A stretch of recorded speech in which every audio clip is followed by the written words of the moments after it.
Let's go. Hey, oh, all right, we're live. Hey, we're not even going to start the countdown because you know what? YouTube will never give me the green dollar sign of happiness anyway. And for those of you creators, you know what I'm talking about. Years ago, you'd start your stream, and things would begin, and you could have that stream generate you money. It might even bring you a few dimes. But now, whenever I turn on Now and you go, just get commercials. you get commercials, and I don't get money for those commercials. Somebody, the generator, the person who created the horrible movie Cats, demonetized the Oh stream one God. time because I had a funnier joke than they had a better script. They didn't have a good script. Their movie sucked. Their movie bombed. They put a lot of money in it, and they lost more money with that than what we thought. And worse yet, in about 5 years, Bruce is going to be right. Write this down, kids. Get out your Bruce is right jar. It's not going to be as full as Alex Jones is right jar, but Bruce is right. In 5 years, the movie Cats will be as seen more costly than what happened to Kuroko and the movie Cutthroat Island. I can almost guarantee it because that movie had a lot of money sunk into it just on the front end, and then they advertised it to hell and back, and they never tell you how much they spend on advertising. They never disclose that budget. So the best you can ever do for any movie advertising is just say 1/3 of movie's budget is going to be added post production for the marketing, and that is a mysterious number. That is like government marketing gone wrong. That's your black budget in Hollywood. So, welcome to today's game stream. Today we're doing a game stream. Hi everyone. My name is Bruce Lombardo. We've got with us Mongoose, now the NPC, but formerly played by Connell or Andrew, as I know him. But he's got to do the thing, and sometimes in life kicks you in the dick. When you're a man, there's three people in the world, and he got kicked in the dick, and he's like, I need a job. So you know what? Every other Saturday, instead of him playing games and hanging out with people he likes or at least appreciates, good argument with, he's going to be in the background doing stuff, and he's earning real money at a real job. God bless that man. I hope he earns some real money and has a change, a meteoric change in his status because of it. So he didn't die. So you can't he did not die. if he died. We also have our friend Quinn. We got to get the band back together again. That's all I'm going to say. And deep in the shadows is Lemmy. How are you for today? Doing good. I'm doing pretty good. So far, so good. Caught a cold, so I'm the best I can be. Sorry, man. So, what we're doing today, we're having a live stream. We're going to be playing a game that I've been designing, cobbling the best bits from other game systems before it, and putting together something that I feel is really special for my players. And eventually it'll be available for download for free from our friends at Big Geek Emporium, which is where you should get all your independently made gaming items. I recommend it. So, we are in the city of Stoneholm. Stoneholm is a city that is deep under the Grand Duchy of Rheims. And you guys are getting ready for bed. Isabu has just blessed the party and those nearby with a wave of supernatural healing. She channeled positive energy 2 times over the past 24 seconds. And then you guys hobble off to your beds or your cot or whatever you have rigged up. If not, the dwarves have some nice stone tablets you can rest on. They call them beds. You would call them a rock. I like rocks. Postured granite beds. Awesome. Yeah, hard beds. It's good for your back. Oh man. You are definitely going to enjoy the bedding here at Stoneholm. Good. Now, They're dragon fire proof. so the next day you wake up about 6. If you had a watch, or if you had a water clock, which is about a 1,200-pound apparatus that an alchemist maintains, and alchemists aren't cheap either. But if you had one, it'd be about 6:20 in the morning when you wake up. Isabu kind of naturally wakes up like that because she's pentient to her deity, Mir. Mir is a good god for her. She's a devout person that likes the idea of helping defend the weak. And you wake up, she wakes up first, and then the rest of you wake up after that. But she has these morning rituals she has to do because for her to get her spells, she has to start her ritual pretty much at dawn as the first lights of the sun's rays hit where she's at. And more challenging for her in normal circumstances is the fact she's underground. So her idea of time is gone. She has no idea what time is because you don't have a day or night cycle to abide by. But because she is who she is, and because clerics that are seeking faith, they're seeking the grace of their deity, they have it to where basically they are given an internal alarm clock. They just kind of wake up.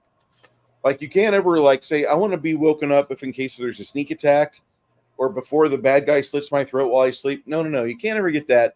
But your deity will let you know, hey, if you want your spells from me, you better wake your ass up now. And that's about as good as it gets. Otherwise, you have to buy a watchman and have him watch you all night. And it just gets messy from there. Anyway. That's kind of creepy. That's good. It is. Pay somebody to watch you. This morning, you're going to be walking into a situation with your friends, and it is a breakfast situation here in Stoneholm. Stone Deepcut has decided that he wants to have a discussion with you. And he's been your main patron here in this dwarven city since you've been here. Mm-hmm.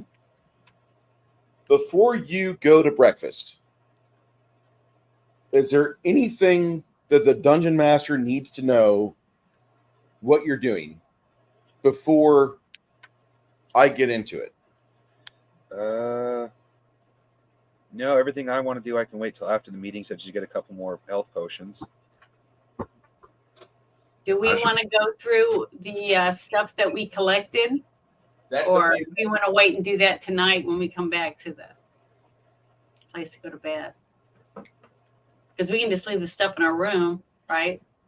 You could. Do we trust these people not to take it? I mean, that's always a finicky question there, Janet. Hold on now. I mean, these dwarves are probably more lawfully minded than others. Mm-hmm. But see, I don't know everything that we collected, so each of us picked up some things, and It should be in the beta test treasure section of the Discord. yeah. But if there's anything, I think we should go through it first, because if there's anything that we did collect that can help us today, or tonight, or later on, while we're doing this, what we're going to be doing today, it might be a good idea for one of us to have that on us. I mean, it's up to you guys, but that's my suggestion. And before we get too far into this, I do want to say thank you to RPG Grandma for encouraging us to be on time, even though I failed. Behind the scenes, I was trying to straighten out rulings and make sure everybody was good to go on things. And to our friend Baby Girl, who comments on almost every video we have. This was fun. I enjoyed listening to you. Or she really enjoys the game streams, although she doesn't understand the rule speak. She understands the cooperation between everybody. She likes that. So I want to say thank you for that. And for the new people in the chat, Diesel Dave, watching us from X, appreciate you being here, sir. Welcome back. I should also add that occasionally you may see players drop in and out. connection issues. Just happens. I'm sorry. I'm back. That's weird. I think it's the overcast weather today. Are you on satellite webs? No, I'm on CenturyLink. It's a shitty internet provider in Idaho. CenturyLink. Hey, Bruce, those 4 scrolls of shield from last time, those are arcane scrolls, right? Yes, sir. You can read those. Okay, then. Pretty much everything that we got last time is only valuable to me unless you guys just want to sell off like the ruby and the staff. Mm-hmm. I mean, the ruby might come in handy for other things in the future because spell components. But I don't know about the staff. But I don't know what spells I'll need it for. It might be a long time before I'm able to even use a ruby in any of my spells. What about you? I don't know enough about this magic system of Pathfinder or Bruce's system to say yay or nay. What was your question, though? What did you want to know? About the ruby, about whether we should sell the ruby or keep it in case we need it for a spell. That's completely up to you, although you haven't discovered a spell that requires a ruby as a focus or as a material component. Well, one of us just keep it in our pouch for a little while and see if something pops up that we might need it for, to trade something. Maybe we can use it to trade for something. Well, staying in character, then I say the ruby gets put on your character, Janet, because everyone in the group will know you're the most honest, and we don't have to worry about you selling it or anything. Okay, I don't mind carrying I it. take offense to that. What was the other item? The other item that would be of general interest, but mostly for selling, was a staff with a quartz gem. Unless I can use that to focus my spells, it's just a walking stick. I don't think I even have a staff or anything like that. I think I just have a sword, and I can't put my sword down to carry a staff, so I know I don't need it. Yeah. And Bruce hasn't corrected me saying, oh yeah, you can use that to focus your spells, so it's probably just a staff. So yeah, I mean, if we think we can sell it or give it to somebody, maybe we'll see somebody in the tavern or whatever that needs a walking stick because maybe they're slow or whatever else, and we can give it to them as a gift. Well, just in case though, before we get rid of it, I probably should have done this last night. I didn't think about it, but I'm going to cast Detect Magic on the staff just in case. Oh, that's a good idea. Mm-hmm. See here, Detect Magic is... I'd like to circle back to my previous question from the last time we played. We got all that goblin studded leather, right?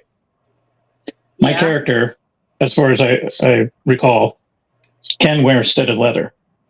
Yeah. Now, would it be cheaper to piecemeal all that goblin leather into something that I could wear? 2, can we get the stench of goblin crotch out of that leather?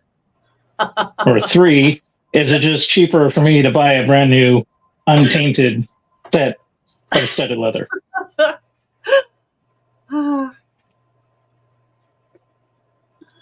It will take you a couple castings, or it'll take one of your friends a couple castings of cleanse to get all the funk out of it to where it doesn't smell like sweat that's been through a soap machine. Janet has cleanse. Yeah, I have that. Yeah, that's part of her I have spells. mending too. I can help mend it too, if you decide to keep it. By him piecemealing it, or at least assembling it on the ground, and then doing a couple castings of the spell mend, that would actually help it suture together, but it will be a little tight at first. It is leather, and it was made by goblins. It's not the highest quality. Now, there are people in town that you could take it to, and they would purchase it from you, if you so choose. That would probably be the best option. Because I was thinking, because my broke ass probably can't afford a full suit, but if I could piecemeal it or get some hodgepodge version of it and try it out, but then like it's funky, it's goblin-y. Yeah, but if I can clean it up and mend it, Well- and then you can wear it and stretch it out a little. Maybe put some oils on it to help stretch it a little bit. I was thinking baby powder first to get in it first. The thing, or oil And yourself, then- not slide into it. But the thing 'Cause is, I'm not going greased into combat. That's too Greco-Roman for me. well, I mean, if it's going to keep you from getting hurt as often, then it's worth it. And then if it doesn't work, then you can get rid of it, right?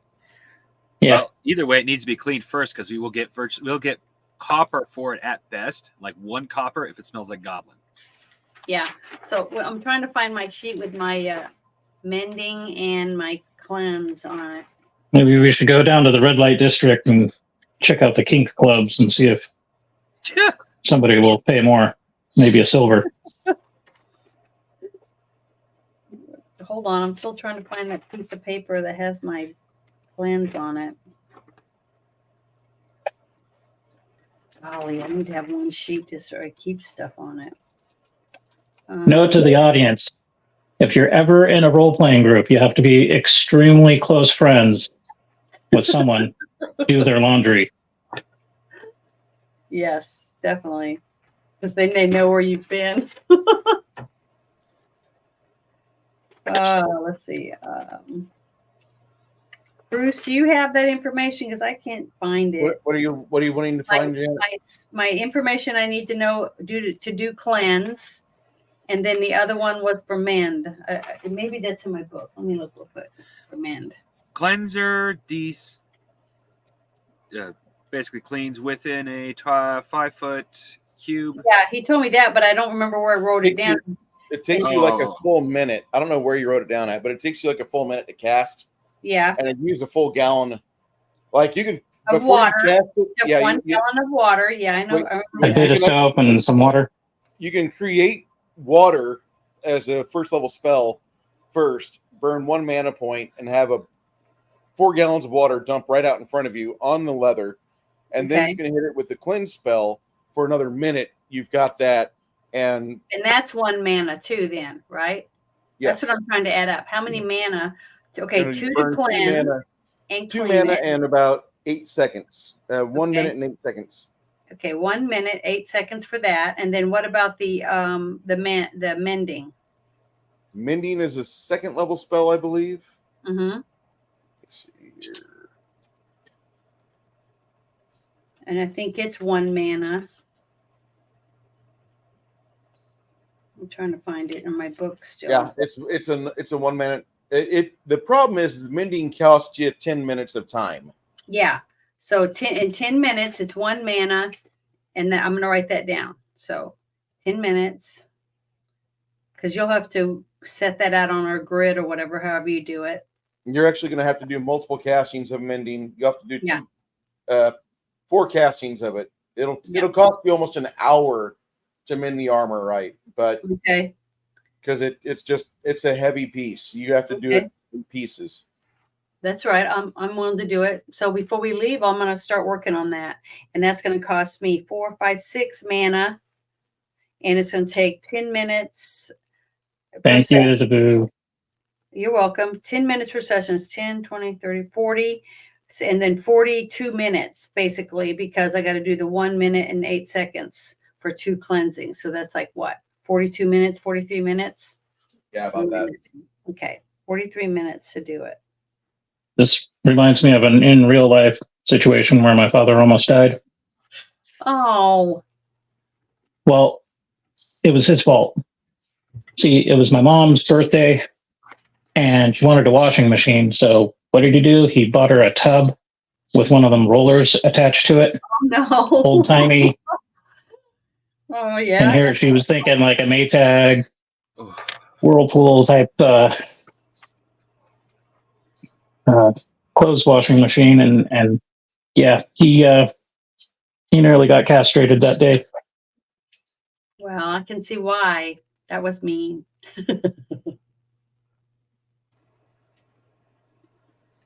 Got it for a good deal though. Okay, so whenever that time is up, then we can let you try it on and see how it fits. And it should stretch out for you. Hopefully.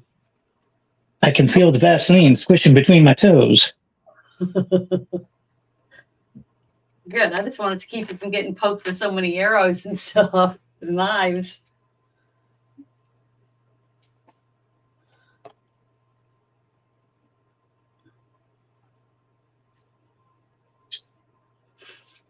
So Now I got PTSD from goblins and gnawing little demons. But now you have some nice armor to wear, or at least leather. Bruce hasn't brought it in yet, but at some point, if I ever see a worm, my character is either going to vomit, run away, or try killing it quickly as possible. Oh, I forgot about the worms. Thanks for reminding me. I haven't forgotten. I almost got, eaten up by them. I was blissfully oblivious to that up until now. You're not the one that got enveloped. I was. Well, me and Janet, actually. Yeah, we both got. Ugh, just thinking about it, have like maggots all over us. Yeah. Gross. Being digested by them. We got to see that movie, Squirm. God, it's been decades since I last saw it. We'll have to put that on the list.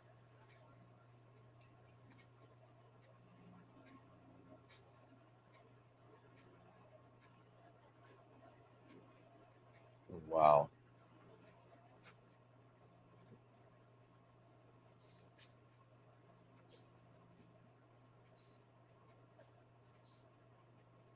Boys, do not give your wife garbage cans for Christmas. Not unless you're dead sure that's exactly what she wants. Hey, when I was a florist, I had this cute idea to cross merchandise with general merchandise. Okay. And she had gotten in these little trash cans that are like this tall that you put on your counter, and it has the flip top that goes back and forth.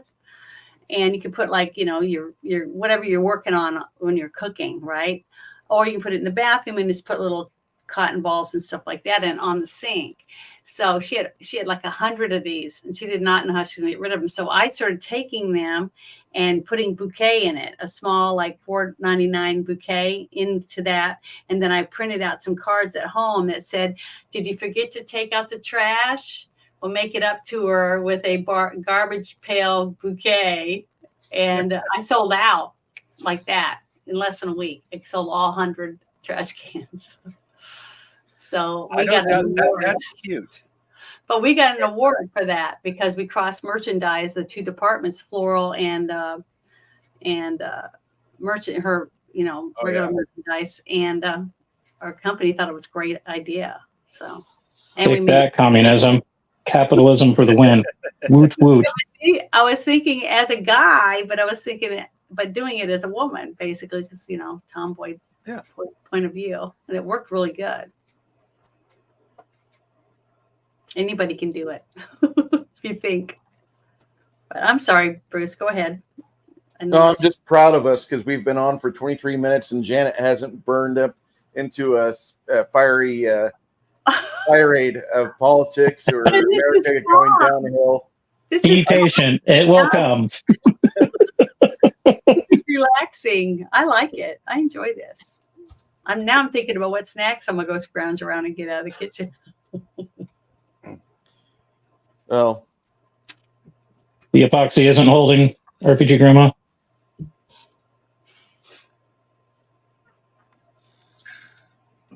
All right. So at the bar, let me get my figurines out. Dwarven breakfast Doritos. Yeah. Oh, you got to know dwarves have a species of bird or some sort of lizard that produces eggs the size of ostrich eggs, right? I would think so. Or even just turkey eggs. Have any of you guys A couple of days ago, I was watching a YouTube video. A guy was raising a bunch of exotic animals, ostrich, emu, and whatnot, and he was making an omelet out of an emu egg, and it was the coolest looking thing. But that thing was like the size of a mini Nerf football. Really? So you're looking at like a dozen eggs in one egg. I thought an ostrich egg was that big, but I guess an emu egg is smaller than an ostrich egg. Yeah, it's a little bit smaller than an ostrich egg. I haven't You're looking eaten at like 18 dozen or 18 count versus like 12 dozen or something like that with an ostrich egg. Tastes good. Did it taste like I a would regular? assume so. I wonder. I would like. They seem to. They were like making shashushka or whatever that dish is with the vegetables and the tomato sauce, and they plopped the eggs on top. They just took this ginormous egg and cracked it and made a huge, giant wok. That sounds delicious. Yeah, I've made a poor man's version of it, and I can't complain.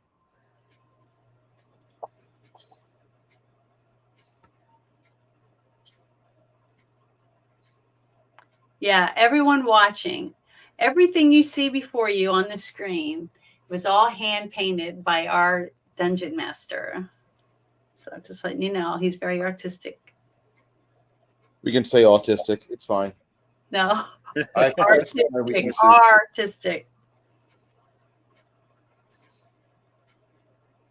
You're good at it. I lost my big table. Like, I don't know where I put Oh no, the big Janet. table. You Oh, no, what? Janet, it's time to run. Soy Base Jemmy is here. Run! Oh, hi. Thanks. Soy. Hey, Soy. Soy Base Jeremy, how you doing, sir? I like him. He's a good boy. When he wants to be. He needs a little steering help, but he'll be fine. Yeah. The resident troll of our bridge. Yep. Nobody does it better than him. Okay. So I don't know where that table's at. That's kind of fucking me up right now. I'm like, wait, where's that table at? Are you serious? Yeah, the one you normally have all the time. Look over Yeah. by your dice. See if you threw it where the dice is at. That's good to hear, Jeremy. All right. I'm not gonna worry about it. Yay. He's feeling better. Good to hear. All right. So Oh, there wasn't the coof or the monkeypox or the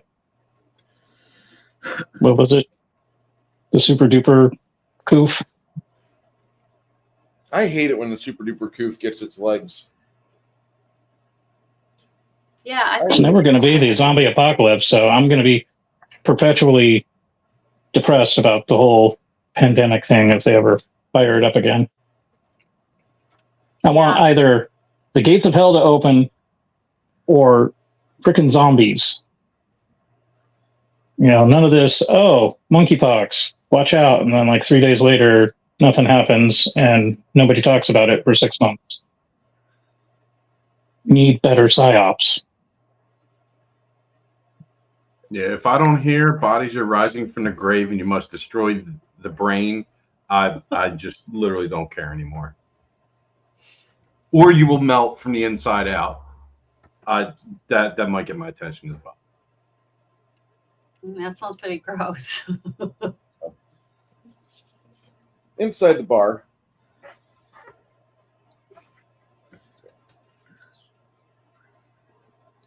So you have a couple people that are in here, and I found the limit of that cable. All right.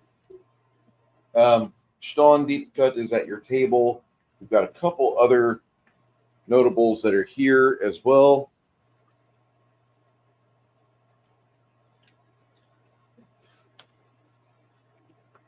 Your three friends off to the side, Rolando, Tomas, and Carmack, are all standing there.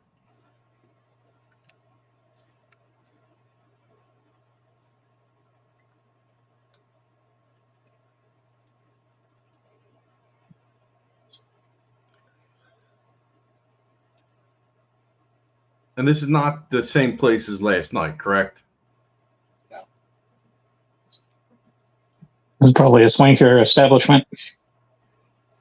Well, no, I just if it's the same place as last night, I want to see if maybe they have any of the coffee left that I had brewed up there. The coffee, they got brand new coffee in here. Hey, Janet, why don't you hold up the box of coffee that you had shipped to you? Oh, hold on. Let me get around. I gotta remember where I put it.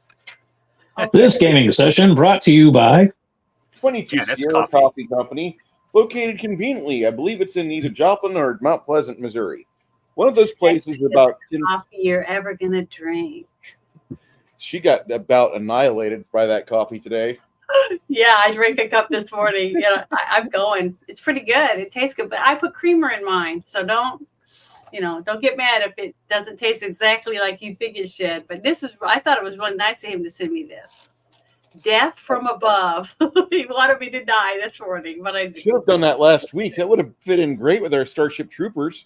Yeah, would have. But yeah, well, but yeah, this is it. So Is that among one of the best coffees you've ever had, or no? yeah, I thought it was really, really good. I mean, considering I'd never had it before. But the thing is, I am going to, this is the K cup that came in it. I'm going to try to get the grinder and start doing the kind that you grind yourself. Because I have the little K cup that you open it and put your own coffee yeah, the in it. reusable ones. So I'm going to try that. That's the way to go. And try different ones so I can get a small bag, and not be stuck with, a huge bag of stuff that I don't like. I'll get little small bags and then try out the ones until I find the one I really love. You know what I mean? Depending on what I need. But this was good. This is the one that Bruce sent me. So there you go. Try it out. It's pretty good. But get it on Pro Bruce's tip. page. Yeah, go to Bruce's page and order it. I don't have a link for it yet. I need to get with them and have them give me a code so I can. Yeah, you need to do that. 22 Sierra is one of my favorite brands. The only reason why I don't talk about Blackout Coffee so much is that they're fucking everywhere. Like, Blackout Coffee is turning into what Black Rifle Coffee was in 2016, where I was like, I don't have to open my mouth. Fucking NRA head lady Dana Loesch is talking about it. I'm like, why am I with this? And I knew someone was fishy at that point. My bad. Okay. So let's do the Hollywood Zoom. Meanwhile, Bruce, are you really going to pull out a Ted Knight impersonation? Why, yes, audience, I will. You guys remember Ted Knight, don't you? Mm-hmm. I do. God, I love that man. He was so good. Anyone post 95? Probably not. What was the show he was on? He played a TV or a radio guy, right? Too Close for Comfort. Okay. Was there another one he was on? He was on Too Close for Comfort. He was a big guy on Hollywood Squares when JMJ Bullock was on there as well. He roped him in, and that was who educated JMJ Bullock. But after Ted Knight died, Bullock retired from acting. I guess being gay meant he couldn't have a job in California. I don't know. But he might have gone to stage as well. I have no idea. But I love that show. I did too. I couldn't think of what it was. Okay, because I'm like, Too Close for Comfort doesn't make any sense. Isn't that the dude? What was his comic strip? The Cosmic Cow, right? Yes. And he had like a little puppet he drew it. Mm-hmm. Right, cool, I get it. I remember it now. That was a great show. At least I thought it was. I thought it was fantastic. And then he was also known. Another show. I'm trying to remember the name of it. Yeah, I'm going to look. He was on Mary Tyler Moore, if I remember right. Yeah, that's what it was. That one. And Lou Grant. He was on Lou Grant and Mary Tyler Moore shows, if I remember right. Mm-hmm. But Ted Knight was like a big factor in my upbringing because I would hear him every day on Super Friends. Meanwhile, at the Hall of Justice. Yeah. Yeah, he had a very unique voice. God, he was wonderful. So you guys are at this large locale, and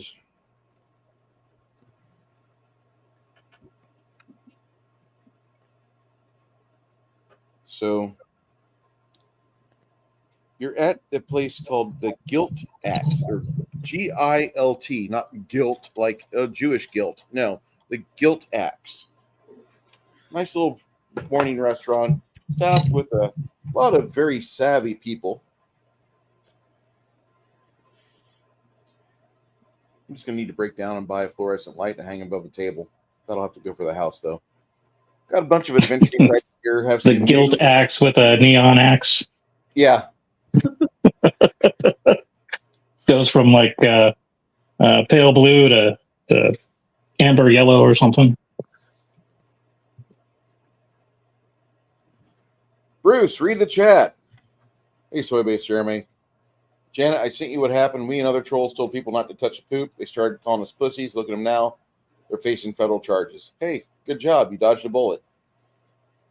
Papa, oh wait, Papa's in the chat? Yeah. He was in my chat. He said hi, and I said hello to him. Oh, I missed the guy. Dang it.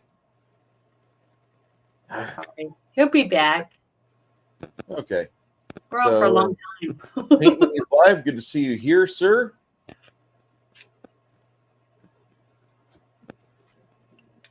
She's painting as well. Skeleton men and skeleton horses. I'd like to see the pics of those, if you don't mind. Real Those metal are- pigs. Nice.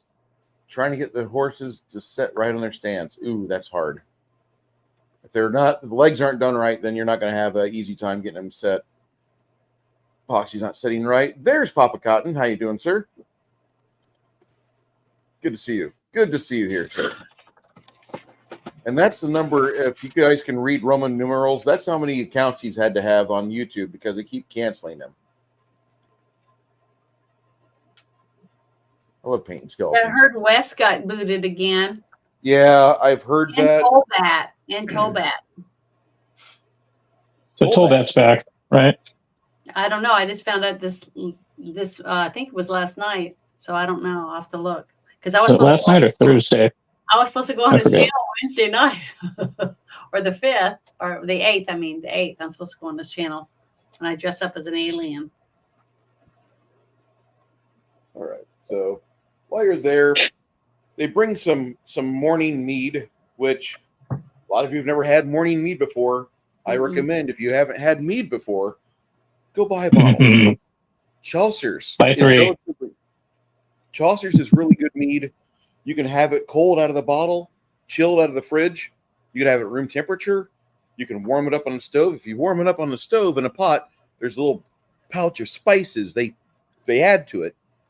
They have it on the bottle. It's tied to the bottle, so you can put the spices in a pot. Just don't boil it.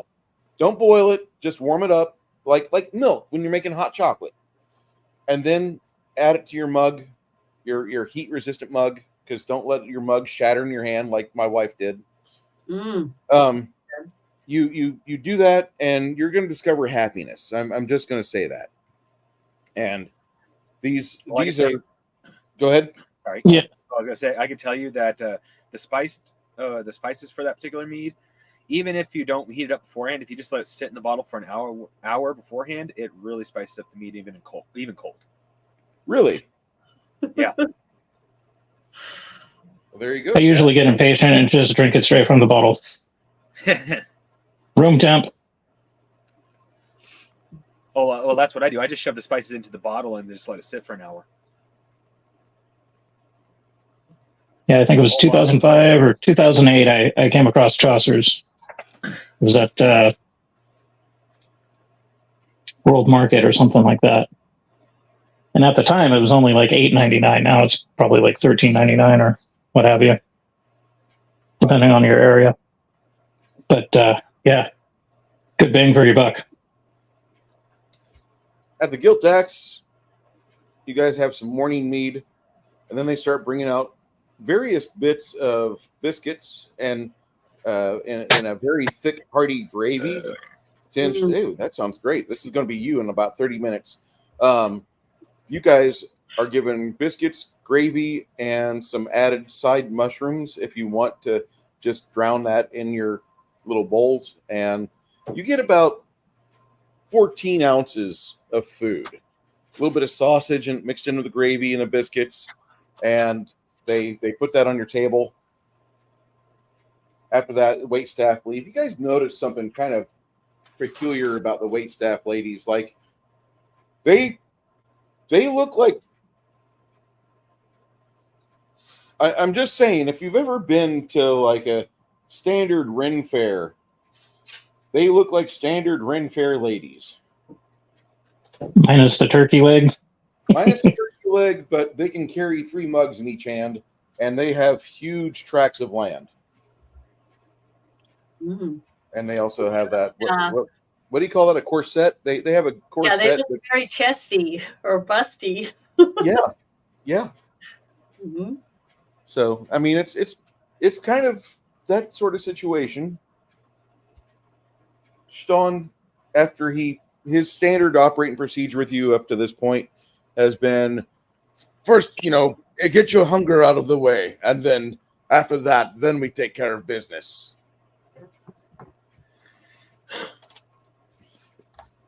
Now, this is a mead snob right here.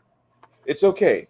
She's allowed to have this opinion because she's experimented and she's learned how to make her own, which is recommended.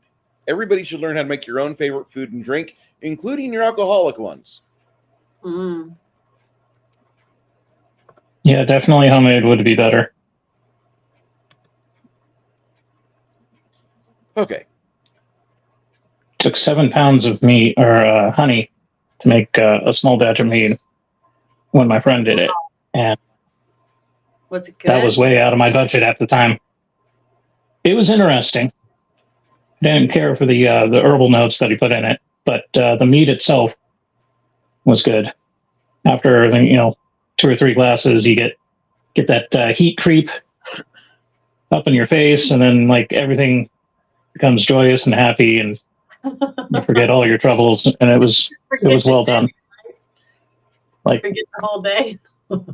yeah, it's a good day drinking type of beverage. Well, Janet, mead is I don't know if it's the strongest non-liquor in the world, but it is the strongest wine in the world for alcohol by volume. Mm-hmm. Yeah. I do believe there are beers that have a higher percentage. I liked. I'm very picky. I like Riesling is one of the only wines I drink. I don't even like rosé at all. I haven't had one that I've liked. So I'm very picky. I love champagne though. I could drink that all day. But see, I have champagne taste in a beer pocketbook, so it doesn't work. Then you go for brute. I mean, I have drank like Coors Light, when it's 100 and something degrees outside and you're working in the yard, and I can drink one right down and it tastes refreshing. But if I just sit in a restaurant to drink one, I just don't like beer. It just doesn't taste good. It makes me burp a lot and just don't like it. But that doesn't mean other people can't enjoy it. So while you're here at the Guilt Axe, you notice that a lot of these people look like they are adventurers like yourselves. Mm-hmm. And after you start cleaning up your bowl, and if you want seconds, those of you that want seconds, you get seconds. You finally, Sean says to you, well, I must say that I've rented out the entire restaurant. It's mine today. We've had a series of mercenaries running various items up and down the trade paths for us. We've done what we can to help bolster our ability to. We've done everything we can to bolster our efficiency and have a stop loss on products going out the door without coin. My cousins have been involved with this is a family business that I'm part of course, as you know. But I thought I would reward everyone today, and why not? By the way, you 7, because I cannot forget Roberto and Tomas, and our fighter friend Carmack. You 7 are the guests of honor that I have, but I wanted to bring everybody here that's in my employ that's within the area, so we could have a good savory breakfast and good time all around, etc. How has your development of the investigation? How has it been? Have you been Ooh, doggy. Well, oh yeah, we have Been a mess. discovered. what does woo doggy mean? I don't know. We have discovered through its own admission that your tunnels are infested with a mind flare. What? Yeah, I would call it a crock of BS, but we got to watch this thing suck a brain out of a dude, and it tell us it'll come back for us later. Yeah. Thankfully, it was obviously a little stupid. Otherwise, we wouldn't have gotten away. And it can't be because Wherever we were exactly, there was also a brooding pool. Oh yes, can't forget that. And I believe the only reason why we got away was because A, it was stupid, and B, it doesn't consider you guys a threat, so it didn't actually matter if we got away. Yeah, because we're like, a tick standing next to a giant, dragon. They think of us as just little fleas, basically. We're not. We're the.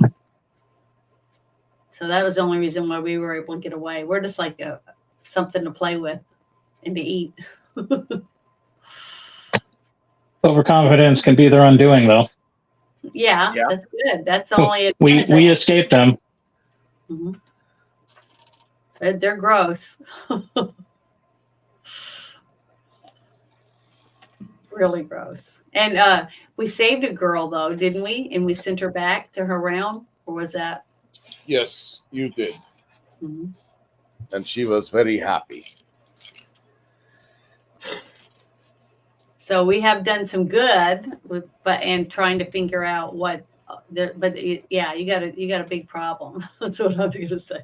And I don't know how to get rid of it. So, well, Janet, as long as we're in his employ, it's our problem as well.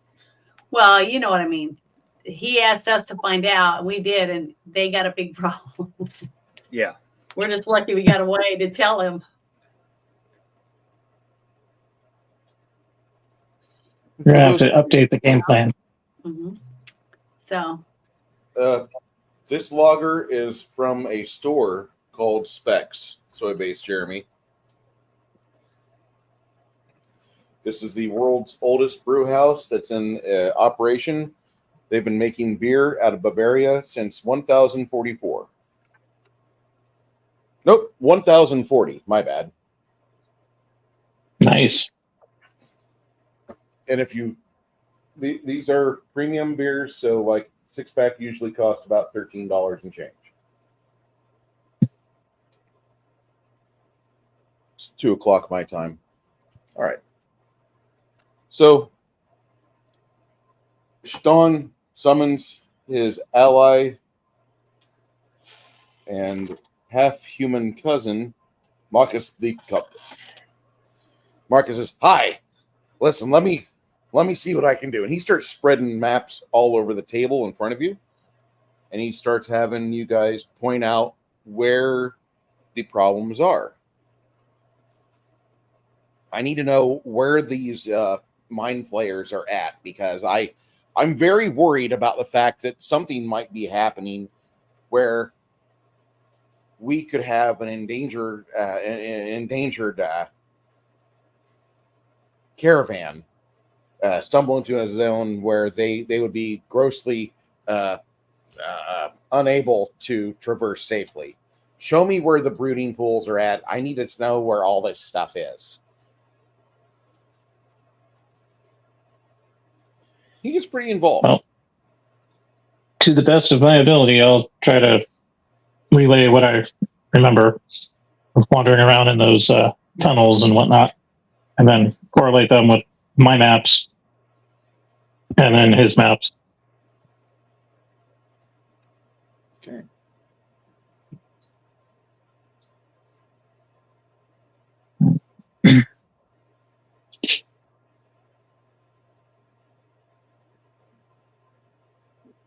He, for about 10 minutes, you and him go over various maps around the gravy and around the bowls of biscuits, and some nuts are provided in other bowls. They bring you some underdark grown goober peas, and then they start serving flagons of beer if you want to drink.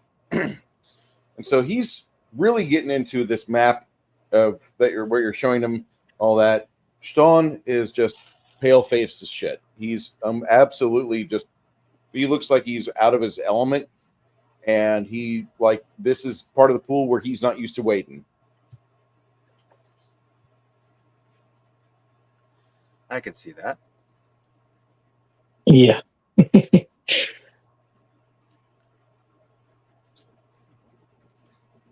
After about 10 minutes, Marcus he looks at it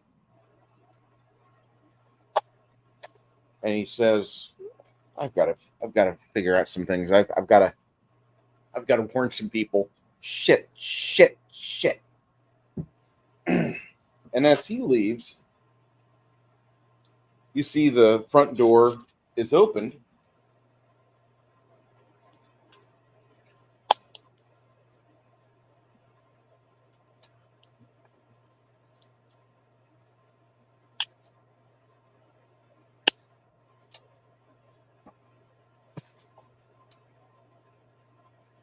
Some other mercenaries come in. You see initially that some people try to, hey, hold on, this is a private party, and they just kind of bull rush right past him.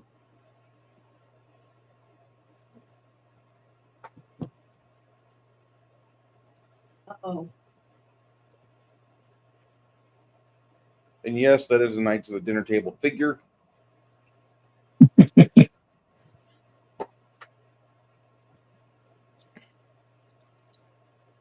It's the B team.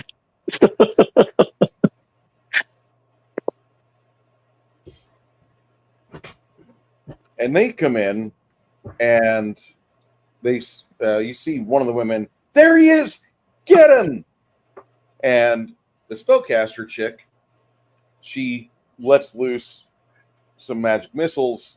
After a round of about 8 seconds, you see 5 magic missiles arc off her palms and smashes Stone as he's trying to get up and get out of the way.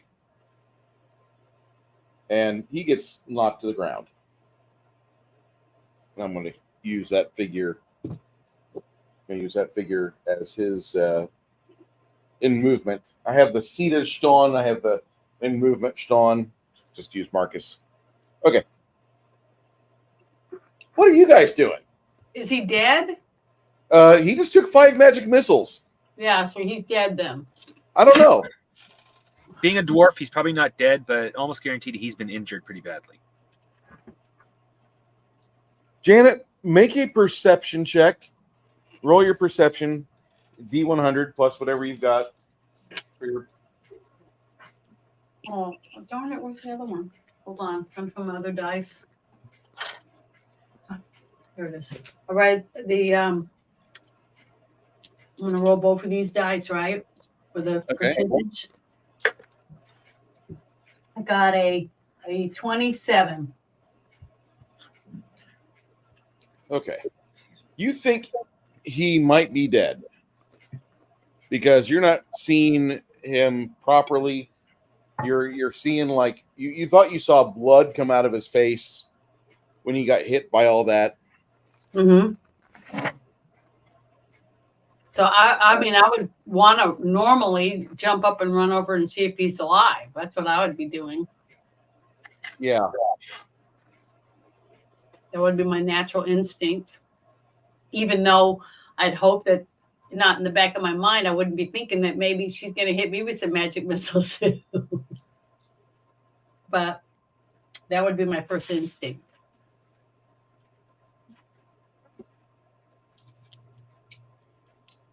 So how far away am I?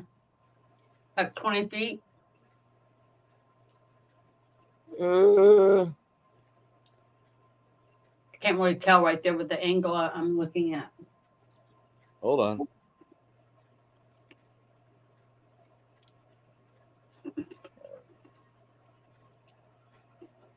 Can you hear me crunching? I can't. Okay. You're about 15 to 20 feet away from what looks to be like their red-haired mophead ringleader and probably the bustiest priestess of, you don't know what evil deity she worships right now, but the barging of these people, just barging in, their audacity is pretty high. They came right on in, and that lady like pretty much puts her boobs right in the dwarf's face and pushes her way past him. And that was when Miss Magic Missile Lady threw that off. But the rest of you guys, like, what are you doing? And I assume that you guys, this game is not exactly time sensitive, or what you call a time appropriate RP, where like you're going to dinner with the Thane, so you're going to wear your best outfit and not carry your weapons and not bring your spell staff. You're going to a dinner, not to a battle. This isn't that game. This is a game where you guys probably, before you got ready for the 9 o'clock breakfast meetup, you shined your armor, you polished your blade, you thought about what spells you were thinking about in your spell book, and then you went to dinner. Because I would love to see this more animated than I would a live action movie. I'm a big fan of Goblin Slayer, as you guys understand, but I could see this being much more like Goblin Slayer, where people go to, the restaurants in their full kit armor. They go to the adventuring guild, ready to slaughter goblins. Okay, you guys kind of live in reality, so. I was kind of picturing this whole thing with all the mercenaries and what, like a ginormous cosplay convention. So you got like all types with all types of gear. And that's how it is. Well, I want to cast. They attacked my employer. I'm casting sleep. Okay.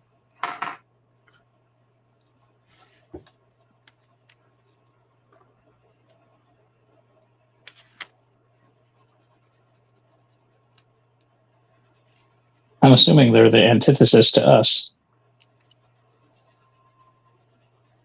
Our evil doppelgangers. Okay. I assume you guys are going to get hostile with them. About the same time, this spellcaster, I guess you could say, initiative dice rolled D8 for everyone except for let me roll D6. Oh.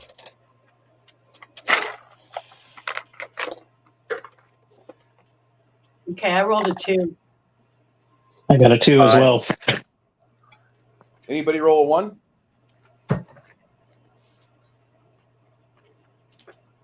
All right. On 1, this lady cast sleep, but only one of you will be affected. I will. Yeah. Out of the party, 1, 2, 3, and 4.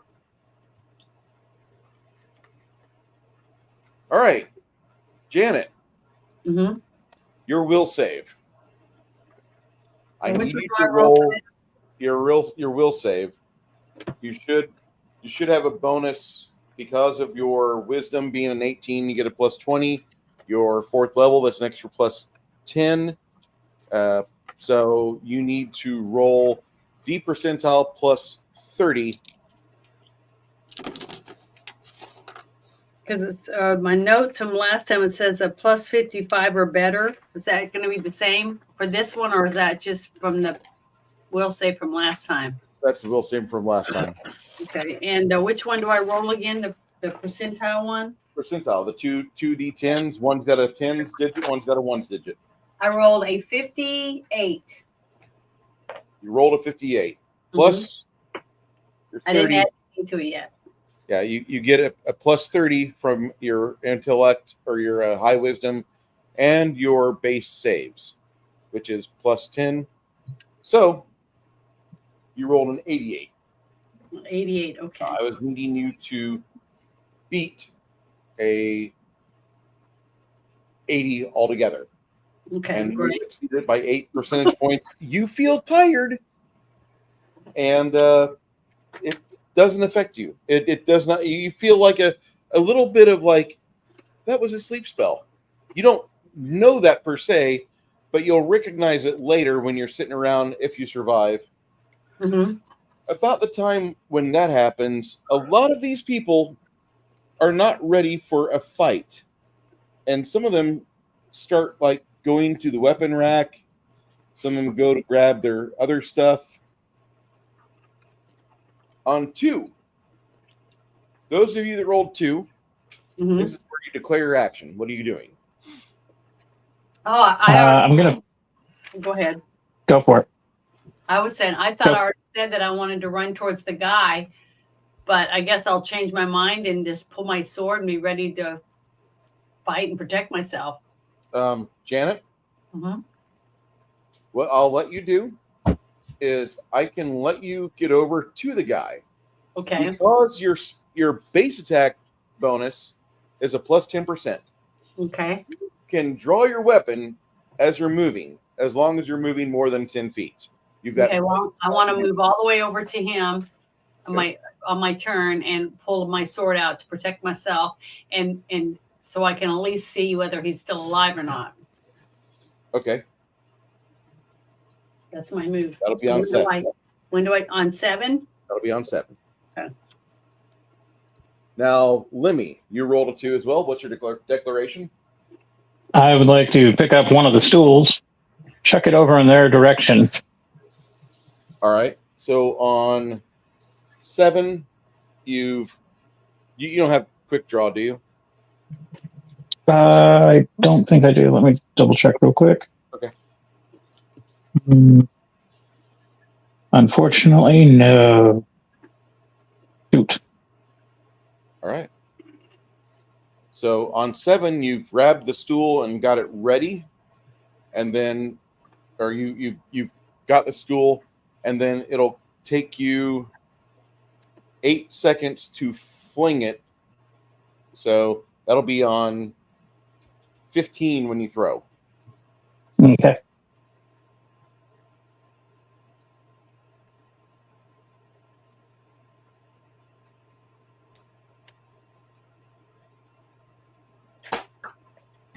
All right. 3, 4, 5. Me. I'm on 5. What's your declaration, Flady? What's the bard going to do? I was actually going to go for cause fear. Is that a area effect like sleep, or is that a single target?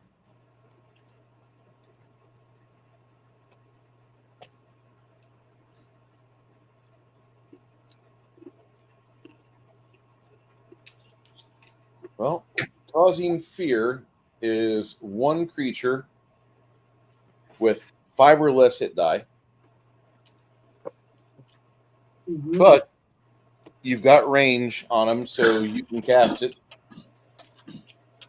I believe that's a casting time of 9 for you. Hold on. Yeah, it's second level. Okay. So, Can I hit that guy in the front? which one? This guy? Can't see where you're pointing. That one, yeah. Okay. Like I'm hoping he'll bowling ball into the rest. It probably won't work, but that's my goal. Okay. Shock and awe. So that'll be on 5, 9, 14, right? Yep. Or would it be 15? That would be 14. That'd be funny if he got nailed with fear and then got smacked with the stool. Right in the kisser.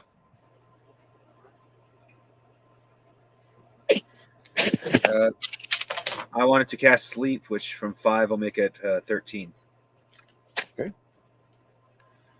And if I'm not back in time, I will probably cast sleep again, but I got to go to the bathroom real quick. That's fair. All right. Also on 5, this was something that was happening as the barging in was started. This person unleashes an arrow at your friend Reynaldo, and Reynaldo kind of ducks down a little bit, very calmly, by the way. Like you've noticed Reynaldo has taken a change in some small things. He's embraced his role as archer, the archer, an archer.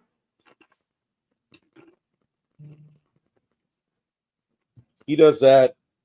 This wizard casts sleep on him.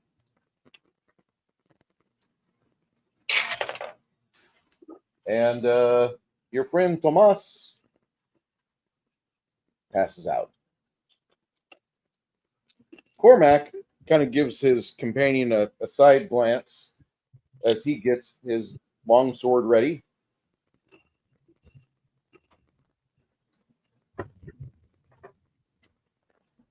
Six, 7, Isabu makes her way over.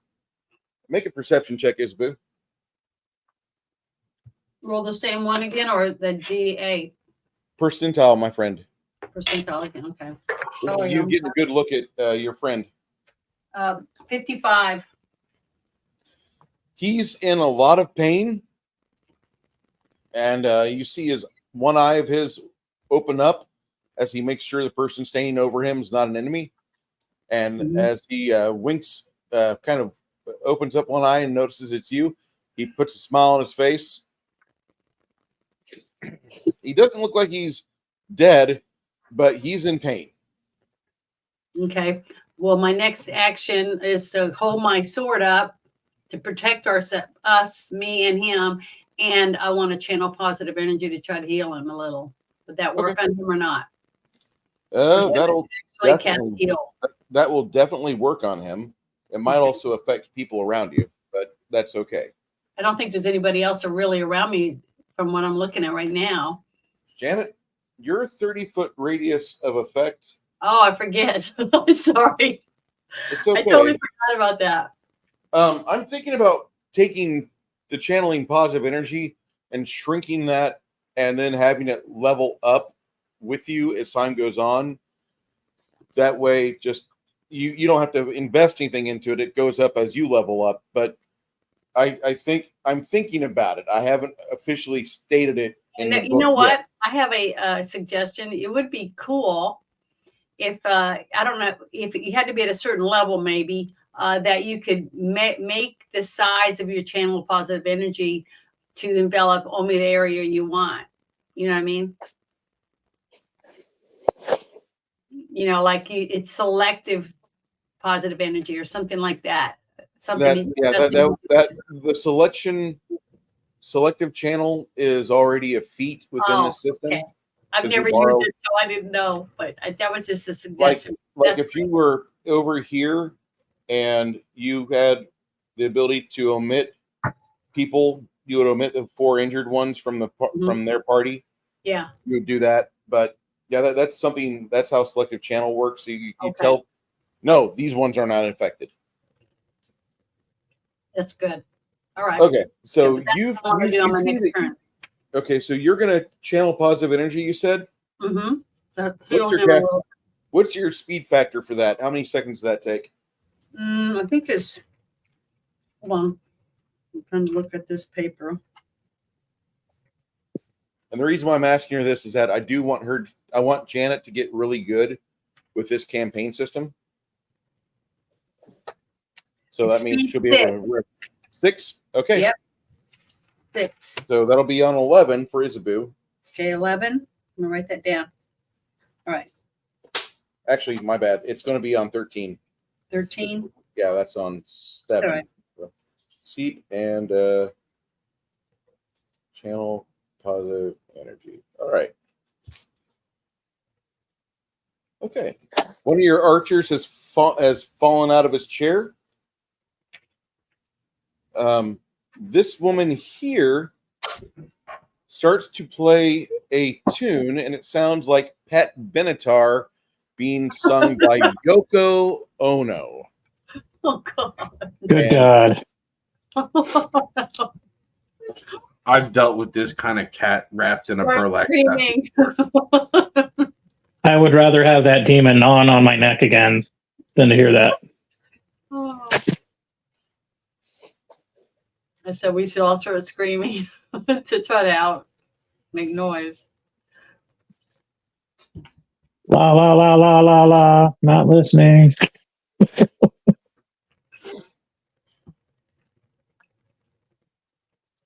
So But we can't select, like, make a selection deafness or something when we don't want to hear it. well, she's bolstering her own party, and they seem to be enjoying a bonus to do more stuff. So that happens on 7, 8, 9, 10. All right. This guy, he finishes his casting, and they get bonuses to theirs. And you can hear that as he's doing that, he must have like cast some sort of like prayer or something, and it just doesn't quite sound right. It didn't flow from the tongue the way that you would think it would. But he's venerating a not so happy deity. This person takes a 5-foot step back and begins to cast her spell. These two waitstaff begin to make their way over here, and it looks like they're going to do some sort of bum rush. Also, about the same time, this wizard steps forward and blasts both of their waitstaff with a gout of fire off of his hands. Son of a bitch must pay. Yeah, he just baked the ladies with a huge bazumbas. He God. must be gay.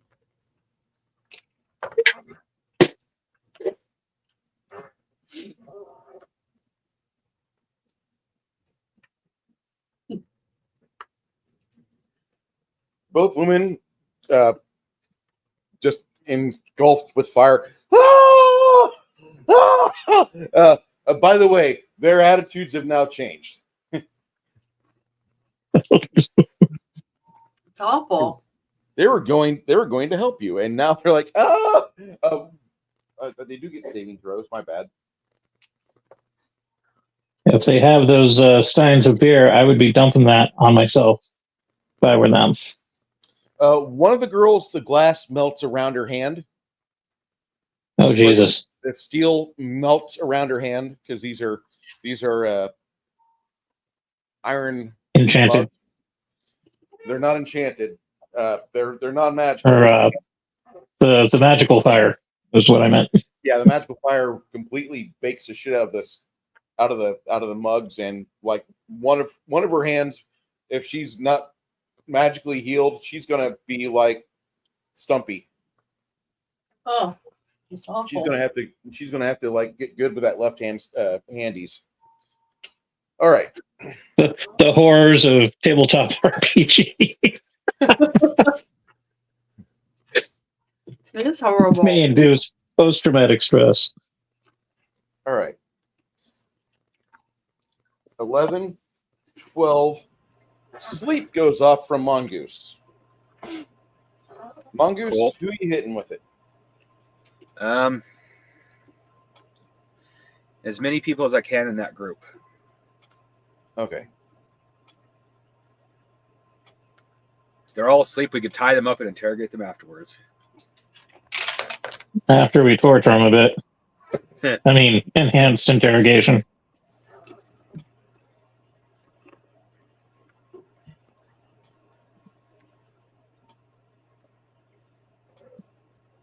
She passes out. Well, admittedly, even if she's the only one, that was my big target.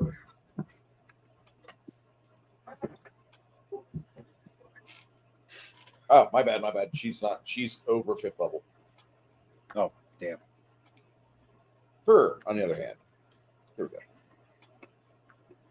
She knocks out. That's good. What are you doing next? Based off their physical reactions, does it look like sleep would be worth trying again, or should I just go with a different spell? I think it's a good spell. I mean, if I had it, I'd be using it all the time. Well, if it only affected one person, I would say go for magic missile because that's unerring. If it does hit, it's a guaranteed damage. Yeah, that's a good choice. Well, in that case, my best. Yeah, all of them resisting like that's kind of scary for trying sleep again. But on the same hand, if it does work, it's a great strategy. Well, it's 6 of one, half dozen of another. Well, for this round, I will actually use magic missile because that magic user needs to go down. As a magic user, I know she is a huge threat. Mm-hmm. So I will aim at her with magic missile. Okay. Which is a level 2 spell, so another 8 seconds. So that goes. Yeah, that's my level 2 spell. Okay.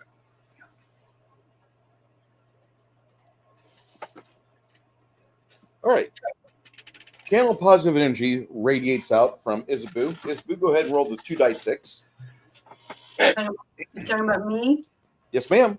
Okay, make sure. Okay, I got 7, a 6, and a 1. Roll that 6 again and add 2.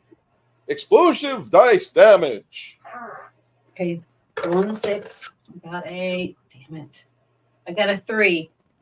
So that I add 2 to it, that makes it 5. 6 plus 2 plus 1 is a 9. 9 points of healing for everybody in the party and our friend Who's Stone. laying down. So you're keeping his number, right? Yeah, I'm keeping that. I'm not going to let you know what his. I don't let you know what his I'm stats just are. saying, make sure you keep track of the injured man. Okay, I'm gonna give myself 9, and anybody else. I don't know. Were you below?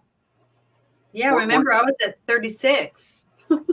I thought you channeled before you went to bed last I night. did. I brought myself up to 39. Oh wow. Ouch. So I told you I was down, but I didn't. I only had 2 channeled positive energies left before I went to bed. Well, I got a potion of healing in my satchel.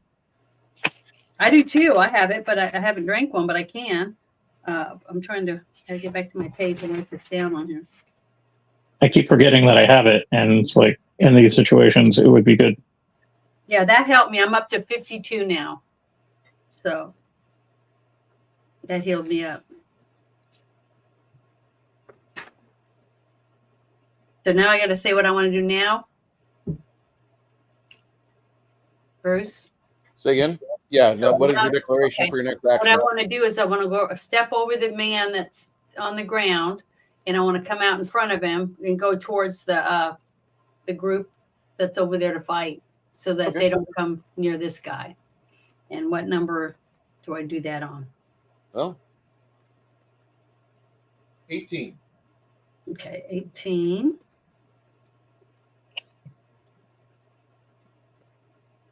Oh, hey, he's got it.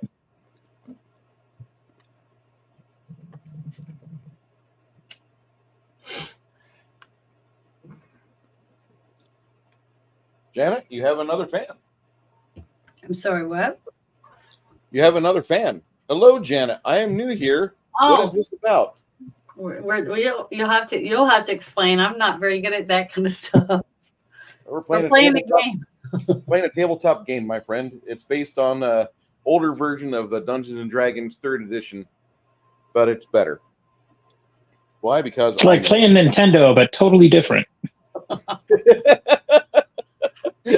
Way different. It's almost like playing Super Nintendo, but like there's a few more steps involved.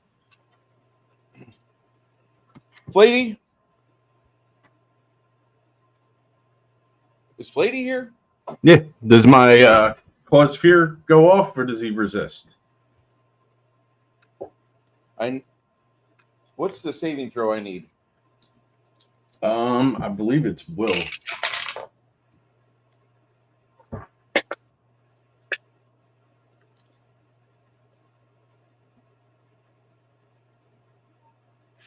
What is it? Thought it was will based. Your it's will saving throw, and your charisma is what? 15. Okay. All right. This guy resists it. Mhm. You don't know what is going on, but he completely resists that. All right.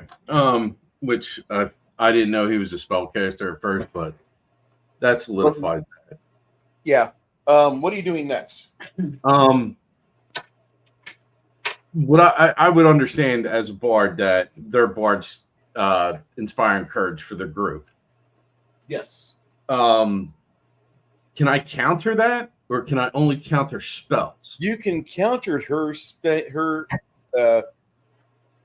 you can counter her efforts, and you two will be pretty much deadlocked, but neither one of you will be able to affect your party if you're going to counter inspire. All right. So- I'd like to do that and take a 5-foot step closer to her. Okay.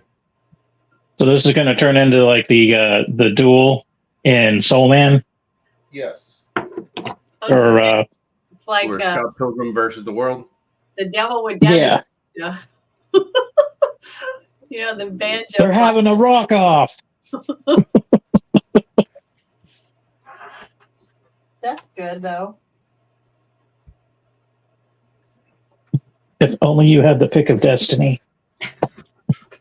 But if it lasts long enough and I get in the melee range, I'm going to try and cave her skull in. Okay. That's not good. When in doubt, use the El Kabong. Hope you Look, keep when you're trying to ask a lady out on a date, you have to let her know who wears the pants. Because it's obvious she's wearing a skirt. On 14, she will step forward. As best for a gnome, she will stride forward and attempt to slice the throat of the fallen individual. And she completely just there's no better way to say that this gnomish ally of yours, she goes in with a dagger trying to like stab her throat, and Lemmy, seeing this, he's like, no, her form is all wrong. She's a shorter person than I, so she needs to flip her grip on that dagger, and then she can come down with a hammer style stab right in the middle of the jugular, and that would cause blood spray everywhere. As it is, she grazed her knuckles against the skin of the magician chick, and the magician chick is now no longer asleep. Fuck me! God damn it! Still kind of hot.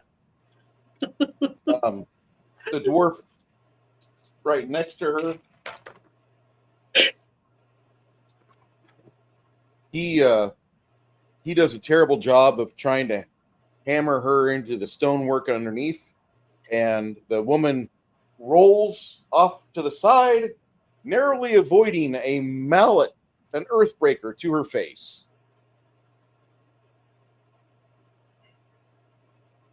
For those of you wondering, Cormac is double moving as best as he can and trying to get in better position.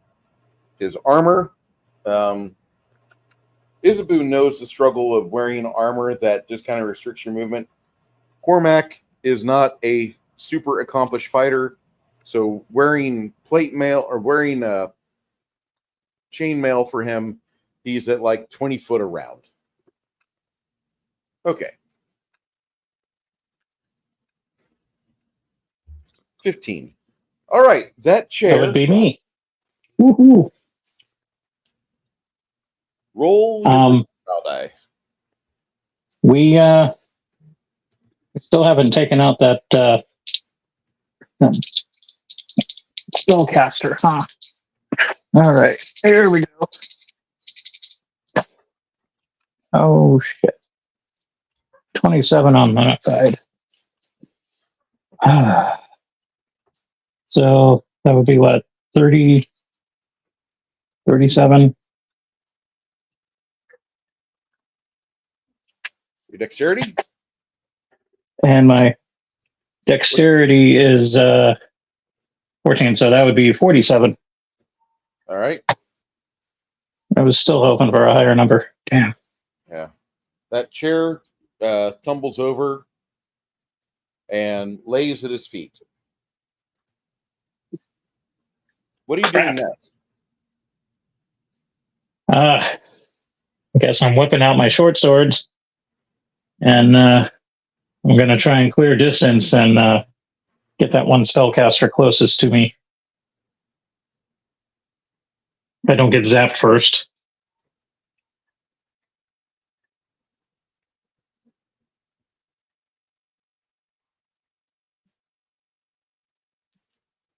So that's on 24. Okay.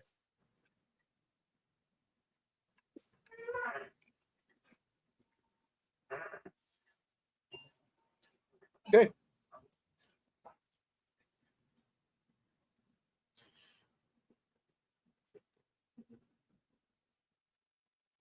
This guy's reloaded his bow, and he will send an arrow into the ceiling, and he's like, fuck.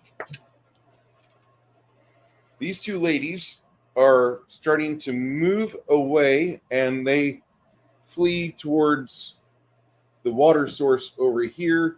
One of them, her blouse is on fire, and the other girl is grabbing a bucket. Looks like she's going to render aid. The priest that's standing over here, as she moves in range, he hits her with a create water spell, and he completely, in normal situations, this would mean that all the men would be happy to see this. However, as it is, you guys get to see a bunch of brand new burn tissue and what were memories.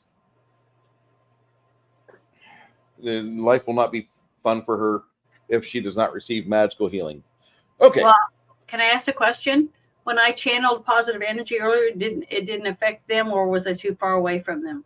A little bit too far away for that. That's about 50 foot out, and you can only affect 30 foot. Iwan, this is a game like Dungeons and Dragons. This is a game that I've been running for about 4 months now, and there's really no deep meaning to it. We do this for fun. This is our way of escapism. I don't know how else to say it. This is a game that's been enjoyed mostly by millions. This particular game is still in its alpha stage, which is why this is called the Alpha Group Campaign. Still writing the rules to it, cobbling things together, making it to where it's playable by others, replicatable by myself. I can have other people play it, run it, enjoy it, and hopefully they can say things like, oh, it was intuitive, or oh, it was fun to play, or wow, I couldn't believe my character was so cool after I had played it for a while, instead of the superhero games that are so popular, like Dungeons and Dragons 5th edition. Boring. Okay, now that my rant's over. Hey!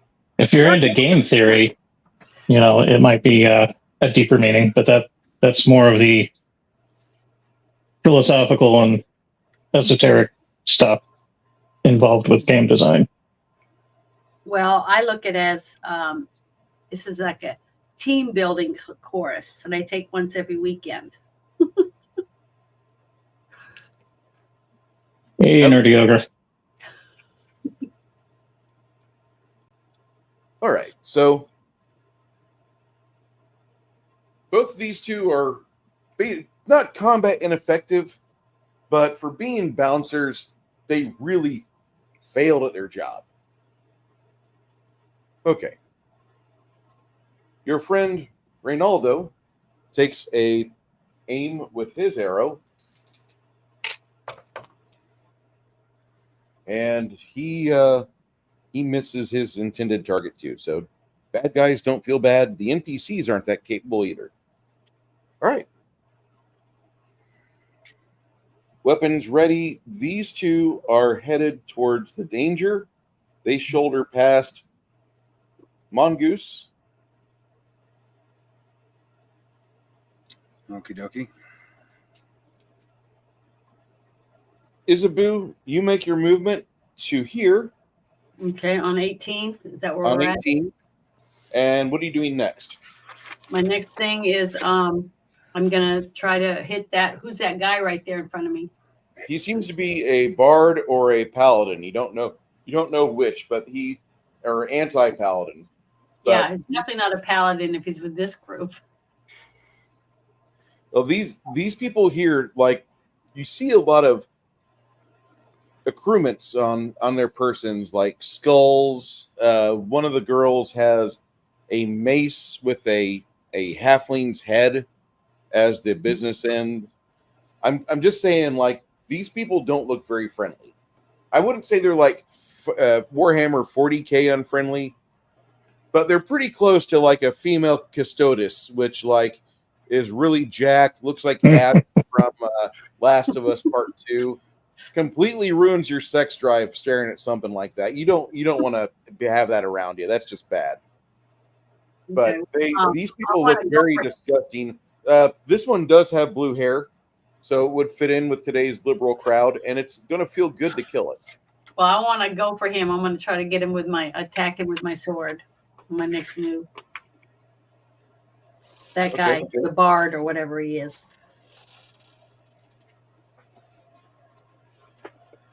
And that'll happen on 24. 24. God, I hope it's all good. You begin to counter sing against Twatzilla over here. Mm-hmm. Go ahead and just make your performance check. I need a 60 plus for you to do this. Not you, Quinn. Okay, I'm sorry. Hold on. 85 plus 7, 92. All right. You and her are going to walk your performance horns together, and one of you will come out on top. But right now, you've just completely taken away all the steam she was providing. All right. Can I get a 5-foot step in or no? Oh,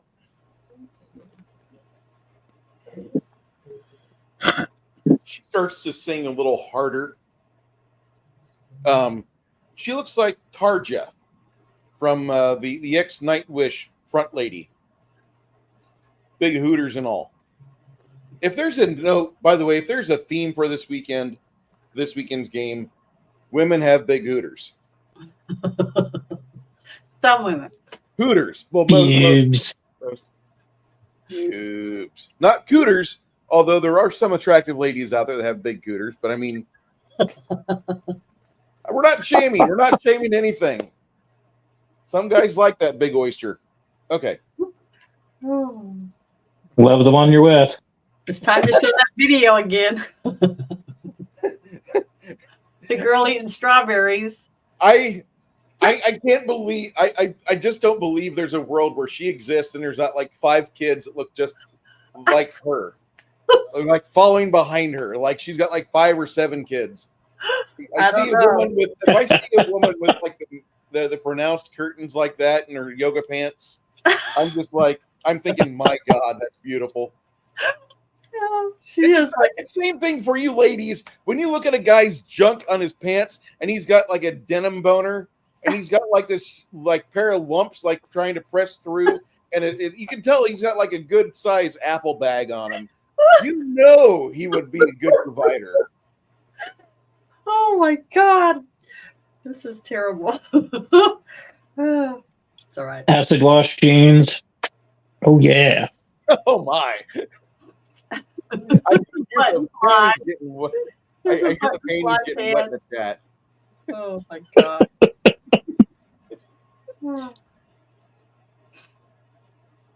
Look, and I'm sober. So Isabu's going to attack. Counter singing's going on. Lady's getting closer to where he can bean her. Okay, and that's not a racist statement. He's going to club her in the head with a mace. We're terrible. But it's funny.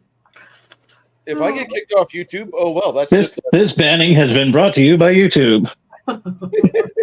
Hey, I've experienced it already. Really, I thought Pfizer was sponsoring our show.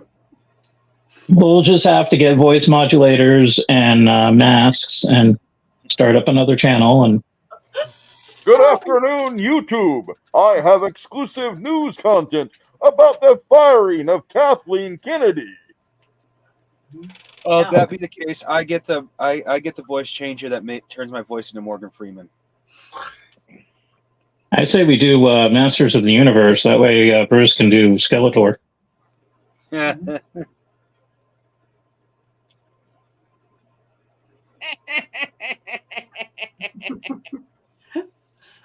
Mirror universe.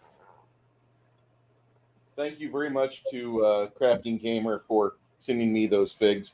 Evil Lynn is going to be painted once I finish the Goristros. Right now I'm working on my goblins, and once I finish the goblins and greenskins that I've got assembled, I've got 20 of them to finish, then the Goristros, and then Evil Lynn. And I'm going to do a bang-up job with her because I am studying a lot of Evil Lynn lately. Thank you, HentaiRealm.net.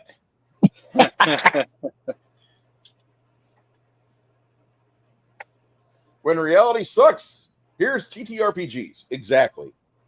This is one way that you can escape crap and crap media. You play your own game. I love it. Reject their reality and replace it with your own. Yeah, I don't have to watch Amazon's Rings of Power. I don't give a shit. If you guys want to make 40,000 videos and get clickbaits out the ass just because everybody wants to throw in a hate train, I refuse to participate. I want to enjoy myself. I want to, like, as much as everybody hates on the main actress, I don't hate her. I don't think she's a terrible person. She's wanting to get a paycheck. Now, the person writing the scripts and making DEI solvent fucking scripts, that's the person I want to die in a car bomb. I'm okay with saying that. I don't like communists. Communists can just all go to hell. But the ones, Under that. file fuckers, those people, like, they can be changed. They can receive help. But those people that are trying to suck Klaus Schwab's dick and giving him all the fucking blue pills out there so he can make more ugly fucking children, I want that entire cadre to die. And I want to be part of the people armed with shovels to help put them in the ground. I don't like them, and I want to see them perish. That'd be great. And we could throw Bill Gates in there, too. He's a piece of shit. Armored DC-9s through the shovels. Be ungovernable. But a shovel, when you do shovel work, like, you actually get a nice pump out of it, and you get that glorious feeling when you're done with a job with a shovel. Like, I did this, and you have this big mound of dirt that there's communists underneath. Who wouldn't want that? I want that. I wouldn't. Not in my garden. Oh, I would love I would put them in a landfill. No. There's so much soy in those communist fucks. I could have the best fucking tomatoes for 2 seasons before the worms eat all their stuff. I tell you. Okay. Garden Talk with Bruce and No Neck Tony. Okay. All right. Well, we'll have to do a collaboration. I'll get my pilot's license. We'll fire up the helicopter. We'll do it proper.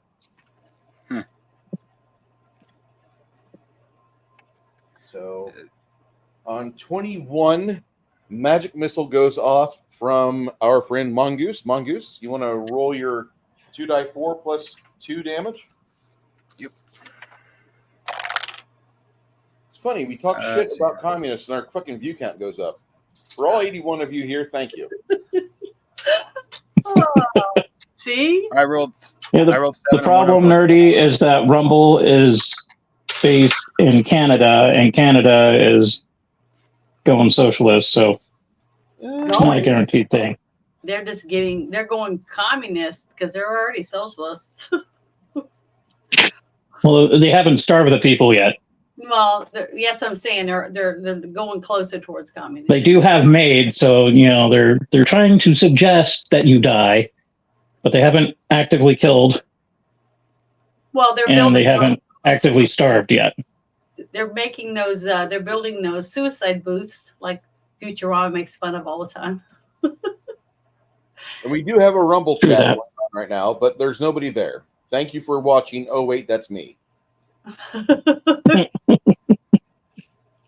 It's a I backup. rolled a grand total of 10 points of damage. Did you have any fours explode, sir? Twice. It would have been more damage, but my third roll was a 2, so. It happens. It's okay. Still good. All right. As she gets hit with magic missile, you see a bluish magical shield come in front of your impending magical projectiles of doom, and it completely absorbs it. Make a spellcraft check. You, Isabu, and Lemmy, because you three have spellcraft.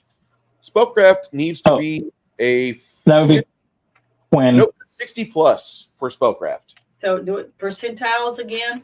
Yes, ma'am. Percentiles all the time. Do not have any d20s on your table. I rolled a 95. Woohoo! All right. Best Janet. roll of the day. Good thing All Janet got it, because I literally rolled an odd 1. Okay, I rolled Janet. 104. Quinn and Isabu both recognize that is Magic Shield. It's a spell that foils Magic Missile. Mm-hmm. And both of them just kind of send some cautionary glances Mongoose's way, trying to have him recognize that. Mongoose, make a perception check, 51 plus on a D percentile. Orville Nation, hey PJ, how you doing? Meanwhile, I'm just looking at the pretty colors. Ooh. They are pretty. Those are really pretty. Bright pink. I do have a Rumble account. I don't use it enough, but I have it. If I had more time, I'd devote more to it. Those of you that know me, you understand that my time is kind of limited now. I've had to give up streams and time with my friends because I give time to my job. Mm-hmm. 72 hours a week now. Well, Holy smokes. it'll pay Oh. off. I'm including travel time, okay? Oh, okay. I was going to say, like, Regular's about 62 hours a week. Crafting just crashed. Yeah, I read that. maybe it's Chinese lasers. If you're hearing this crafting, let me know what you want to declare next while you reboot. That sucks. Looks like the directed energy weapons have hit Idaho. Northern Idaho has been hit by directed energy weapons. Yeah. Crafting Gamers is out for the moment. Let me know what you want to do next. I think he was wanting. He'll probably want to swap over to like Burning Hands or something. That would be what I suggest. He's not going to do that unless he can't get back in. Okay.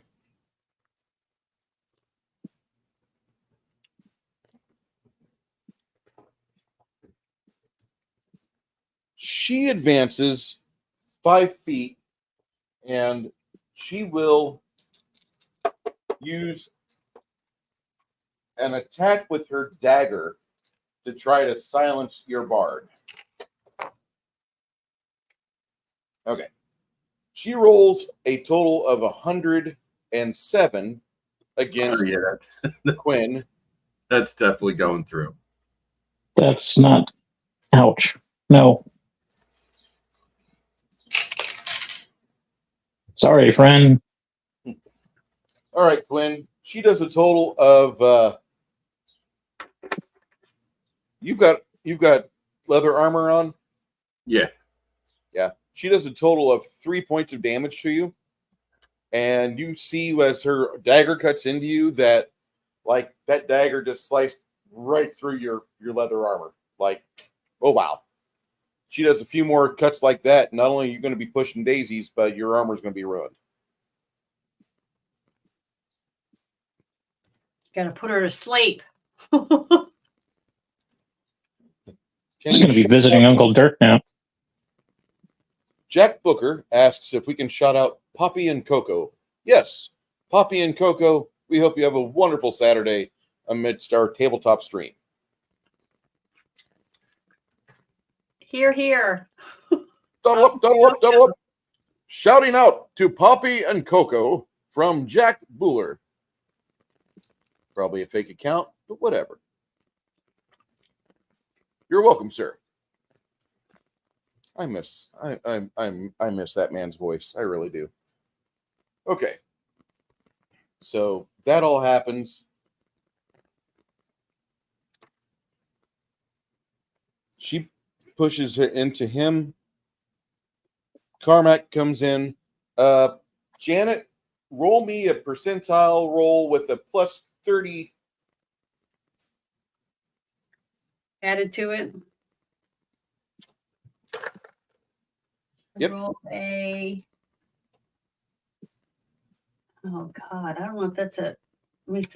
Can you tell whether it's a 60 or a 90? Should be a line underneath. If it's a no line underneath, what does that mean? Roll another die. Okay, let me pick another one. And don't use that die anymore because Yeah. Let me move that one out of the way. Hold on, I gotta find out where I put my other one. Where did I put my other die? Oh, here it is. Right If you're talking about the double digits, Yes. whatever it rolls as, look to the number adjacent to it, either top or bottom. If it's on the even side, it's all even. On the opposite side is all odd. So if it looks like a 60, but you got like a 10 or a 50, then it's actually a 90. Well, the one I rolled was on the same side as a 10, a 9, and then it says 5, 50, 30, 70. And then the other side. So that's a 90. Okay, so then I rolled a 90, a 91, if that's how you do it. Because neither one of my dice that I have lines on them. I'm going to take a picture and put it in the Discord so you can see them. Okay. That's what I rolled. While you're doing that, Janet, Quinn, roll me a die 8 and add 4 to it, please. 6. All right. The Bardic. Is there 3D printing going on? Yeah, you're probably hearing my heater. Oh, okay. Welcome I back. turn it off. I get cold though. I can't stick Well, around. leave it on and don't not freeze. with my internet. I am so sick. I'm falling asleep. So after this battle, I'm gonna have to call it quits. Hopefully, after a nap, I'll feel like rejoining.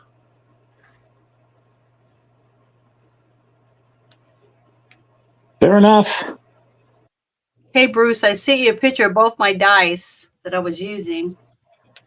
Well, not at the same time. I just took both of them with the percentile dice to show you what they look like. Oh, and I put my character in the beta test of the Discord. So thank you, sir. You didn't have to do it so quickly, but I'll use that. We'll do our best with your character, not to get you killed off, but I want you to Get better. Yeah. Do you have at your stores nearby? Do you have Airborne available? Yeah. Airborne? Probably. What is I'm that? not Probably. I don't It's look for it. fizzy, I probably it's should. citrusy, it does good. Not as what it claimed originally, but gives you a boost of vitamin C. It's fizzy, so it kind of settles your stomach. And it tastes good. It'll boost your immune system too. If you have this available, Oh yeah, we do sell that. Yeah, we do. this have is that. really good. Whenever I start feeling like shit, I come home and I take this, and usually whatever I might be suffering from is daily. It's not weekly. Okay. Nerdy, you If say you're that willing- because you live on the other side of town from where I live, and it's right now 70. How hot is it today? Where the fuck did my weather go? All right, hold on. Right now, where And I'm Nerdy, at, just where so you Nerdy know- Ogre is, it's Sorry. 80 degrees. So where he's at, it might be like 50. Go ahead there. Well, according to my temperature thing, it's 61, but it's a cloudy, windy day. Yeah, it's like 66 down here, and I'm in the warmer part, and it's overcast Well, and if you kind of think you cool. got my character, Bruce, I'm just gonna call it quits for now and lay down. Okay, well, hope you feel better. Yeah, take it easy, TCG. Yeah, Stay hydrated. I'll see about getting If you can something stomach some food, I will. if you got yogurt, do the yogurt. Eat some oranges. Just no D4s. Yeah, All right, see you guys. Like I said, if it's I a feel better soggy after my nap, 52 here, but Go get Oh, some John. rest, my friend, and I don't live. You're not allowed to die, damn it. I live in You're not Arkansas allowed to die. here. see you guys later. take care, TCG. Good seeing you today, man. I want you to get well. I hope I get well too. So, yeah. Better we're resurrecting your ass. Yeah. We need you.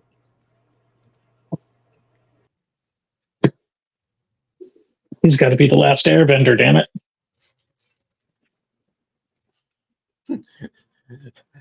Whose stream was it? I was watching somebody, and they were like, the guy was laying on the ground. I can't move, and it said at the bottom, my knees.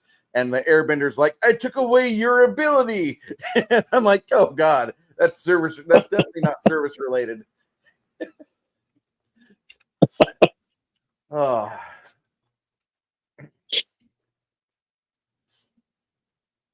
Okay.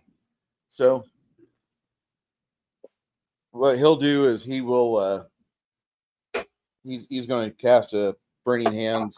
So here in a few seconds he's going to advance and make his way towards where Uzabu's at. Okay. Magic missile didn't work.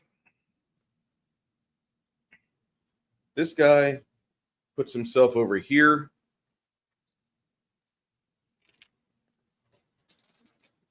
And he'll be casting Burning Hands again. She will try to do an acrobatic charge. All right, so she trips and is on the bar.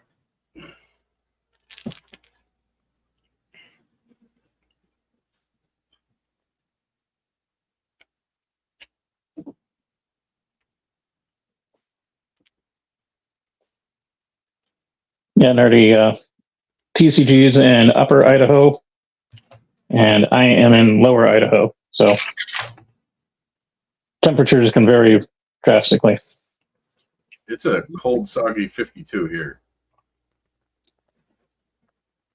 Ouch. I am so sorry for you people. I mean, granted, you're going to be like, Bruce is an idiot. There's 8 months of the year where he spends in 100-degree heat. Yep. I got chicken roasted in the oven, which keeps the place warm, so I'm good. Okay. Let me roll me a D percentile, please. I need our archer friend Reynaldo to try and do something accurate. All right. Here we go.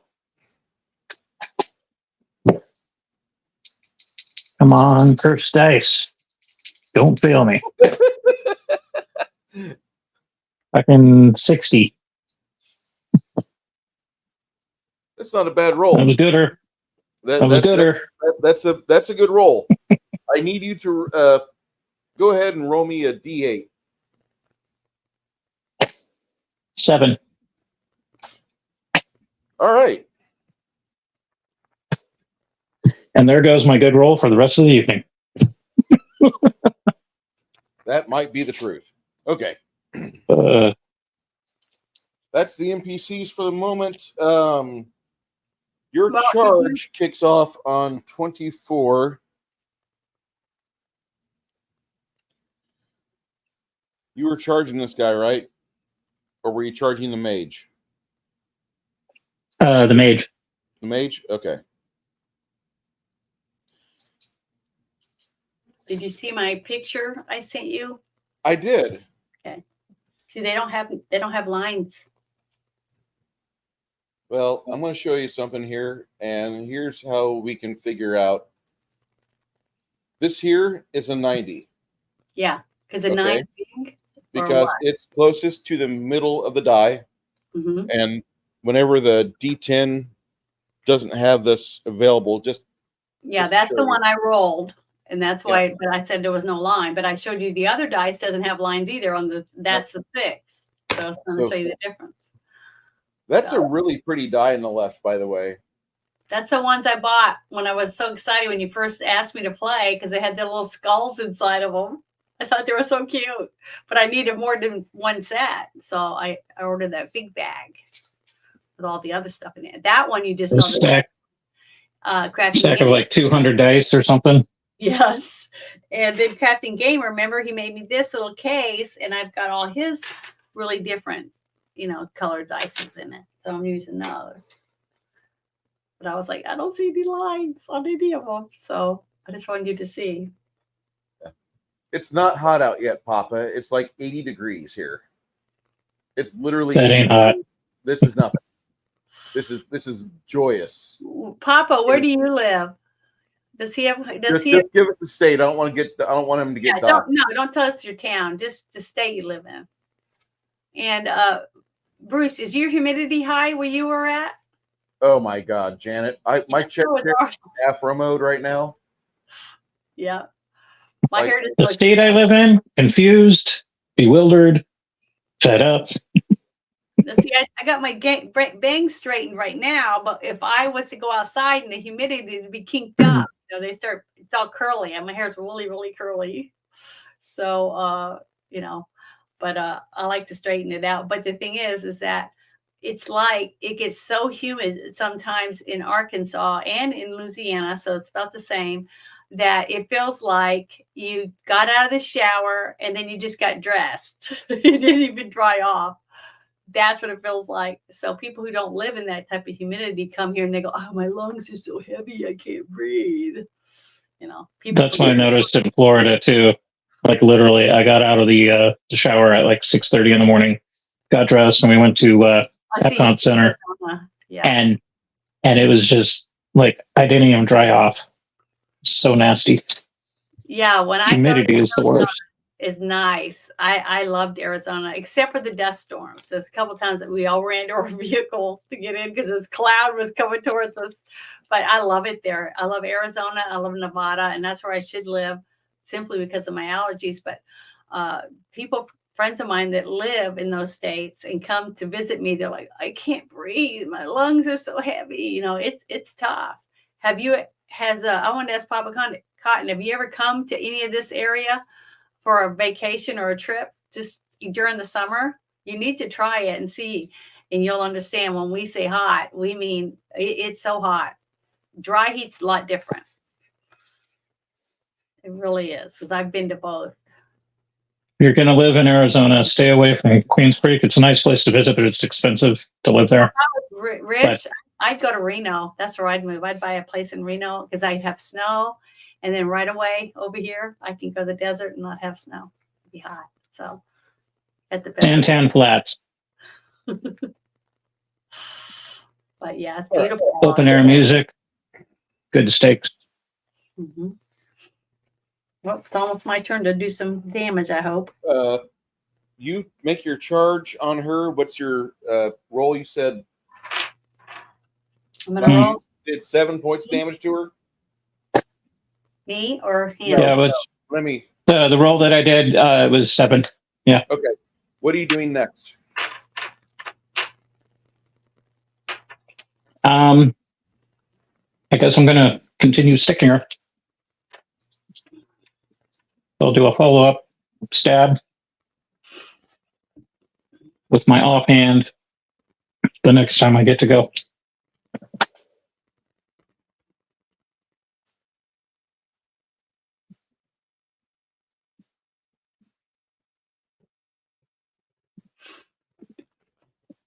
Are you ambidextrous or no? Mm-hmm. Yeah. Okay. There was that one time in college. That's cool. Guess if you're a drummer, I guess you'd have to be one too, huh? It probably helps. In real life, I'm a lefty, but when I took Iaido, I had to learn everything right-handed. That was quite the learning curve. Isabu, it's your initiative. Okay, so I want to attack, and so do I roll? I don't roll the D's. I roll the percentiles first, right? Correct. Okay, here I go. Make sure I got the single and double. Here we go. I rolled a 52. All right. Is that high enough? No. I didn't think so, damn it. This Oh. guy, he parries, or not parries, but you see him dodging out of the way. He's using his body movements properly, and he just kind of effortlessly. Damn it. Okay. Yeah, dickhead. He's a dick. Hello, Newman. The other dice, the one I sent the picture of, but I didn't. I picked up the other two, so maybe next time. All right, so my next move is to try again, I guess, because he's gonna go for me. I know. So that's my next move. What's my number?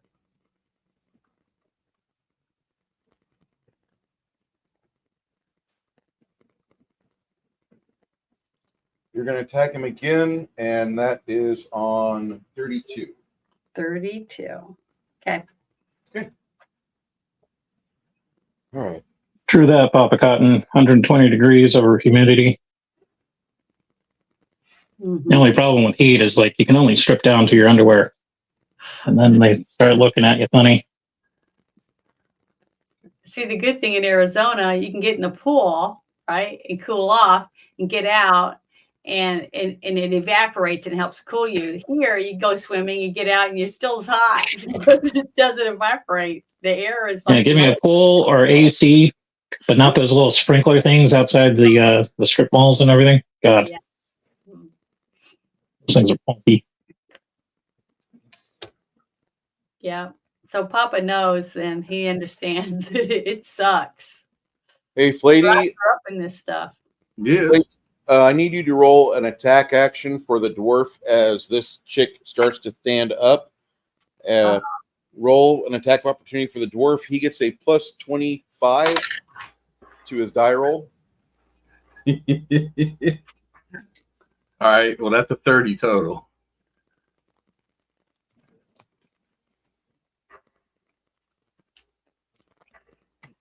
Oh, I forgot to add 30%. Was I supposed to add 30% for that roll? Yes, you were, Janet. Oh, well, I didn't. But does it make a difference? What'd you roll? 50. What's that? 52. Okay. He's still dodging out of the way. Oh, okay. Damn. I was hoping it would. I forgot. The 30%. guy's, he's wearing some sort of mithril shirt, and he has he's got a weapon in hand, a sword in hand. You can see. Okay, I'm sorry. I'll set up now and let you go to the next person. Oh.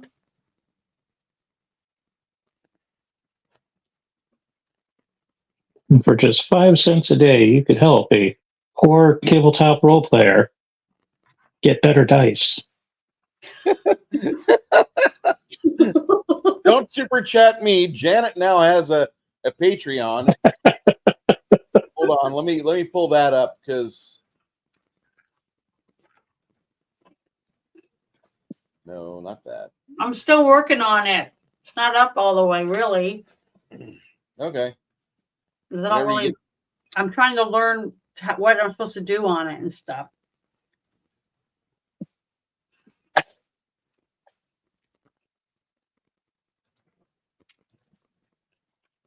Can I you make, forgot I had these little red dice. I was going to ask him if he can have a guy make me some dice that always rolls good.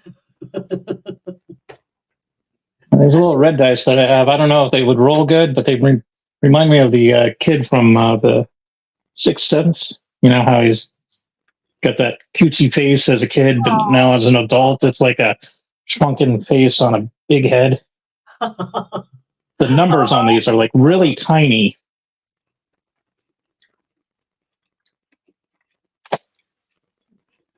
A shrunken face. You guys make me laugh.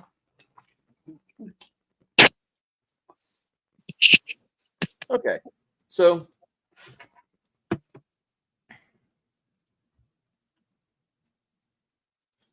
and he's still dodging out of the way. Janet's going to try to swing at him again. Have somebody that Flady rolled for Ronaldo. Ronaldo hit a 30 on his bonuses to hit, which is not good. So Yeah, no, a miserable roll. yeah.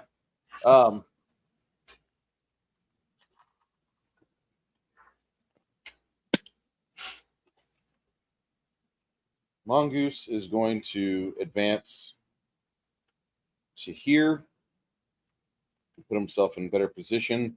As he moves forward, he says something, Isabu, duck. Okay. Isabu, pull up your socks. I'll Oh, duck, no. but it probably won't help, but I'll try. I heard you. All right. Flady, she's within clubbing range. All right, come on. I really need this. Oh, come on. Let him do it. I have faith in you. I don't. You just got to channel your inner power, man. You got the glow. 64. Is that including your bonuses to hit? Yeah, that's a total. Damn it. Gonna need a little more, sir. So as she moves out of the way, I ask her, "May I have this dance?"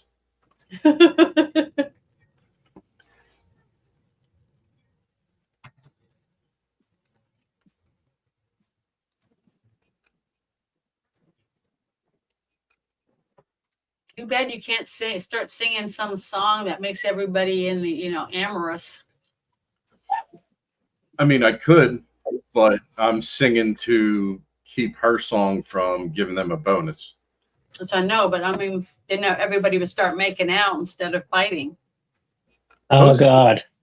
Closest Aren't we fighting like blue hair Antifa types or something? No. Then once we get them under our spell and, like whatever, we can then do off them. Yeah, but then they'll start looking for Oh, children. God. I'll be right back. You hear my chickens? They're out back. Something's going on. Uh-oh. Gotta run out. Grab the shotgun. I just hope it's not Dog Man. That's all I ask. Oh, yeah, that's right. Crap. Oh, you're into that stuff. Bruce, have you ever seen Terrence Pop's paranormal video? He covered somebody else's story about an interaction with them. It was really good. It was like 45 minutes long. I'll have to look for it, but sure.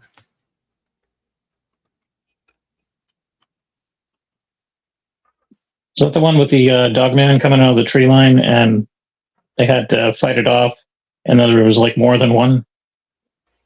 I don't think they actually fought it off. They knew it was there. It was like an American Indian guy took some other hunter to the reservation, and he's like, "Look, just don't interact. You need to maintain, because if not, we're going to have a problem."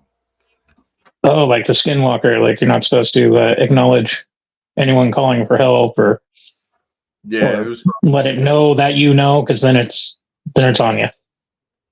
Yeah, like there's a bunch of parameters for the guy to go. It was well discussed, put it that way. And he gave it his traditional, you know, Terrence Pop narration. It's Mhm. worth a good long drive listen. I think I have it right here. Let me see if this is what you're referencing. Hey, I think that's it. Okay, yeah, because it's hashtag Terrence Pop.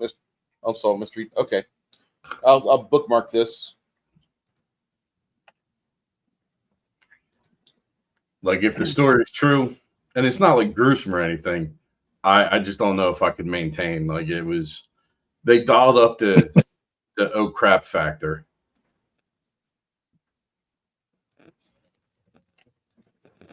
I absolutely agree, Pop Cotton. Terrence Pop is How's it a going, Kronos? solid individual. Hey, Kronos. Okay, so very chaotic here as others are getting their weapons ready and trying to charge towards the problems. Um,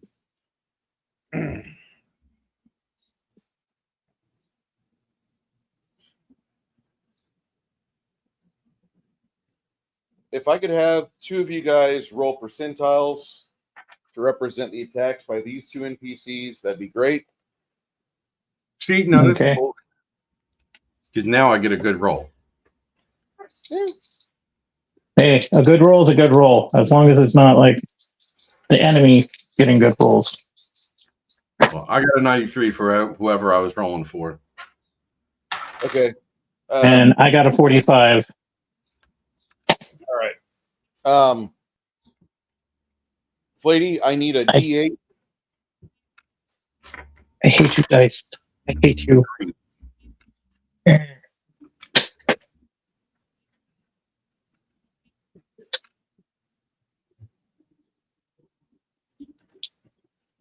You're adopted. I'm switching out my percentile.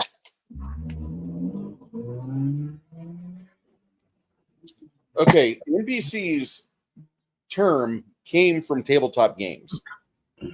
That's where it originated from, Kronos. We need to have non-player characters as individuals in a story or in an event. That way we have a way to illustrate something from another perspective or such. In this case, the combat.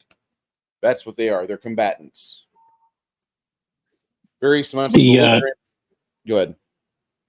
I was going to say the derogatory NPCs are derived from video game NPCs because they're scripted to repeat the same line over and over and do a set action. They don't have any free will or free thought. And the video game NPCs were based off of the non-player characters of the tabletop game. For those not in the know.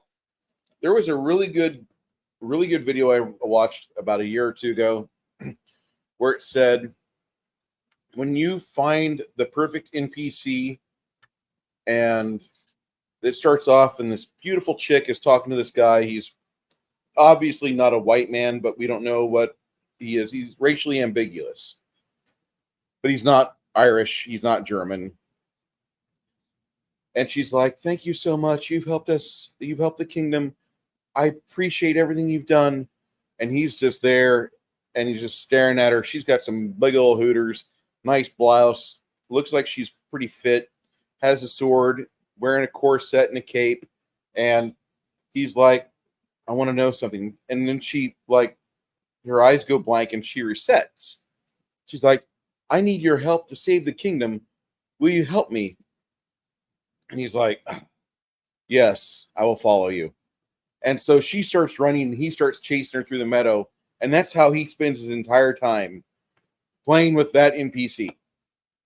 And I thought that was pretty good. I don't know exactly where I could find that video on the web. It's on YouTube somewhere. But I thought it was good because he looked like the board gamers, like, damn it, I wish there was more options here. And she played the perfect Bethesda NPC, which you guys know what I'm talking about. They exist for one reason only, and that's just to kite you along on some other fetch quest.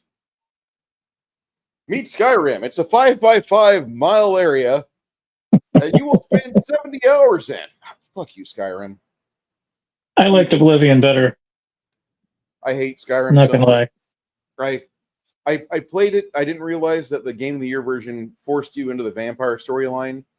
I hated the Oh, yeah. vampire chick, and I died because I tried just boss killing her, and she would not let me kill her. It's not in the code. All right. Janet's not in costume. She is outside with a shotgun right now. Hopefully still alive. Damn you, Dogman. No shit, right? Dogman's gay. He is. He's very gay.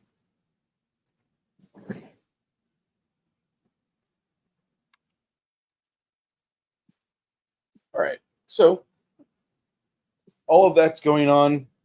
The next person in action, your offhand sword attack. Actually, no, wait. Flady, what did you roll on your own personal attack on her, or no? Did you fail? The last time I did it, it was a fail. I don't think I'm up yet. No, you're not. You're going to attack her again, I assume? Yeah. That'll happen on 35. That'll happen on 35. Okay. Got it. Offhand sword attack from you on Mage Chick.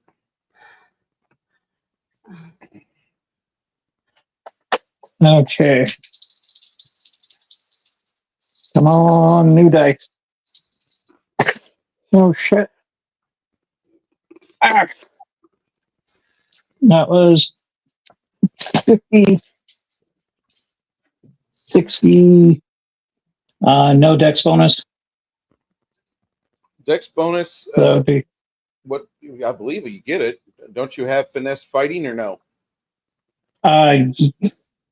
yes. Okay. Yes, you get it. So that would be 70. All right. You miss. You need to score a 80 plus. Cock. You want to try it again? Yeah, let me just wallow in my disappointment deeper. No. That'll your next stab will happen on 37. Yeah. Or actually 38. I forgot to write down the number for my next attack. It's right now on 32, Janet. Go ahead. Attack the anti-paladin. I rolled a 97. Oh, is it high enough? Please let it be high enough. All right, Janet. That's it. 100%. You roll a die 8. You add your strength bonus damage, which is what, a +3 or 4? Okay, now I roll this die 8, this one. Hold on. This one? Yes. Okay, Yes, ma'am. and then what? Die 8. And then what? Don't forget your strength damage. Oh, I don't know. You have a bonus. You have a bonus to damage, don't you? Let me look real quick. Hold on. God, I've got to write this stuff down. Okay, it says base attack bonus. Is that what you're talking about? Yes. It says 10%. What's your strength? My strength is 18. You get a +4 to damage. So plus 40. +4 to damage. +4. D8 +4. Okay, here we go. A 2, so that's 6. I rolled a 2. All right. So I hit this time finally. Yeah, you finally cut into him. Yay! All that for a little drop of blood. I know, but still, it's worth it. So now, where am I really on this thing?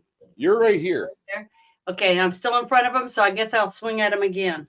All right, that'll happen on 40. Okay.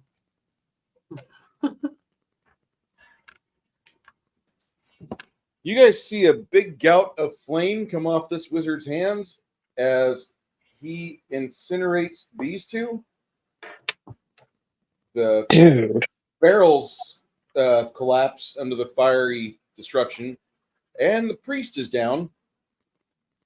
The girl that was rushing over stalwartly to defend her friends, she doesn't get a reflex save. Aw. There's Cynthia to take everybody out in the whole place. Seems like. Bad form. Bad form. All right. As the big gout of flame happens over here, you guys realize just how much more deadly this could get. She tries to make a stab on this thing as the wizard stands up, the gnome gets an attack. I need a percentile roll. Ooh, you might want somebody else's. What'd you roll? 23. All right, well, that's on brand for the gnome. She misses. It's okay if the NPCs suck. It's okay if you guys fail your die rolls. It's all part of the narrative. Oh, yeah, this is disappointing. Bruce, you're not near Pecos or Fort Stockton, are you? No, that's off to the west. Yeah, apparently they're massive hail and tornadoes. Yeah, I just had some storms go through a while ago. Oh, and guess what? There was a hawk out there. Just to give you an idea where he's talking about Fort Stockton. This area has got bad weather right now. I could show the weather map, but here's I-10 in all of its glory. So you got like way, way, ways away. That's sweet. Yeah. Yeah, because the footage coming out there looks pretty rough. Yeah. That's all of Texas. Yeah, Texas is huge. I love it. It's the size of Ukraine. But you know what? It's no, not. Ukraine could fit in Texas. Yeah, Ukraine could fit here. So could Germany. We're not full of losers like the Ukraine. For the Ukraine to kill one Russian guy, they lose 10 men, which is why Ukraine has such a hard time with its war. And you have little, what's his name, Zelensky, asking for money every day. In ballerina slippers. Hey, apparently it works because he's getting it. But not from you and I. Man whoring is not an occupation. They hold a knife to our throats and take our money and give it to them. That's the problem. Well, technically it is, but it's not a legit occupation. Like, to man whore, that's pretty bad. What's good for your garden? Dead IRS agents. In Minecraft. Meat. You can amend that as much as you want, but we all know it's true.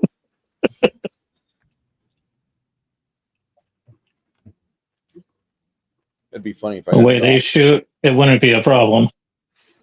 They good God. They have to like do repeat rounds at the pit bull and shit. They government agencies and dogs just don't even get along well. That's the only problem I have is like we're gonna move out somewhere where we can have a dog, and that's when the fucking 3-letter agency comes to my house and I'm at work that day and they shot my dog. Like, what the fuck? All right. Then it's John Wick time. Yeah. You don't have a dog yet. It's going to happen. My wife's mood will increase dramatically when I get a dog. Okay.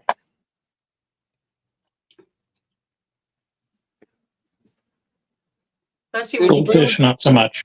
When you buy your wife a teeny cute little teacup, then she'll just be eaten out of the palm of your hand. As much as I want to do that, I think it'd be smarter to get something decent. Like I don't want a German Shepherd because all the fucking drinking bros, Matt Best types have those, or Malinois. I don't want one of those. I want a black-mouthed cur. Mm-hmm. Those are really good family dogs. They seem to be all right. I've never had a problem with them on myself, but they're companion dogs. They're good for the farmyard, and you'd be big enough to where like you'd have to seriously make sure you're friends with the dog before you come in my yard. Well, You you take get that as a family pet, and then you get her the little teacup she can carry around with her when she's home, and they can be best friends. My Little wife 2-pound chainsaw. My wife will not get a teacup, a chihuahua. Like, she has a problem with my love for terriers. She's like, I don't trust a man like small dogs. I love small dogs. You know what you do with terriers? You throw them in rabbit holes and they come out with meat. They're great. Mm-hmm. Hey, I had a Chihuahua, and I didn't want it. I had a Shih Tzu, which I loved, and my mom was given. My other sister did fingernails to earn the money to buy my mom a Chihuahua, but my Shih Tzu had gotten killed during this time. So my mom gave me the puppy, and I didn't want a Chihuahua because I didn't want one that shedded on me and stuff. So I got him. I named him Cracker Jack, and I got a car seat for him, little clothes, everything. I'd spoiled and rotten, and from my mom. And then I found another girl that had a Chihuahua, and I studied for her. And my mom got picked at the litter, so she got one. Jack was like 6 pounds when he was full grown. She got one that she ended up being 4 pounds full grown. So my mom named her Mimi and spoiled her. I mean, it was terrible. She spoiled her terribly, but they were adorable. So it was worth it. Even though I never would have picked a Chihuahua on my own, but he was a good dog. Had him for 16 years. That's why I don't have any pets right now, because it was devastating when I lost him last fall.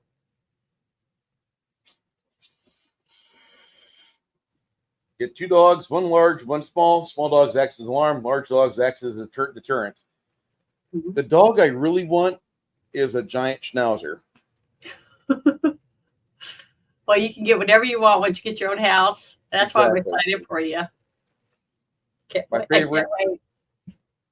Little Westies, those dogs are fucking amazing, but they get hip dysplasia. They have joint problems. Scotties and Schnauzers are about the same. If you can get a Ratzer, which is a combination of a Schnauzer, a Rat Terrier, or a Rat Terrier bred with one of those other 3, that would be perfect for this environment, because Schnauzers are almost too furry for Texas. Yeah, They're not Chihuahua's perfect. That's not a dog. You get 30 of them, though.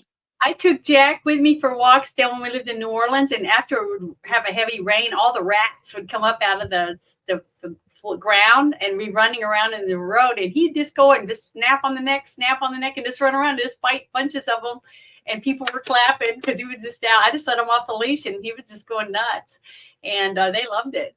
I mean, he loved it too, and he did it all by himself. I never trained him or anything. He'd just see a rat, and he'd bite its neck and break his neck. And he just did bunches of them. So Rampage. So you never know. Bloodlust unlocked. I've only met 1 Chihuahua in my life, and it was a pure crackhead. I'm supposed to be napping. I'm trying. The crafting gamer, it's okay. If you just lay there and try to get better, it'll happen over time, slowly. Just resting. Let me read you the ingredients to several store-bought brands. Within about 5 minutes, you'll fall asleep. I had a pet rat. I've had a couple pet rats. No. Yeah, rats are kind of cool. Well, my dad was jungle survival, so he brought rats home. We bred them. You know, we had a male, female, and then the babies he'd take them back to the place, and they fed them to all the reptiles and stuff. So that's what we had rats for, though. But we loved them. We had Herbie and Bonnie, is what we named them. And one time, Herbie had chewed through the books. So we took a bunch of books and put it on top because they kept pushing the top off. And I remember one night, it was like 3 a.m, and my mom was screaming at the top of her lungs. And we all went running downstairs, and she's down there, and she was standing on her bed. And Herbie or Bonnie had gotten in her bed and started having babies. Because my mom kicked her or whatever. And we found babies, like for days here and there, little pink fuzz balls crawling down the hallway.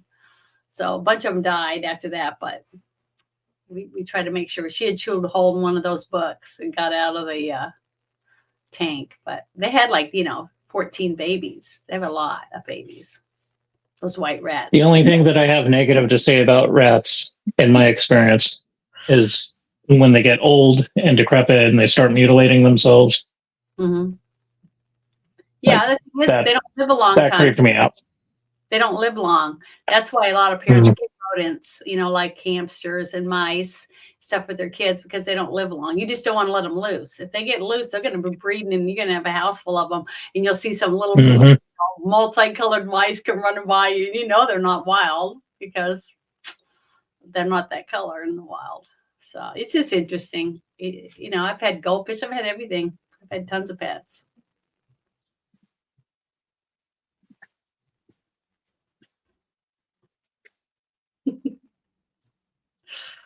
Oh, Do, do, that do, shows do, the- do, do, corn. do, do, do. What did you put in the bottom? Airborne. Pepperoni? Airborne. What's that? Oh, because see, I was going to say, it looks like my pepperoni that I'm eating in the bottom of your cup. I don't want to eat Janice pepperoni. I want to eat my own thing. Oh, I love pepperoni. It's good. It's one of And my today's shirt of the day is the same shirt that we wore 2 weeks ago. Yeah, I'm wearing the same shirt I wore last night for my stream. It says, really? Am I that fat? Yep. Welcome to Palestine. In memory of the dead 5 aid workers that don't understand gravity, physics, and 2,000-pound relief pallet.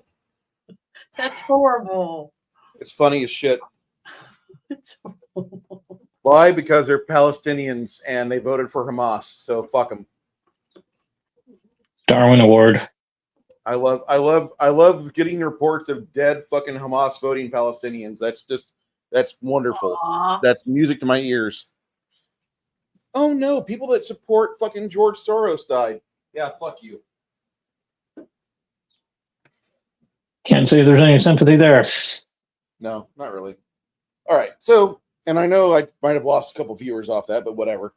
Hey, our friend Tommy and the Guinea Pig Collective is here. Somebody that actually has wonderful rodents. Mm-hmm. I have a hamster. My old username on Twitter, Ratty Ratkinson. And lived for 6 years. He was pickled from eating oatmeal cream pies. Could you imagine having the Keith Richards of rodents in your aquarium? Good God. I'm happy that I've never heard people say, I hate rat farts. I'm sure rats do fart, but they're such a small item. It's a small creature that when they fart, you don't really recognize it. But if you had a cow and you know what a cow fart smells like if you've lived on a farm, like, good God. For you milkmaids out there, I love you. It smells like chewed up grass. I've helped raise some cows. I had to babysit some livestock during a Christmas break for some people at church. And yeah, and their tongues, they're like plungers. They get all friendly with you and start nuzzling you. And here I am, suburbanite, Mm-hmm. feeding them. And the next thing I know, this ginormous tongue comes out of nowhere, slimes me, and it felt like somebody took a frickin' plunger to my face and just stuck me in the head. Yep. Like, whoa, Lick. friendly cow, look out. Horses like to rub your lips on your face. Mm-hmm. So. No jar of peanut butter involved. They just do it. It's weird. Mm-hmm. Well, that's our edition of Animal Farm. Hope you come back tomorrow. Right. Back to the combat, which is currently in session. Oh yeah, we're about to die. About. Yeah. Isabu makes her stab and connects. Mongoose comes over, and he told her to duck last time. Isabu, I need you, because he told you to duck as he was moving. Yeah. I'm going to give you a plus 10%. Plus 10%. To your reflex save. Okay. You need to roll an excess of 75. Okay, here I go. I rolled a 1, which isn't good, and a 5, 50. So 51 plus 10 is not enough. What's your reflex modifier? Hold on. Oh God, this sucks. I've got to find it. So give me a second. Wish I could remember where I write all this stuff.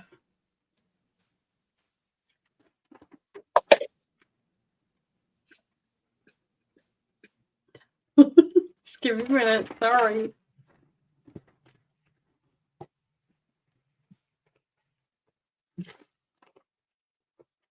They have two notebooks. I have the one that's clipped on this clipboard, and then I have this one.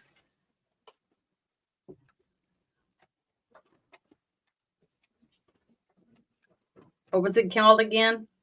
Reflex modifier? That what you Reflex said? like a plus 10%.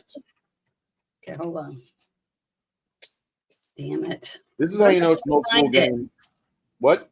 What if I can't find out what it is? All right, I'll tell you what it is. You don't have a bonus to your dexterity, so you only have a plus 10 for your reflex. Okay. Because you only have the plus 10 because you leveled up to level 4. Every Mhm. fourth level you get another. So I have a plus 10. You have So a what? actually not even a plus 10. You have a plus 5 to your reflex for your base Okay, save. plus So I'll give you plus 15. What was your die roll? I rolled 51. Low. Yeah, you're right. Not a good roll. Not really. Mm-mm. No good can come of this.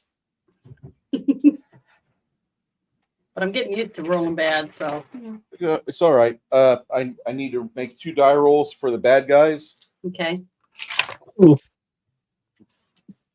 Well, think of it this way. You lower your expectations down to 0 and everything's going to surprise you.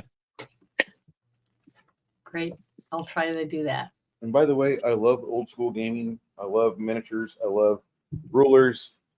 People that need grids for their games need to broaden their horizons. Okay. Thanks, Kronos. He said, rest in peace, Jen. Thanks. Janet, you and the main stud over here both take 14 points of damage. 14 points. Big gout of fire leaps off of Mongoose's hands. And then this lady, she avoids most of it. And I'm not dead. well, that's good. There's some small positives to be made today. All right. I need tell you what, I'm gonna have Janet roll percentile dice. Janet, if you roll high, the bad guys are going to stick around. If you roll in excess of 60 or more, 94. all right. See, I So- roll good for other people. I just can't roll good for myself. So I rolled them a 94, whoever it was for. Okay, that was a morale adjustment to see how the bad guys were going because they just endured a pretty good attack from one person, and he just gave 2 out of 3 people 14 points of fucking fiery damage. Mm-hmm. Yeah, Well, sorry. That's. I wish I could roll that good for myself it's okay. every time. I think I'm going to start worshiping Taiki. We need luck. And dice. And for 5 cents a day. Oh, it's terrible. But Okay, this Bardic girl right here, she's going to step out of the way so she's not getting flanked anymore. And she's going to try to maintain her song because attacking while singing is hard. And if you don't understand that, just watch some live videos of White Zombie and you watch Rob Zombie stampede around the stage and he's out of breath and he fucks up the entire performance. Like Sean Newslit and the rest of the band are jamming, they're sounding good, but the lead singer cannot trot and make fucking noise out of his mouth at the same time. It just doesn't work.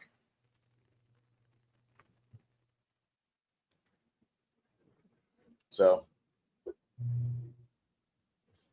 Somebody's using up all my bandwidth.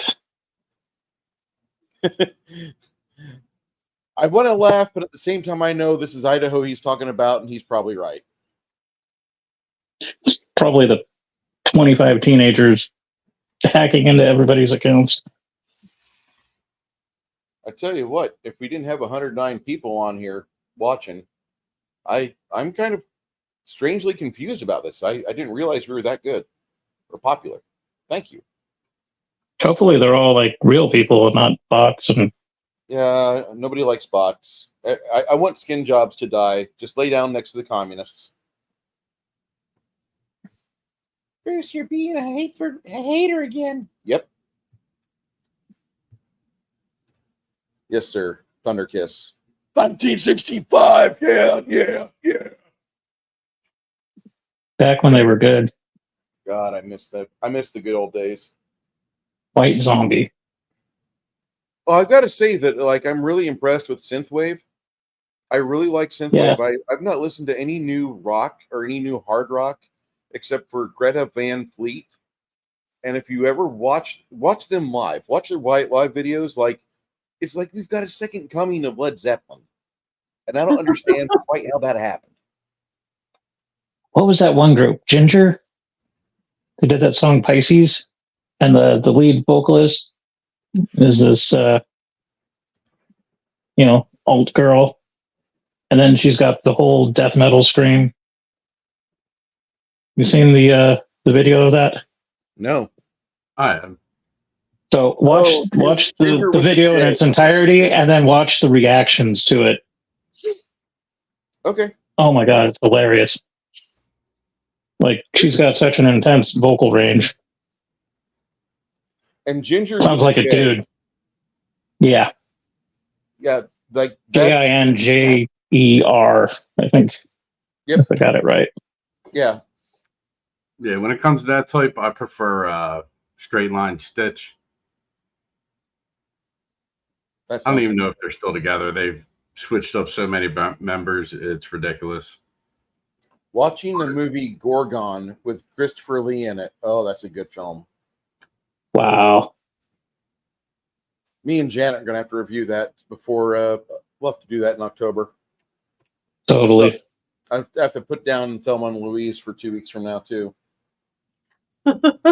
Or next week, excuse me. I know you don't want to watch it. I'm sorry. It's okay. I even noted that in the description for Thelma and Louise.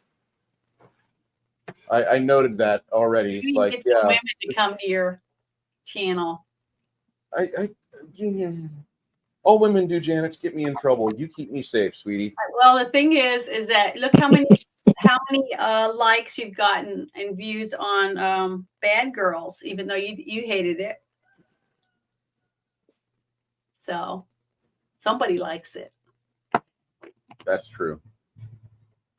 Got to have a variety if you want to attract a variety of people.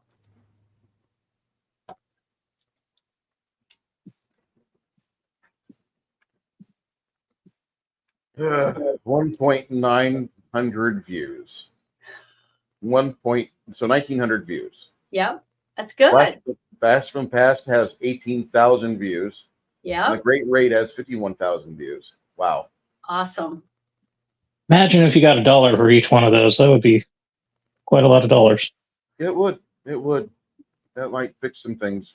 The Great Raid really is a great movie. It really is if you watch it for what it's supposed to be for. Okay.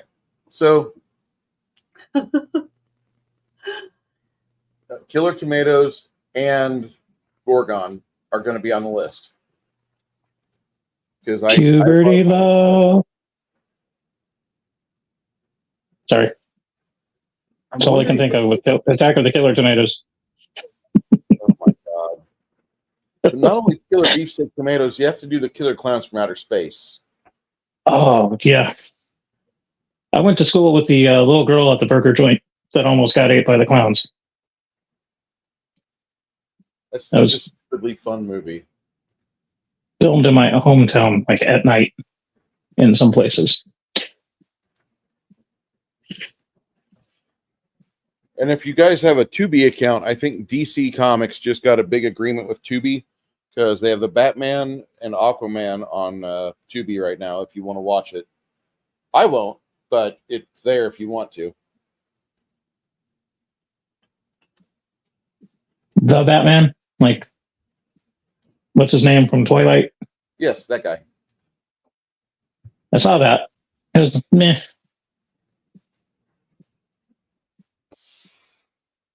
It was interesting. It wasn't like completely horrible, but I'm glad I didn't pay money to see it.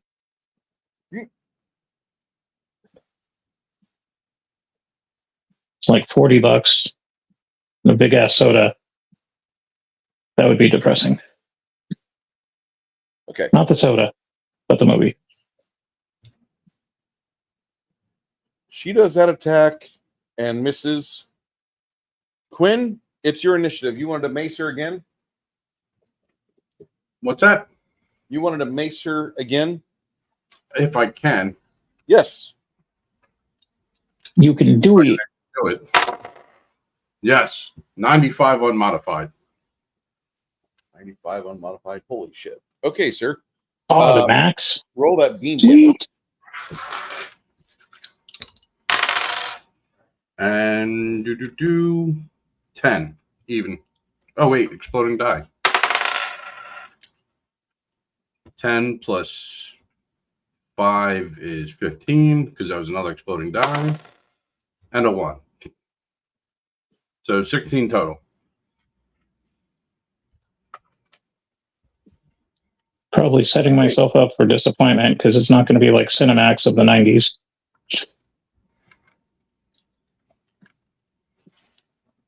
Is it enough to stop her song? She has to roll, and if she fails, she stops your song. Okay. So now, for right now, everybody will gain a +5 to everything because your bard's inspiring confidence. Excuse me. Plus Yay.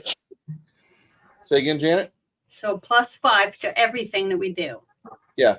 Now. Morale. It's a morale bonus. Okay. +5 to my failures. Yay. You one.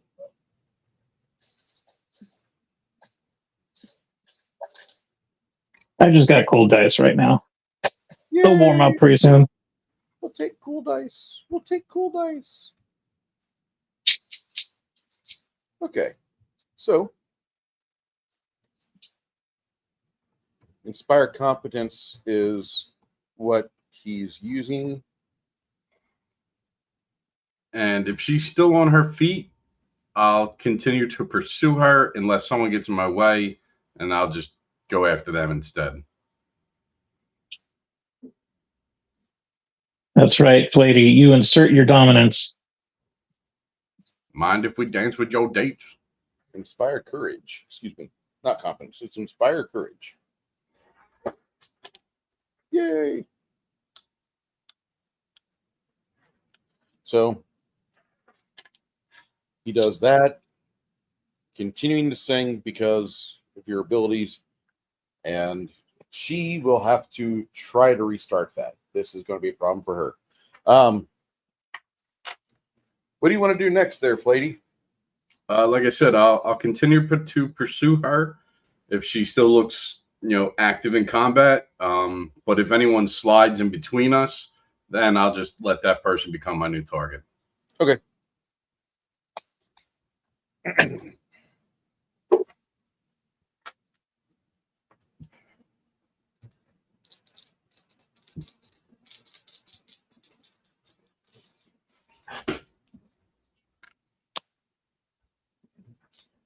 He pushes forward a little bit and causes Isabu to back up. And as he bull rushes, he takes his he succeeds on a caster level check, and then he goes for the attack roll.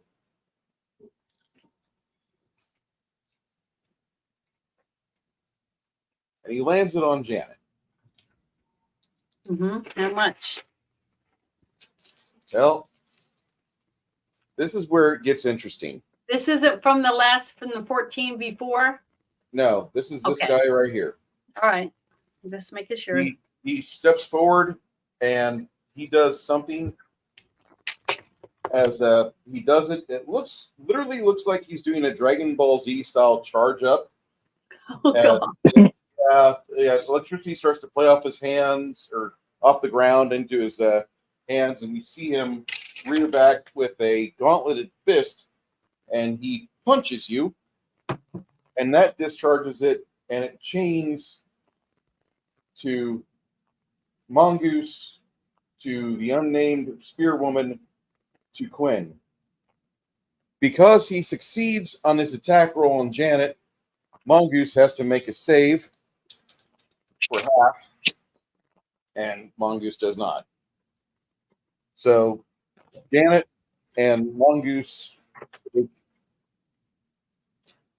damage. Spear woman, she has to make her save. She fails almost critically. Quinn, roll a reflex saving throw. Ooh, 91 plus 101, 106.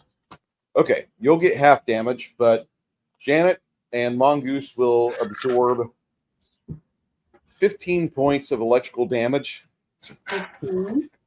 as he hits her with the, I hate to say the super fist, but it's basically a super fist.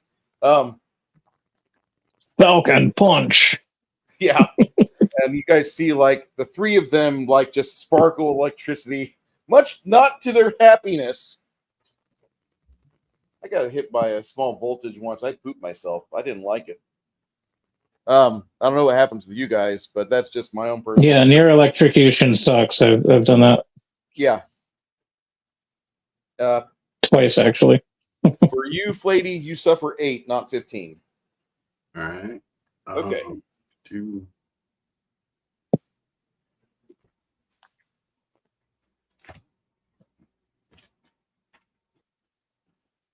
About that same time, it's back to Lemmy. Oh joy. All right. So, where was I? Oh yeah, switched out my dice. Going for another attack. Caroline, we So want that's an additional +5.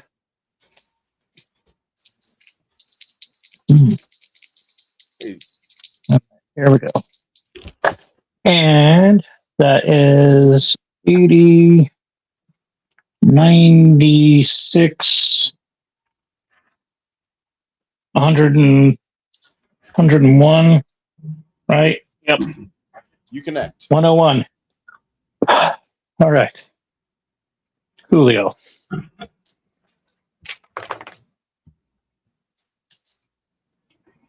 And then that is 7 points of damage.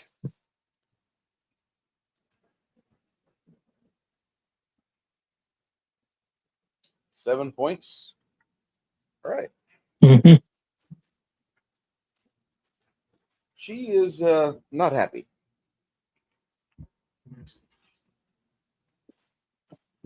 Okay. He shoots at Lemmy.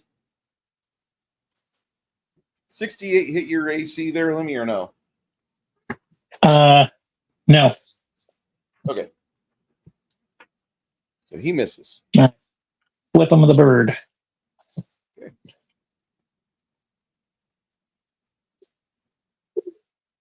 Cormac and just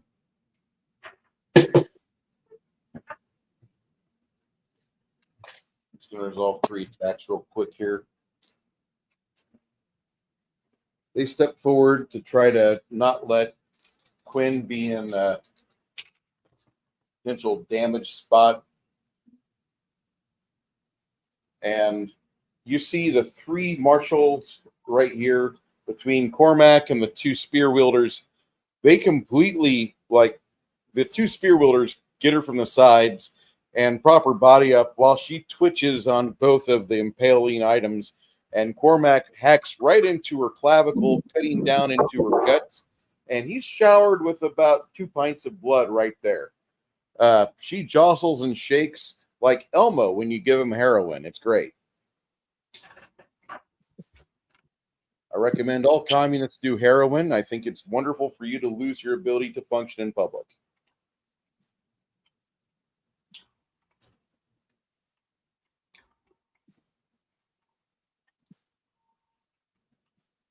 Speaking of California, She splatters. Congrats to those 3 NPCs. Like I said, I wanted to resolve that real quick. Have those 3 NPCs, hack them apart. Time to multitask again. All right. What are you going to do next there, Lemmy? I'm going to rub, rinse, repeat. Okay.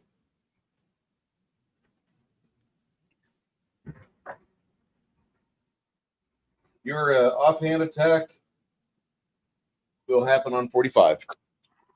Okay. At around 5th level, you'll get an option to where if you want to be able to attack at the same time with those weapons, if you so choose, that's up to you. Okay. Coolio.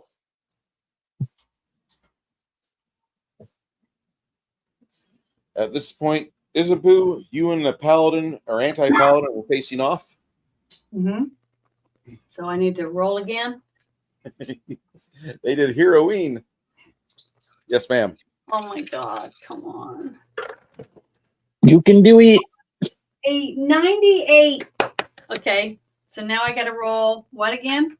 Your die 8 plus 4. Die 8 and plus 4. Here we go. Come on. A 2. So I get 6 again. Like last time. I think we're going to actually narcle the Garthok.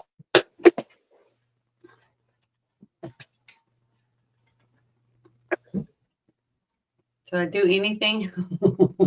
How much damage? 6. 6. I rolled a Drop 2. a small wine off him. Unfortunately for him, he's the only member of his party that seems to be resistant to physical damage. The rest of his group is a bunch of spongy arcane types. This thing here, this person, she steps over here, and she will unleash a gout of flame upon her enemies. It'd be cooler if she had lightning bolt. She'd be cooler. She actually gets all 3 of them.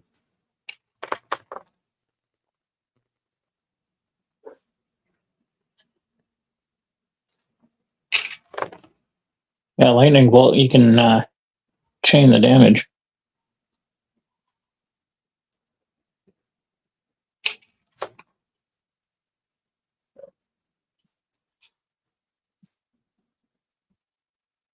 Well, she puts a lot of effort into a burning hand spell, and you see the little fricasseed gnomish girl cooked on the floor. Oh. The dwarf, on the other hand, he fails his save, but he's mostly intact except for his beard. His beard is burned to the skin.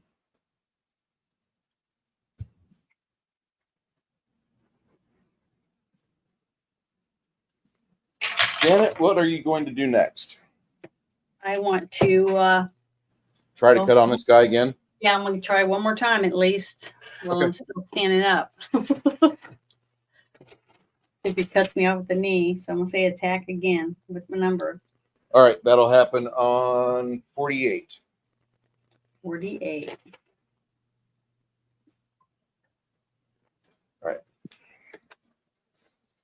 About that same time, Mongoose will make a daring step forward and finish casting his spell.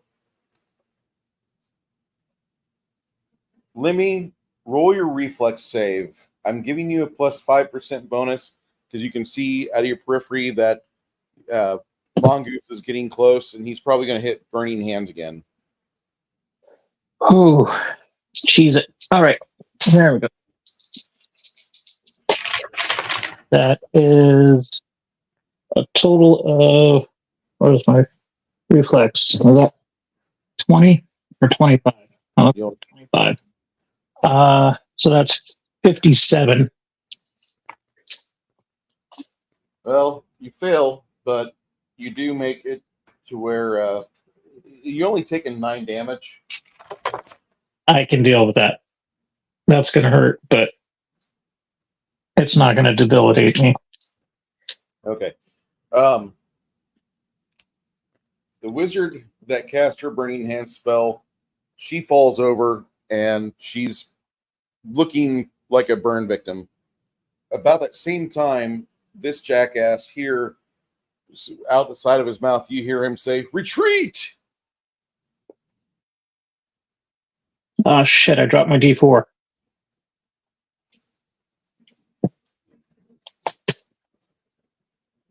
Flady, go ahead and roll me percentile and add 30 to it for Reynaldo, bravely using his bow from far away.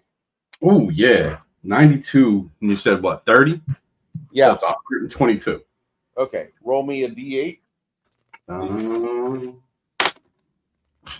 2. That's on brand. Okay. See an arrow sticking out of the paladin's armor. Or the anti-paladin's armor.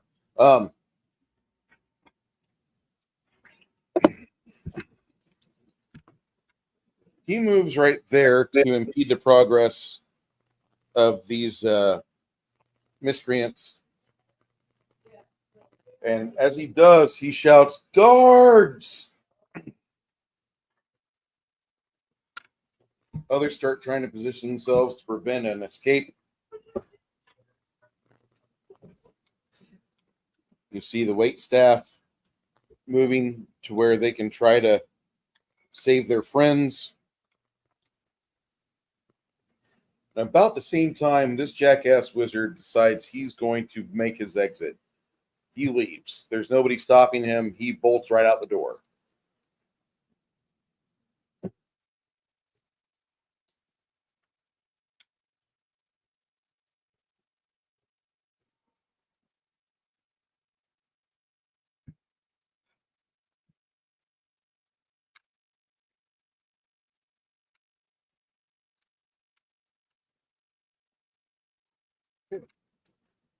As these people prepare to leave, I need Janet to roll her attack roll on this guy. I need Quinn or Flady to do the same, or not Flady, Lemmy to do the same. Okay. 33. Take care of yourself, Kronos. 33. All right. He ducks out of it. Janet, you roll your to hit. What my percentiles again? Yes, ma'am. I rolled a 97. It loves me right now, that one dice. So now what? 97 again. Mm-hmm. That's what I rolled. Roll your D8 and add 4 to it. And 4, 28. Didn't come out. 5. Hodgepodge of 3rd edition Pop Cotton 9 points. versus homebrew.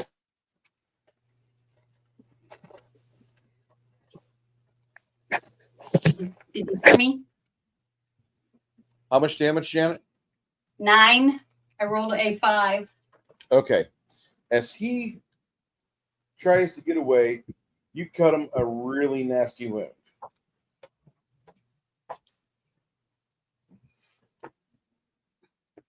These 3 leave, and they evade most injury. You get a look from the anti-paladin as he flees away from you at top speed that he will remember you. Good. And about 20 seconds later, you hear fighting going on outside, and you see a couple guards get cut down by spell and by blade. And then they're gone. And you guys have some friends that need attending to. There's some dead in here. A bunch of people are just crying out of pain. The guards, when they arrive, they immediately see to Dawn and they start asking you guys, okay, what all part of this did you take? And you can explain to them, and it takes you about 5 minutes to get everything out.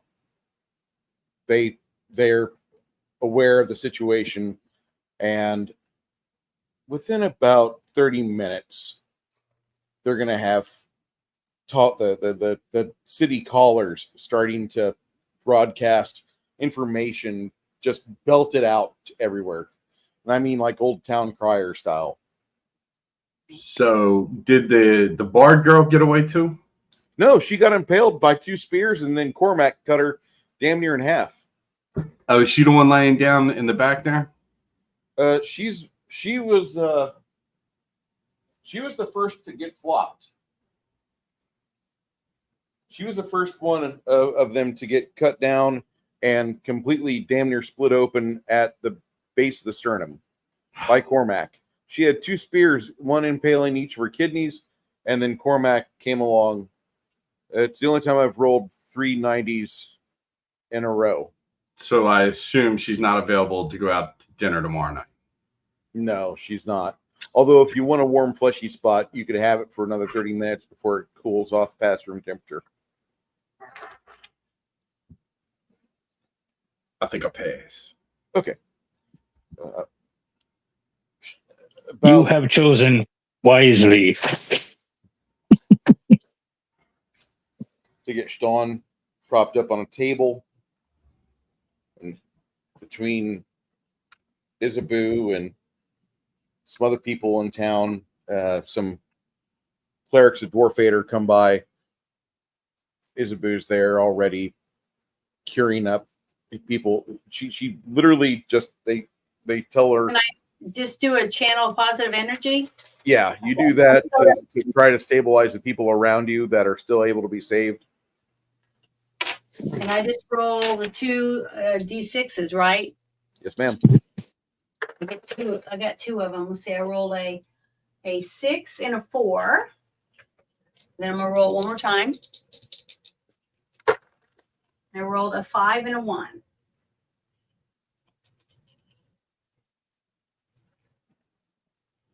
So I got what? 16.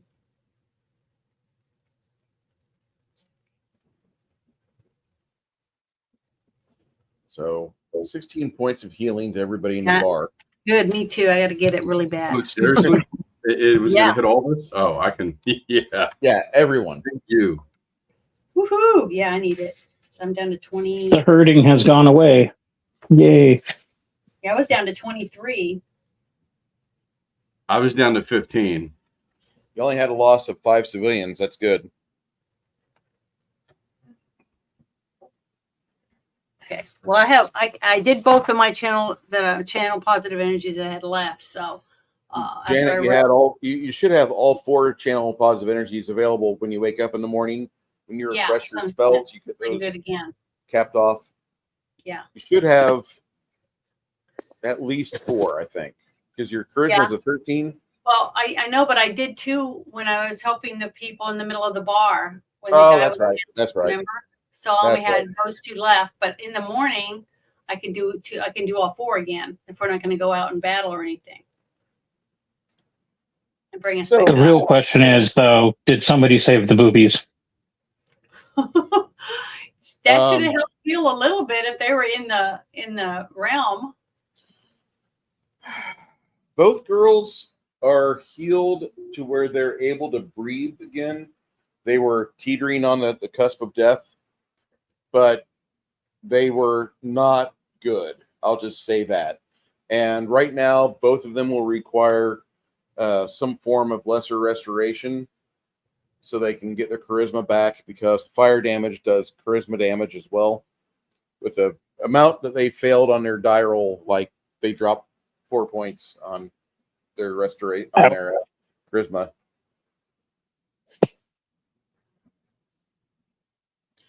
So the boobies can be Freddy saved. Krueger tatas. And after you channel out 16 points of healing, and other healers arrive and start to tend to the wounded. The guards report to their shift supervisor what happens, and Sean Deepcut makes a statement while he's laying there. He's like, I'd like to thank our friends, the adventurers from Ream. I'm in a lot of pain, but I'm feeling better now. I can immediately thank our good friend Isabu of Geralt, because she has made it to where I am not seeing my ancestors. Yay. As it Okay. stands, as it stands, I'm immediately deputizing the 7 of you, and you will now be considered deputies of the city of Stoneholm. I use it within my authority, which is not flexed that often at all, but I believe it to be for the best of our community. And if the healers will just give me a little bit more time and attention, I would be more than happy to contribute to their temple's coffers. And so the Dwarf Hater clerics come by and they cure him up the rest of the way because he took a pretty bad hit. And about the same time, an official gets sent from the notary office, and they chisel some granite tablets and give you each a small lead, looks like a triangular brooch that you can put this on your person. And what it just means is that this is a stamp that, or something that all the sheriffs wear, all the deputies wear, and it just means that you're part of the town's authority, and you now have the authority to declare certain areas off limits, and you have the authority to tell people to GTFO to make a hole to allow you to do your investigation as to why all this happened. The dead wizard, however, is not dead either. And one of the healers does their best to secure them with rope. They use a 50-foot length of rope to tie a person's hand together. So there's a bundle of about 1.5 feet of rope around a person's wrists, tied off to their feet, and they're not happy. How bad did they look, though? Like, how much healing did they get? They got enough to be over 0. Okay. They're not bleeding out to death completely.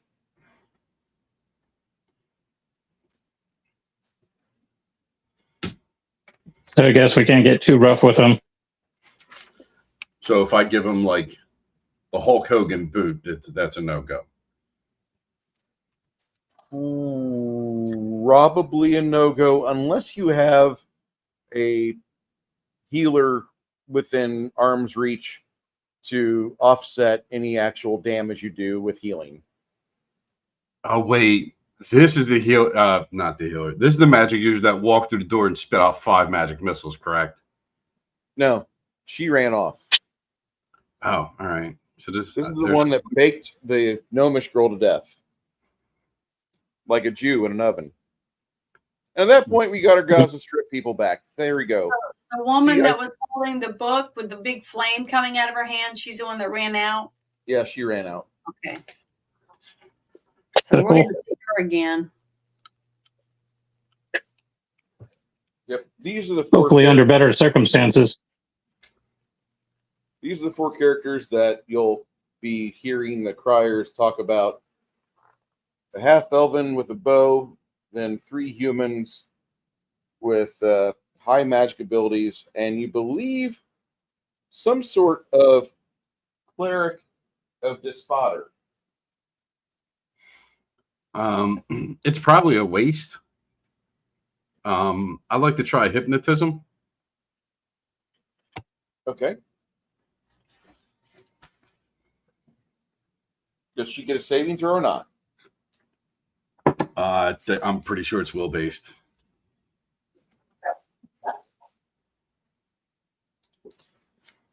All right. So You start working on her, and about a minute after you begin your Matthew McConaughey style speech on the sleep app, reading you a sleep story, about a minute into that, you see her eyes just kind of get this glazed over look, and she just stops being so assertive or dominant on her statement. All right. I would just if I'm under the impression it took effect, I'd start with basics. You know, who are you? Why are you here? Why did you do this? Who's behind it? So on and so forth. Basic, nothing weird and creepy, just basic info. And I would keep it very straight and simple. You know, fact-based questions. You know, who are you? Stuff like that to get something, because we, as far as I know, we've never seen anyone in that group before. Could be wrong, but I don't believe we have. They're well skilled, well armed, and knew exactly where we were. You know, so I think information could be had here. Be nice to know what faction, if it's like the Illithids and their hirelings, or if it's like one of the groups within the city. We don't know.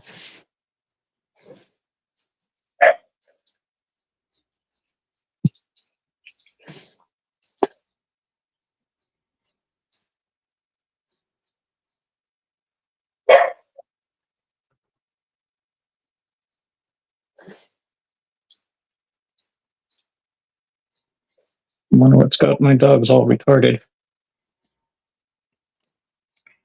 Getting ready to go drain out. She tells you, she's like, my name is Lady Ariana, and I'm from the city of Archenbridge.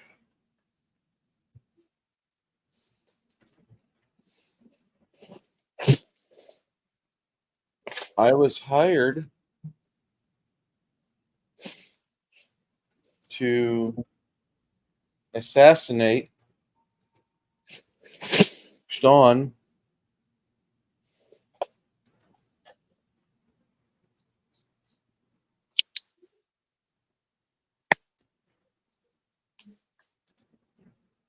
and instead I believe we've been defeated.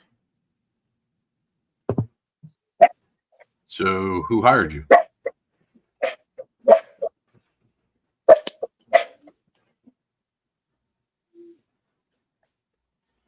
I was hired by a man by the name of Devlos.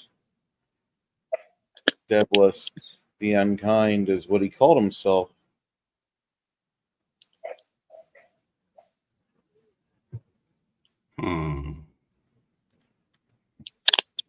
I look around. Does anyone look like they're like, oh yeah, absolutely, I knew that? Like, or is everyone just kind of in the dark like me? It's good, fresh information, just not connecting any dots. She says,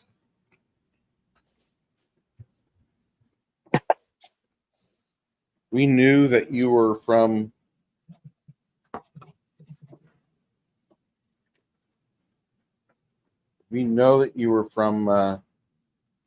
Gilboath.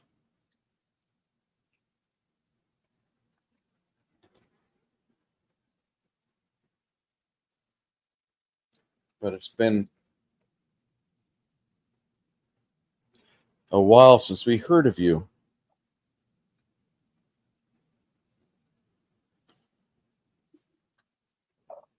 And I think Devlos is affiliated with the Flintblade Dwarf clan, but I could be wrong. That was what Sherry knew, but I saw Sherry get split in half by your big beefy fighter. Hmm.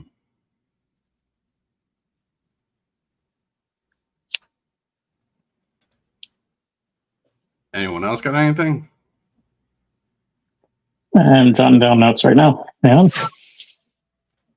I don't know. I really don't know what to ask. I mean, we got some good answers. Yeah. Oh, we can ask them if there was any other plans that were to hurt us in the future, if this one didn't go through. What were their plans? If they know what they are.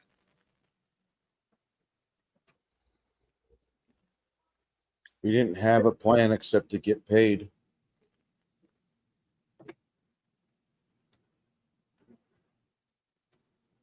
Where are you going to get paid? Ooh, good one.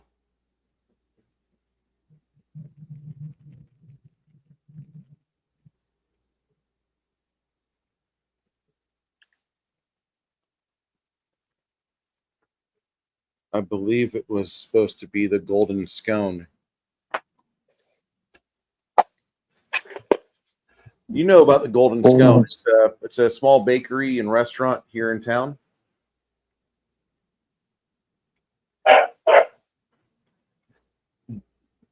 Do you know if your employer or the person who contracted you, does he have a spy network in town? And do you have any contacts among that? She looks at her wound and sighs.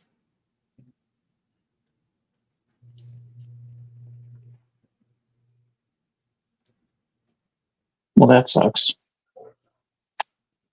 I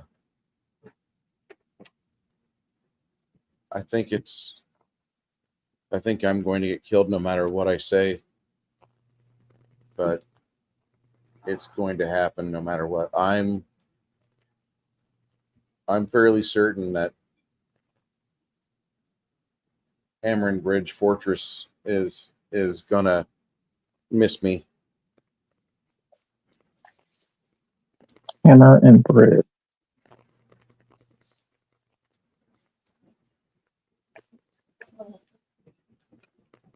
Hmm.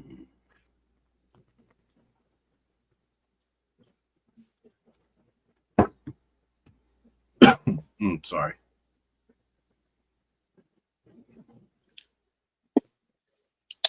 Is Hammer and Bridge located in the Underdark here, or is that in a Oh, that's above far over land. ground? Far over land, All right. far to the east.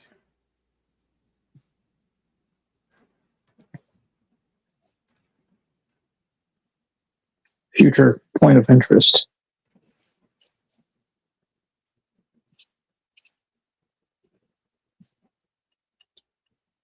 All right. I mean, she's in dwarven custody now. Granted, yeah, we've been deputized, but I don't want to interfere in what they normally do. Can I turn the spell off? Even if it still has time left, I think we got all we need. I don't want to keep it on. She you see that as you're getting ready to cut the spell, your friend Strawn says, "I'd like to ask her a question if I could." Oh. Go ahead. Where were you? What time was you going to be at the Golden Scone to be paid? Ooh, It was good supposed call. to be after this attack went off. He looks at the guards. Go. It's probably too late if they already put the criers out, but still got to go to there. You follow Right. up with the guards. You guys will follow up with the guards afterwards, and sure enough, nobody shows up at the Golden Scone. Staked out 200 feet away from the building, complete circular surrounding the entire place tactically. You have good coverage, more crossbow people arriving on scene. You can hear them from about 700 feet away, the crossbowmen coming up because they're in heavy plate. This is after about 2 hours. You don't see anybody arrive. You don't see anyone making any notifications to go inside. And finally, you make an entry with the captain of the watch, who has gained the keys. And once you do that, now that you have access to it, you go inside the Golden Scone and you find pretty much nothing. It's just a restaurant. A restaurant with nobody in there. Correct. They don't open till about 2 in the afternoon, or 1400 for the dwarves. And the dwarves are very much of the mindset not to be there until 2. Go ahead.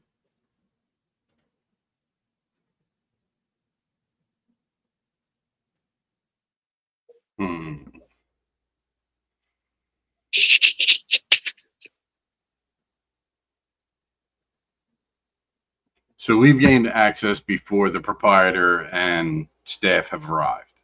Yes. Proprietor's on his way. I'm just trying to do like some time math. Like, so were they supposed to get paid, or did they expect the attack to last until after it opened and then they could mingle with regular patrons? Probably should have asked that. That's my bad. You know what? Detect secret door. You cast that, and you see the outlines of the cabinetry. And as you're going through the entire building, which is very rudimentary, box shaped, like rectangular shaped, go ahead and make a perception check. And I'm going to add plus 20% for your, or actually 100% because you detect secret doors.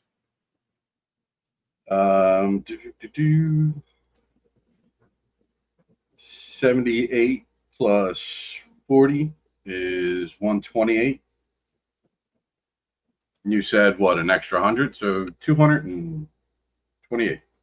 All right. You don't find any secret doors here.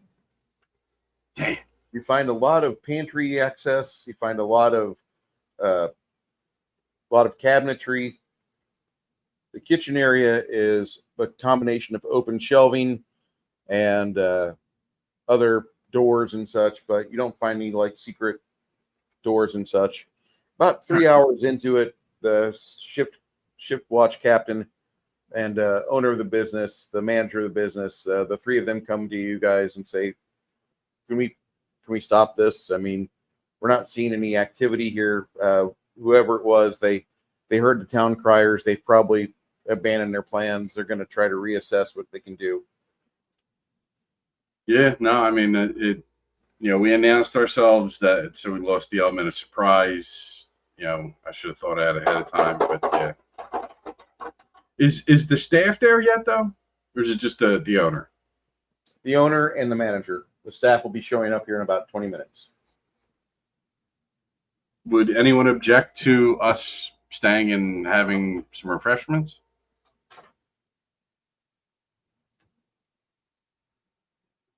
Just us, not the whole security crew.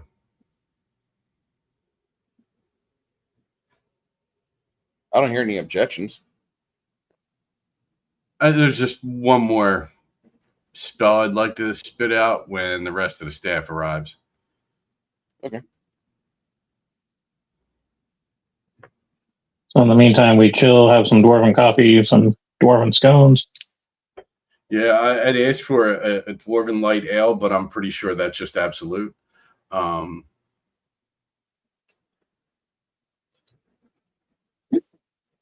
Just something light and, relatively small size to have at the table to fiddle with.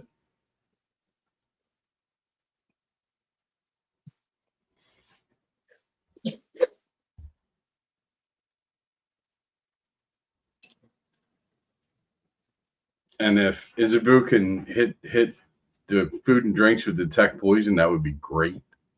Could definitely Yeah, do that. Let me get it on my list. That's 1 mana, isn't it? Detect poison, I believe it is. Yeah. Okay. I'll do it. Nothing radiates. Good. And I would try not to discuss anything serious, just light banter. Once the staff gets there, I would like to cast Detect Aura. And the auras come back as mostly lawful or lawful neutral. You don't see anybody trying to be deceitful or anything. They're just dwarven women. Some of them heavily bearded, some of them not so heavily bearded. But just regular everyday townsfolk for this town or city. Just regular townsfolk. All right. I would just finish our refreshments, pay for them, and leave a tip for the servers, and go back, make sure the guy paying us is still alive, and try and regroup maybe.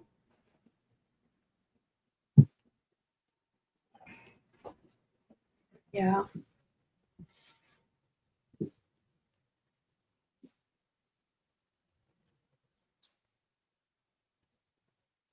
And the funny thing is that, like, I'll have to show you some stuff that I'm seeing here, because most of the girls that are here, they look like this. Like that, or like that, or like that. She's still got some peach fuzz. Most of these girls have beards.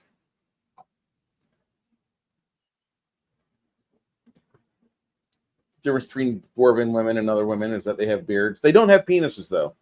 It's nice because they don't have a penis.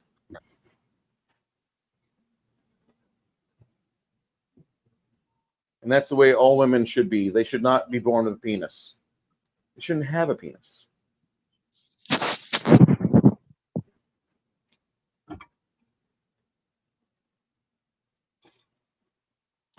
Okay.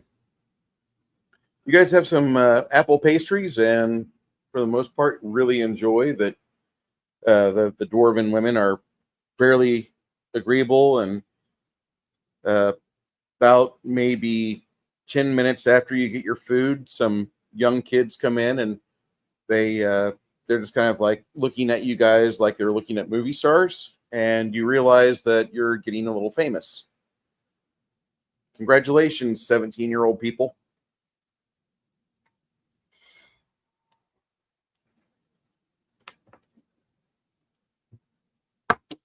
That's attention we don't need, but it's just bound to happen if we keep doing shit like this.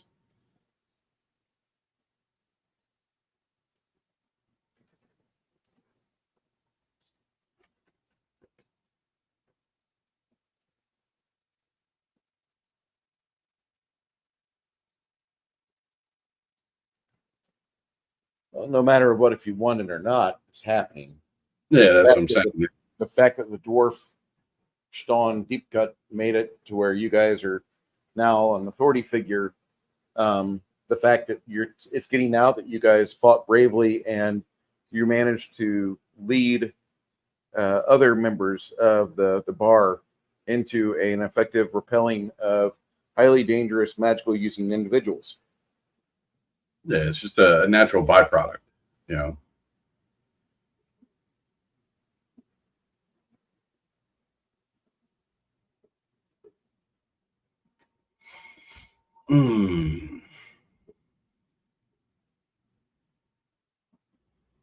So yeah, what do you think is? I'm thinking, when we finish up here, go back to either the little townhouse they gave us, swing by Stephen Cuts on the way there. I mean, kind of go sour if he kind of passes on us.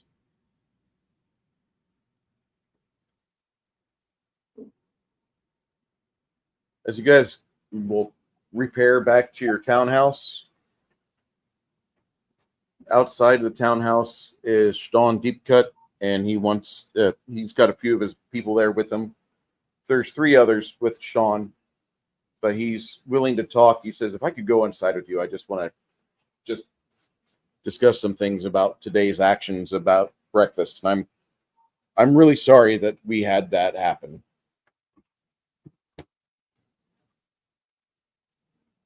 That happens.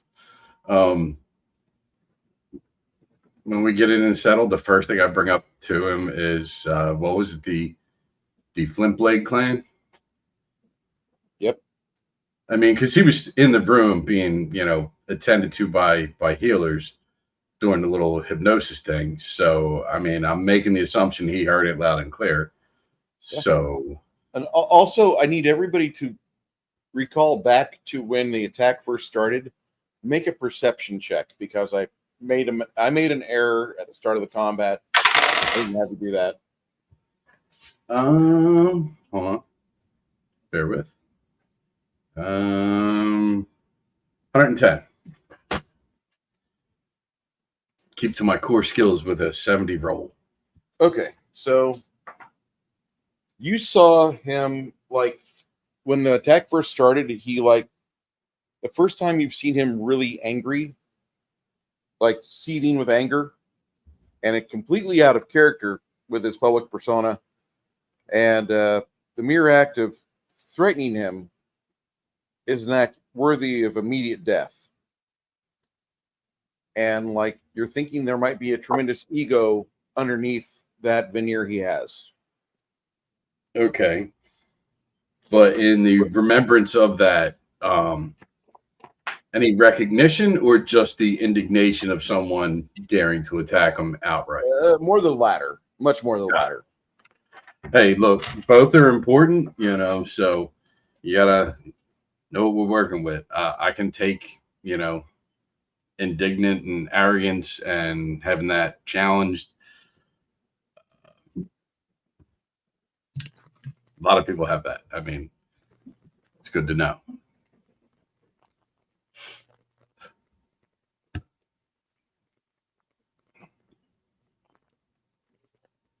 He says, forgive me. Sometimes, not often, but sometimes I do lose my cool.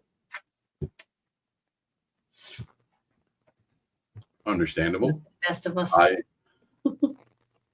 I would lose my cool too if someone drilled me 5 times with magical projectiles.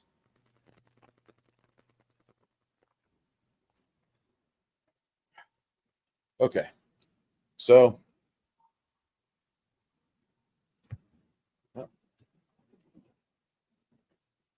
somebody just jump in. I just heard a boop. 6 Nations, his earbuds, he's charging up, but it looks like he dropped and came back in. Okay. Fair enough.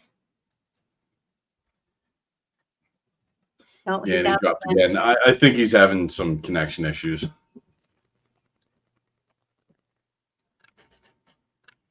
So And I was afraid I was going to be the one with no power today. Yeah, earlier today when all that thunder was going on, I thought for sure I was going to lose the power. We had some storms going through, but I think we got storms coming again here in a little bit. Yeah, it was supposed to start today, but now the reports are saying it's going to come tomorrow. So all we got today was just the sprinkle.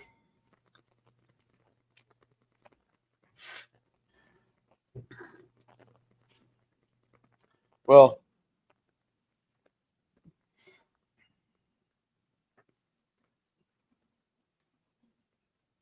if need be, we'll have a step up on the investigation. But I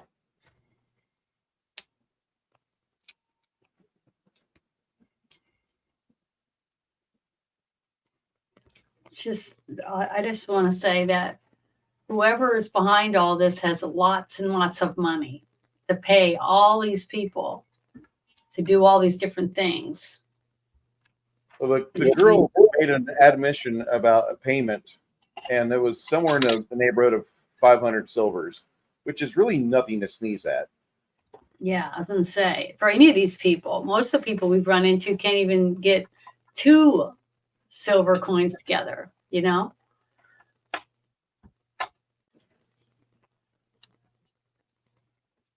So it's got to be somebody powerful.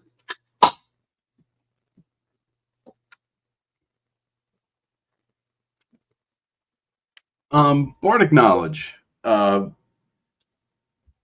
Would that allow me to understand like the basics? Because every society is a little different, correct? Yes. So would that allow me to, have a base, well-rounded knowledge of dwarven culture as a whole, how they arrange things, keep track of things? Yeah, you can get the basics in on bardic knowledge. You can. All right. Ooh, not my best. What is that? Ooh, yeah. So 69. Are dwarven cities? Do they keep good paperwork since they have a clan family structure on who's who, like an archive? Yeah. You typically most dwarven societies are ruled by the patriarch at the home, and they'll go up maybe from like the active merchant might be 5 generations deep on kin, but he's still alive or she's still alive and pushing things through the business. I mean, just saying, it's not the first time we've heard of this Flintblade clan. Maybe there's some extended family members that have now gotten into positions of trust that have been overlooked. I'm just spitballing, like I'm getting a little desperate to solve the puzzle, so I'm trying to think a little further out. But it could be something simple where they just had good spies and they knew when and where. You know what I mean?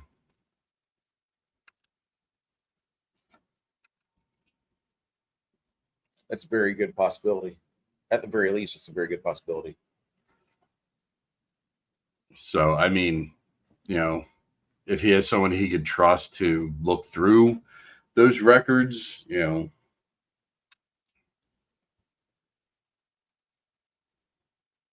although in a time like this, I'm assuming positions of trust are really shrinking in number.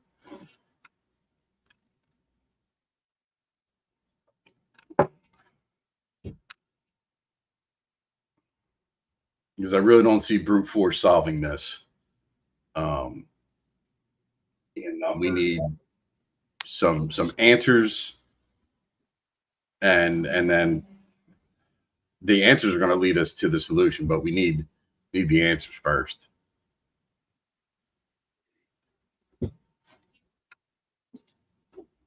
I'm back. My tablet's treating me like Ike Turner right now. Not liking me much. You mean treating you like Tina Turner by Ike Turner? I was abusing the shit out of it. Apparently, letting it run in Bluetooth for 6 hours. And So Okay. stop all the downloads.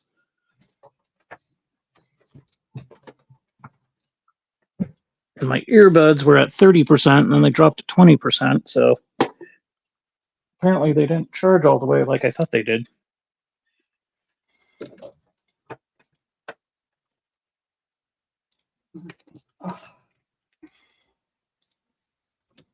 That's the first negativity I've heard about those. Well, I think it's because I had the cable plugged into the case, and it was charging the case battery as opposed to the earbuds themselves. Because the battery itself charges up the earbuds pretty good.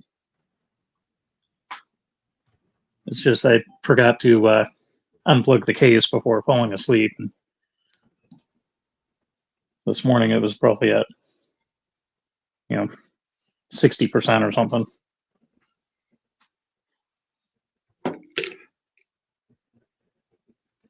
I mean, they should charge. Like, if you have the case charging and you throw them in there, they should charge simultaneously.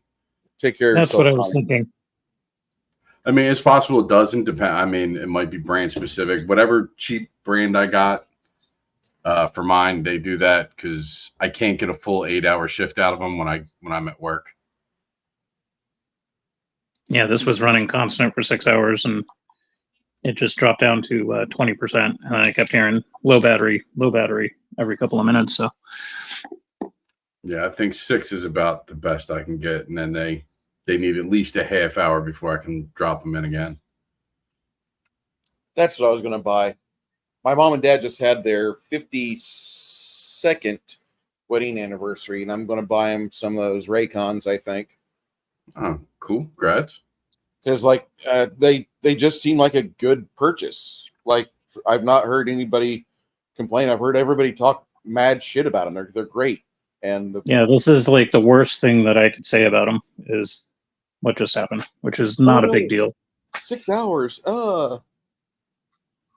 And when you're 72 years old, you're buying people things that they don't need, like coffee beans and earbuds.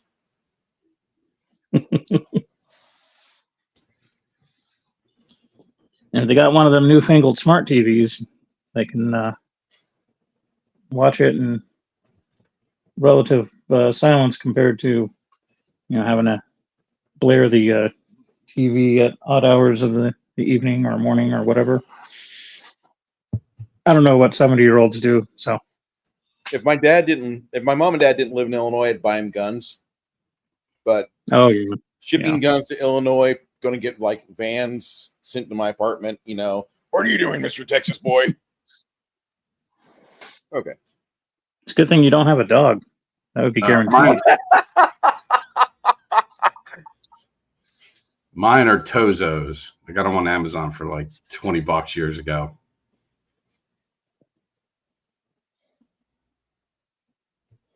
They're only selling for $27 now, so same difference.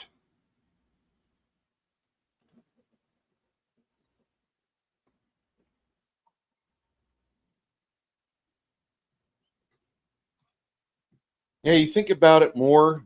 And she said she was from Ameren Bridge Fortress, which is right there, the Great Bridge. And it's a gatehouse on the south side of the bridge and north side of it was like a bridge fortress. You have both sides of the bridge controlled by the overarching authority. But they've got a military commander with a small population. And there's some settlements around it outside of the walled area. But for the most part, this area is very much militaristic, and you understand that area itself is already it's conveniently located as it is because it used to be a big banditry point, and now they've got the Great Span Bridge there. It's like, holy shit, the crime dropped a lot, but then the corruption started, and you don't know which one is worse.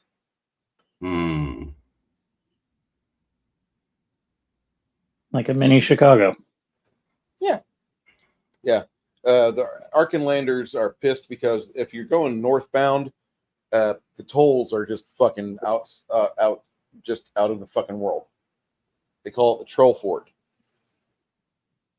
The peasants call it the Troll Fort because the fucking high elves that are there, that are in charge of the place, just completely ruin that road.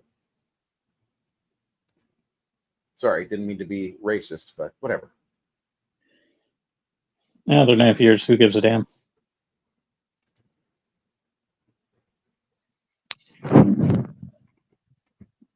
And by the way, the mainstream media wants you to understand plane crashes are safer now. It's the airbags. It's the airbags. Okay. I'll tell you what's not safe. Whistleblowing. No. If you see a problem, shut your whore mouth. Well, I mean, Vanilla always tried to tell us that back in the 80s, man. Mm-hmm.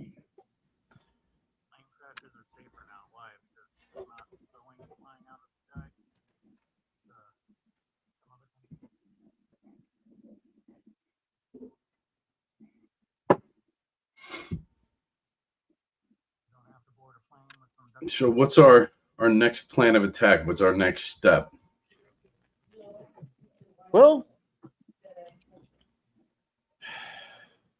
Stone sitting there in your townhouse with his few people says something, says, when you're ready to go check out Mr. Flintblade, I've got an idea of where there's a secret way in, but actually I'm going to shut up and let my friend Cygnus explain that to you. All right. The dwarf Cygnus. He's a ginger dwarf. Oh God, nerdy ogre with the dad joke. Do you know how to stop a plane from crashing? Air brakes. Hey, it works in Bugs Bunny, man. It does. Also worked at X-Men Part 2. Oh yeah. Fucking Magneto gave him air brakes. Okay, so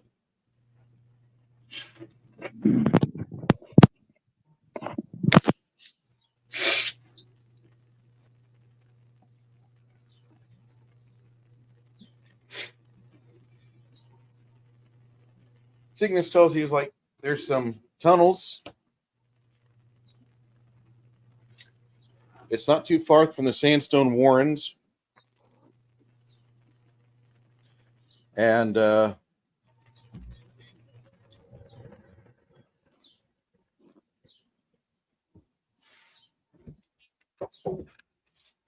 you do this, and you're probably going to find a lot more things pointing to the ancient history of the city of Stoneholm. A lot of reverence to a devil that we don't want to say his name.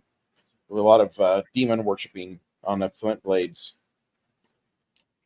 Do us a favor, if they do have a lot of evidence of all this stuff, we want to secretly turn this over to the authorities. With that, they hand Mongoose a pair of scrolls, and Cygnus says, these are message scrolls.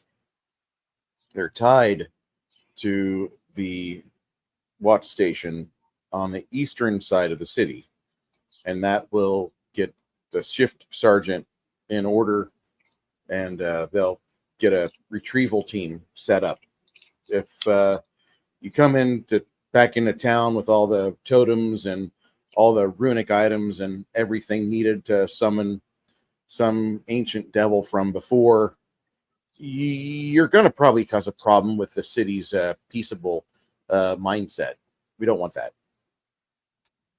Similar to bringing a goblin into town, you think? Yeah, exactly. Okay.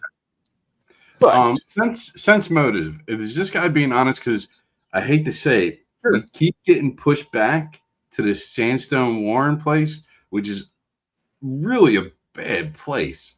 It's just like a problem magnet. So I just want to, try and gauge as he's setting us up, like, oh yeah, go right back there. You'll find everything you need. I want to add something with my team, not anybody else. I want to whisper it and ask you guys, what if whoever is behind this is the authorities that we keep giving all the information to, and they're not really doing anything because they're behind all of it? Well, how do we find out? What are we going to do? I did have that concern, which is why when we first came back out of the warrens, I wanted to hold the information just in case.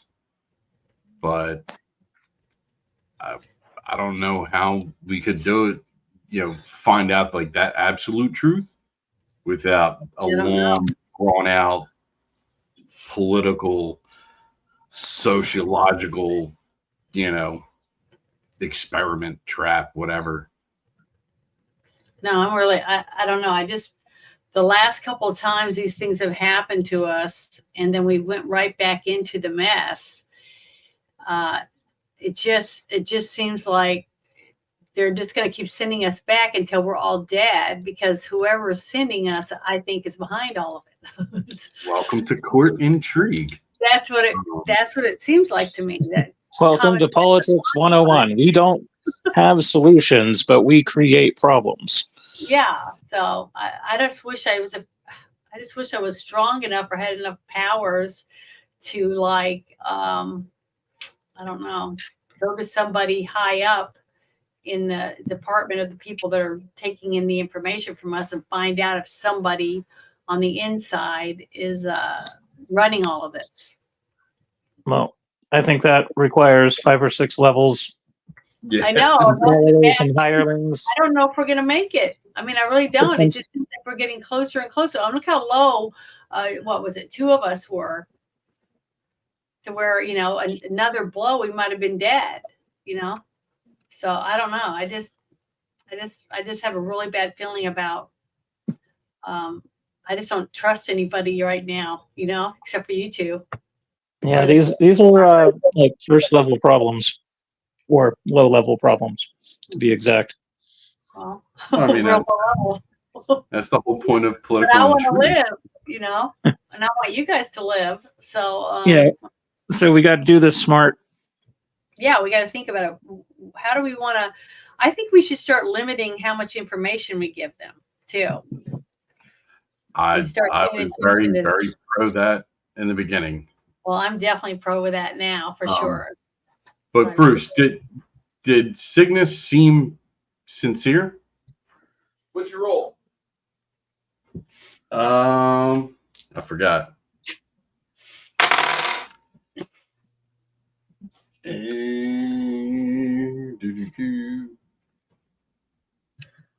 37. I think I'm So, going to get It coffee. seems Really not going to matter there. He also has on his maps a spot that's located, do not go here, strange abductions noted in this area. And that is past the Sandstone Warrens.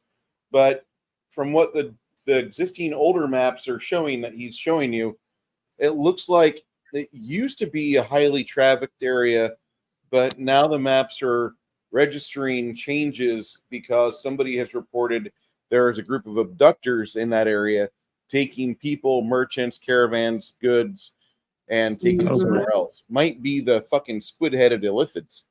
Yeah, I was going to say Squid Boys. Yeah, But but honestly, think about this. What if, okay, you know, in our real government, okay, the way we look at things, when certain people in the higher ups let certain people get away with certain things all the time to keep the chaos going over there. So while they're over here doing shit, they're not supposed to. Everybody's looking at that.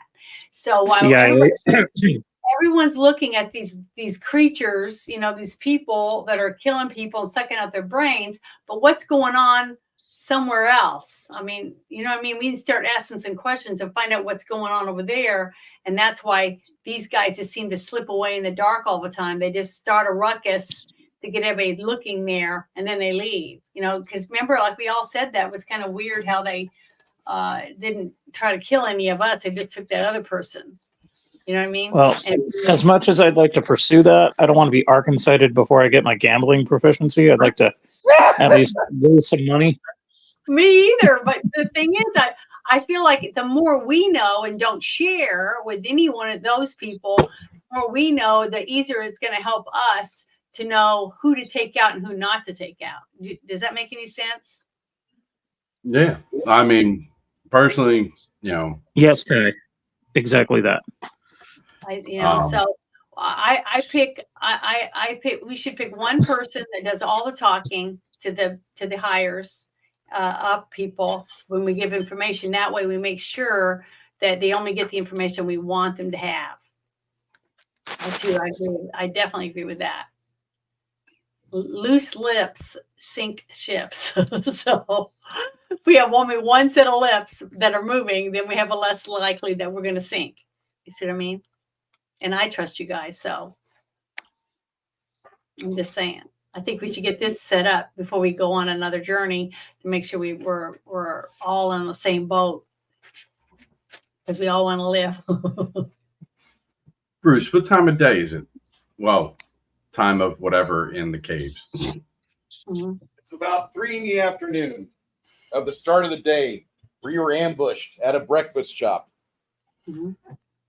I mean, I wouldn't want to go out now where I've spent quite a bit on spells. So as you, we all have, even if we're healed up, I mean, but what are the odds of getting attacked in our sleep? So preferably, I would rather start out in the morning with a fresh battery. But Yeah, me too. Be nice to get some money too. Got to earn some. Sean Earn some said coin. something to you as him and his cadre are getting ready to leave. He says, I don't know if I can be of any more assistance, but I'll do everything I can to make sure that you're able to get your job done, and I'm able to get help for the city, and we can get past this. We've been fighting for years with this devilish influence in the city, and you're the first sign of hope we've had.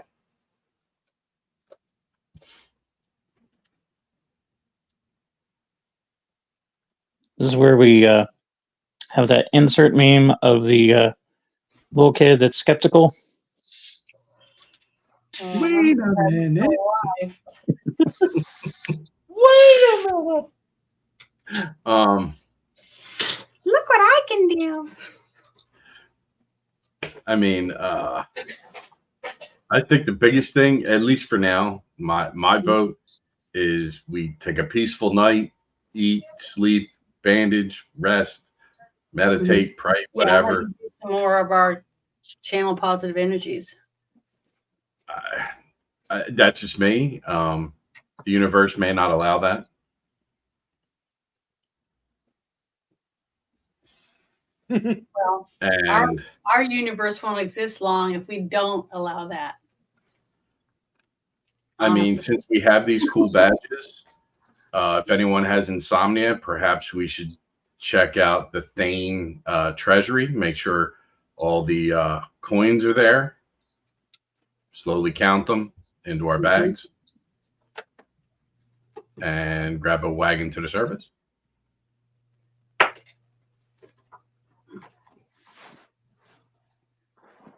Ooh, will this badge get us into the Thane's armory?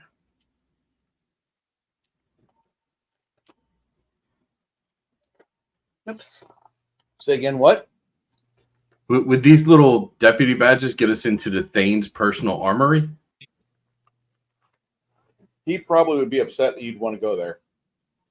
But if you want to try, you could. Well, Have I heard of any we do rumors? have badges, right? We can clear out an area, cordon it off, under investigation. Maybe we could go to a more seedier part of town and maybe flex our new status of deputies, and then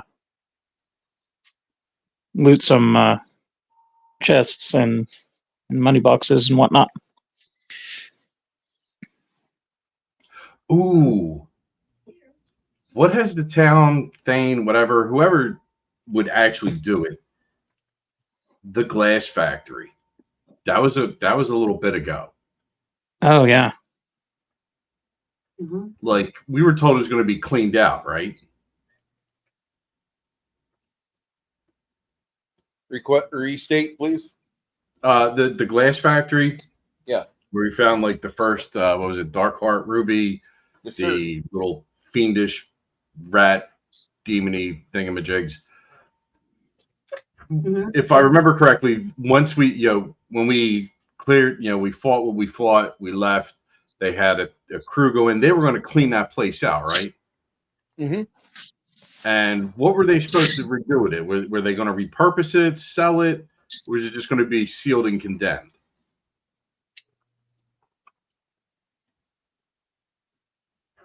They have been sealed off. It actually, the glassworks factory has been condemned.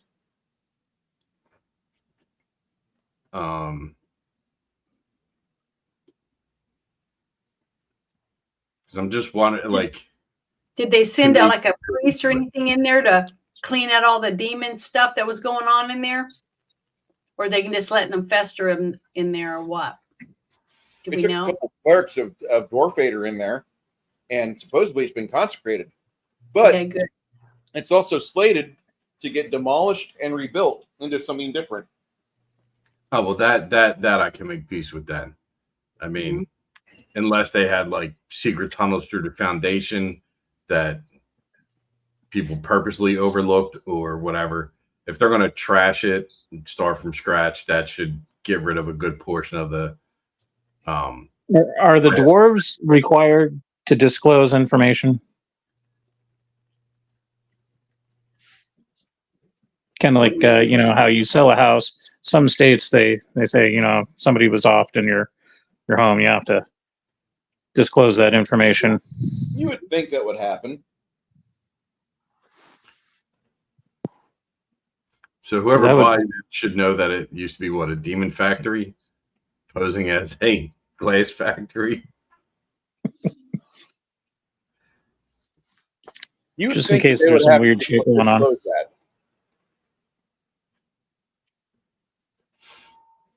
You would think they'd have to disclose things like, hey, somebody committed suicide here. Or, hey, this old rotting hulk of a dwarven locomotive is where there was like 50 unbearded dwarven children that were gathered here, and they were raped, and then they used the body fluids to summon demons and consume all the children's bodies. You think that would be part of like the city's rules, right? Yeah, I would hope so. Well, if you make an inquiry into that, one of the town sages that night, he kind of gives you a worried look whenever you ask him that. And he goes and he shuts his door and he shutters the windows. And he says something like, this city does not have that within its bedrock foundation of laws. No.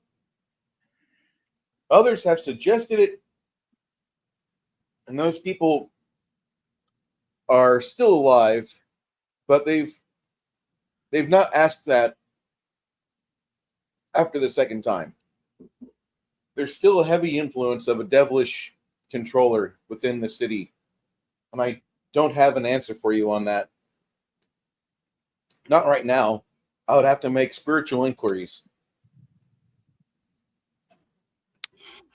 Maybe we should just leave this alone, because I'm afraid we'll get to the top and then they'll say, what difference does it matter anyways? And then the next thing I know, I'm writing up a new character. I mean, I see we have a couple different avenues to try. We can try the flat out bait dangled in front of us. We rest up. We go to the spot in the sandstone warrens. Hopefully, we find the secret tunnels to the flint blade. I do like Lemmy's. Let's find a seedier spot of town. Maybe do a small sweep of a controllable box.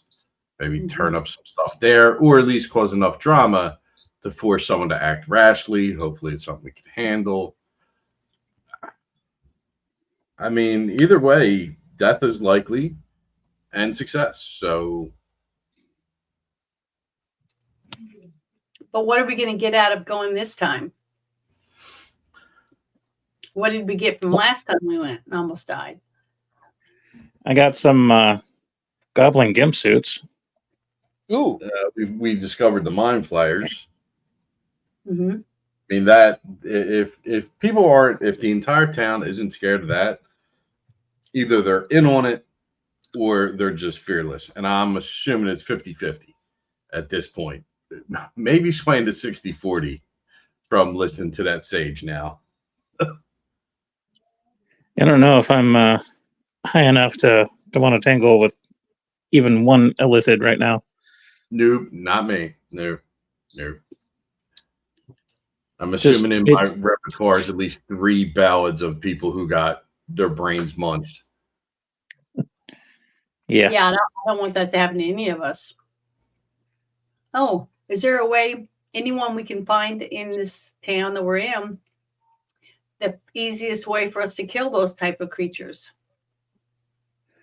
Live Let's check the library. And more skills and powers. Mm-hmm. Well, I want to go to the library real quick and see if I can find any old books or anything about these creatures. So find a way to try to kill them. So next time we see the one that wanted to suck our brains out, we can get rid of it.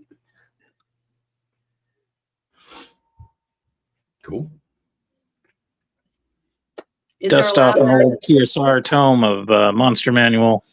But is there a library in this town that we're in? There is. It's in the industry. It's in the District of Commerce. Is it daytime right now? It's about 4 p.m. Well, do any of you guys want to walk me to the library so I can research? Sure. Why not? Okay, Hopefully they well, don't close by 5. Bruce, and look around. Is there any books or anything there that I might be interested in looking at? Or is there anyone in They the do have library? some books. They do have some books here. They they have a lot of slates, which are heavy and cumbersome. Yeah. Mm-hmm. But for the most part, you have a bit of researching to do. Mm-hmm. The others help you on this, and they start digging through tomes as well. And not long after you've began your search, you notice that the library is quieter than usual. Mm. They knew I was coming here to read. More quiet than usual. Do I see anyone in a hockey mask? Is there the smell of piss or homeless anywhere? A dwarf in purplish robes approaches Isabu. That person looks familiar. He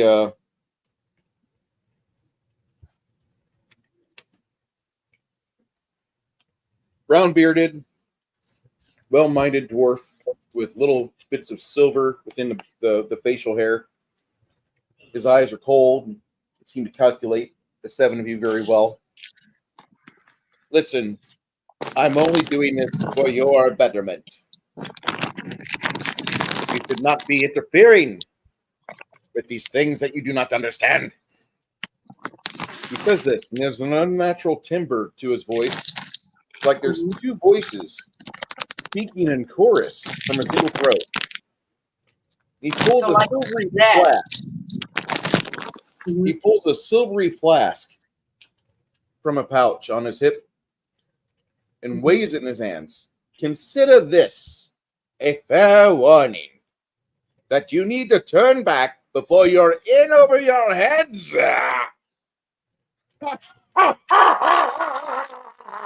With a sinister laugh, he smashes the sphere to the ground, and at the exact moment, he's gone. Snatched within a puff of smoke. Like, and from it, That other woman that did that a couple times. So that person works for that woman. yeah, you see a swarm of spiders come out of the smashed flask, and glowing green fog just seems to envelop the entire library. Somebody doesn't want to know something. Can I ask a question though? I've already found any books or anything yet before this happened. About an hour. This happens about 40 minutes into it, and yes, Do you have a book or two? Okay, guys, grab the books that you have and let's leave. We'll take them somewhere else and read them because we're on to something, or they wouldn't send them after us. Janet. Unfortunately, the assassin see the spider swarm pop up. 4 Son of a bitch. Pop up. They begin to swarm all over you. Ugh. And if you weren't already arachnophobic, this should help you.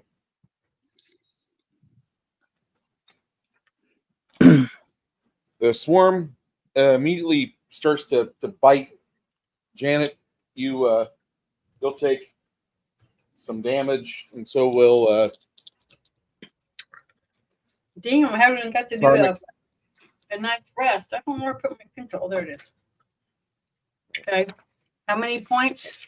You'll take 4 points of bite damage and 4 points of acid. Okay. Carmack will take some damage, and you see his boot starts to dissolve. Yep, his boot dissolves, and then poor Lemmy, or poor Quinn, beset by spiders. You see a bunch of them just swarm all over his legs. The spiders swarm all over his legs like small children on Joe Biden. You always pet my legs. Rubbing his hair on his legs. Okay. Yeah. So these aren't monster spiders; they're just swarms of little spiders. Swarms of little spiders. I don't have any swarms of little spider figs, so you get big spiders. Mongoose, seeing what's going on, he says as he puts him as this attack starts, he screams aloud. He's like, "We need healing!" And then he will cast his Burning Hand spell.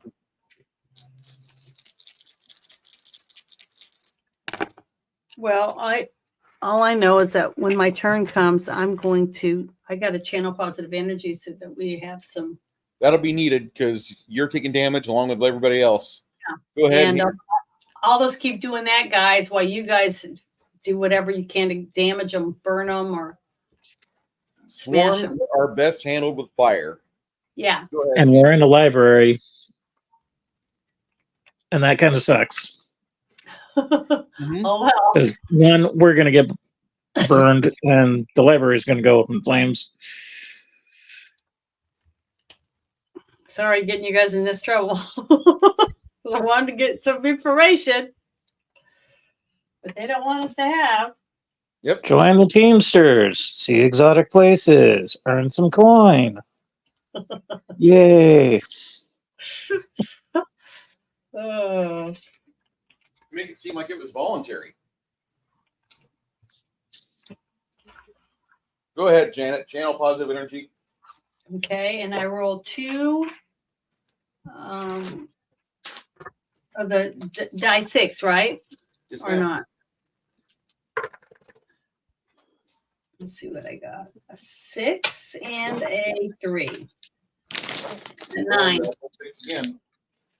Roll the Oh, you got 6. damage. Nope. Yeah. 9. Whoops, damn it, I dropped it. Let me draw the other one. I got a 5. All right. So 13 healing for everybody. Thank God. I needed it.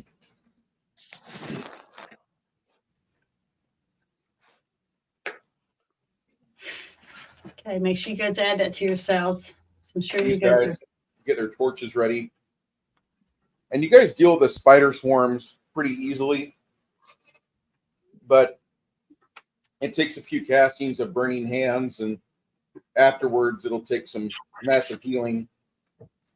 But it'll take you about 24 seconds to get rid of all the spider swarms. Mind you, these 3 characters here, Mm-hmm. you 3 will take 30 points of damage over the course of the time. The minute and a half of panic. The librarian, you can't really find her. Librarian's throat's been slit. And Carmack is going to have to switch over to chainmail because he's got no legs. He's got no leggings. Chainmail leggings are gone. Okay. So Now, Bruce, So- Go ahead. the damage, is it staggered or is it all lumped in one? Because if so, I'm gone. it's staggered. Okay. 10 points here, 10 points there, 10 points here. Well, see, that's what I'm saying. I need to do the other channel positive energies, but we were getting attacked, so I didn't have the opportunity. Okay.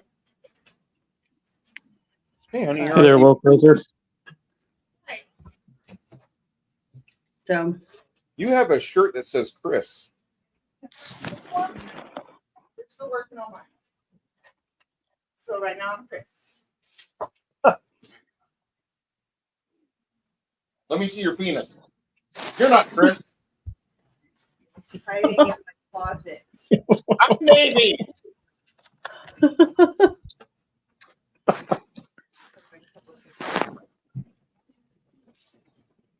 Those ready?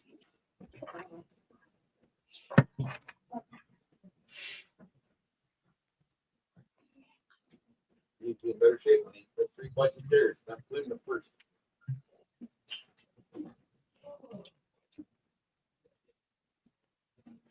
Who's an asshole? I'm an asshole. All right. we're all assholes. So What Yeah, about you- all the spiders that are still around on No. the table? your wizard burns through 20 mana to get rid of the swarms of spiders.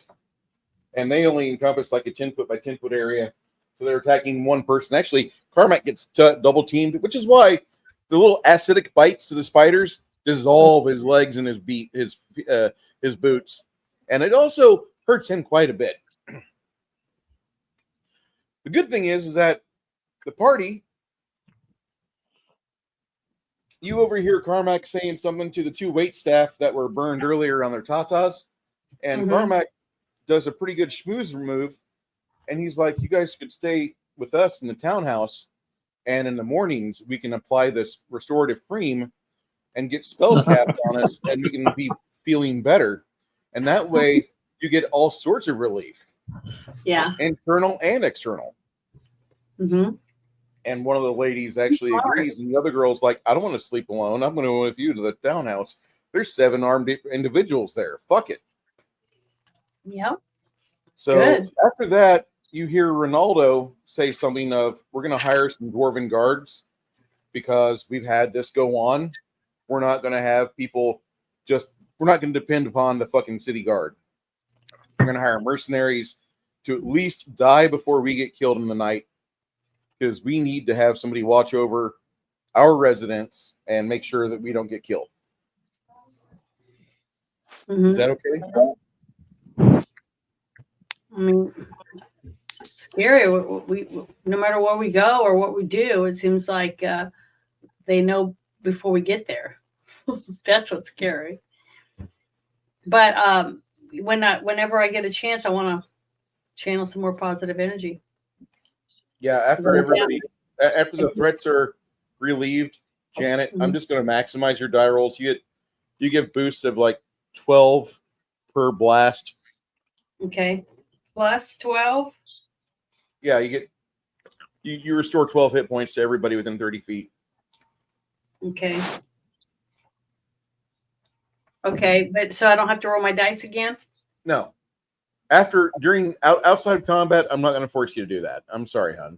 I know, but we need to because we're low. We need our hit Yeah, points. you are. And I'm going to maximize your die roll. So you got 2 dice 6. You're going to generate 12 points of healing. Oh, is that what that is? Okay, so but I was going to do it a couple more times. All right. Well, then that's 24 points of healing. Okay, 24 points. So you guys add that. Yeah. Now all you Here have to do is it'll take a couple castings of Cure Light Wounds to your companions. Mm-hmm. Okay. But you can spend a few minutes and do that. You'll burn through your mana, however much you have to burn, because I think everybody suffered 30 points. So we have 6 points of damage left on us. Mm-hmm. These 3 that I've got outlined here. And once you give them a Cure Light Wound spell, like as long as you roll above a 2 on a D8, you should be fine. Should be. Yeah, I just want to get him back up because I don't want him to die when someone else comes in because we're so low.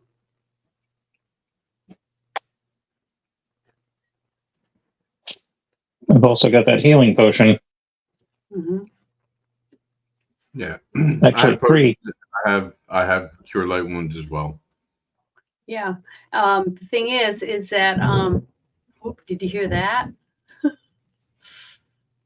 Did you hear it? No. No. Oh, it was huge. Sounded like thunder. Yeah, it was thunder. I was like, whoa. Okay. Okay. So we're back under it again, I guess. I just want to make sure that ladies, how healed up are you now with 24 added to it? 2 from max. Okay. So you're way better now. Oh yeah. That flesh wound. Okay. Yeah, and like I said, I can cast my own spells if I need. I just need to make sure it wasn't 30 in one shot because I only have 26 total. Yeah. So make sure you're back up there. Freaking acid spiders. Ugh. No, I hate spiders in the first place, but it's always going to be something crawling around wanting to bite us. As a I'm bard, not really an arachnophobe, but like if I saw hundreds of thousands of spiders biting me, yeah, I'd freak. I'd be screaming like a schoolgirl while trying to set shit on fire. Yeah, it is. It's scary. But so now what? We're going to try to finish reading the book, find out what we can get since they're gone now. They killed the Yeah, let's go librarian. back to the townhouse, do the Scooby-Doo thing. Yeah, let's take our books and go. The librarian's dead, so Yeah. go back. After you leave, they'll send the city guards will send a representative to the townhouse. Ronaldo answers the door. He answers the questions, and afterwards he says something effective. I gave them the information. We went to the library to search for clues. We're not really too happy with how things keep happening to us. I think maybe that this problem you have isn't really the responsibility of the trade coasters. And if we continue having setbacks and attacks and devilish patrons trying to assault us, we just had a satanic dwarf, an evil dwarf, just tried to kill us with poison spiders. Yeah. So I think, but he did kill that poor librarian. he murdered one of your own.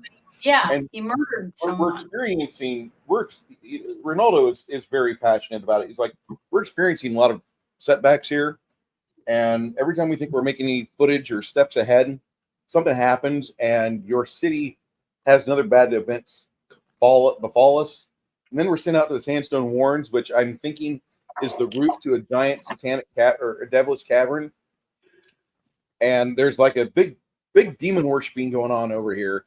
And you guys keep sending us over there as a sacrifice, and I don't really appreciate it. And I'm not certain exactly how it will be received, nor do I give a shit. But we're getting close to being fed up with this fetch quest bonanza that we keep being sent upon by your city leaders. And it's not our fault your city was founded by devil worshiping, ass raping, pedophile pieces of shit. You guys, you either need to fix yourselves or you need to be blessed by the sword of Gilboath. One of the two. And then he shuts the door. Damn. Well said. Take that, Todd Howard.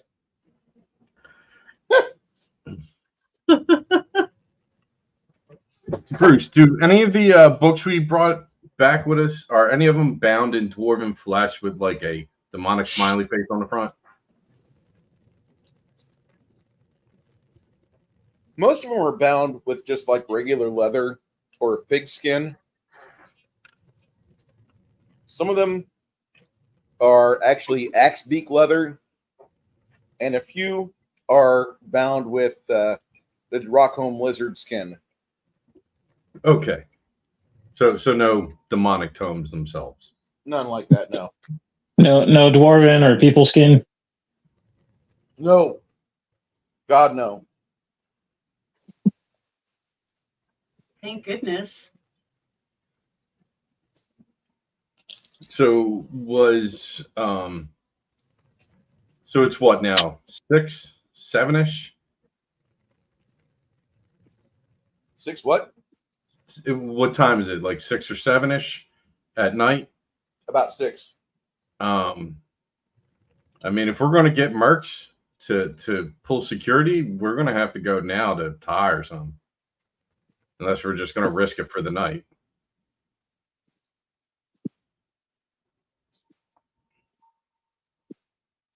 Well, Tomas says while we're out, the mercenaries are going to cost us 50 silver a night, That's fine. and we've got enough to pay that for the next 2 weeks in the expendable account.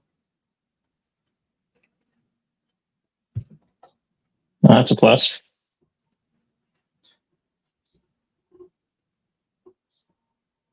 Yeah, I mean, might as well bring them on board. What's the worst? They're going to turn on us, be shocked that someone in our midst actually tries to kill us. Like, Oh no, more people trying to kill us. I mean, so what do we do? Do we use Uber Mercs or Dial-A-Guard?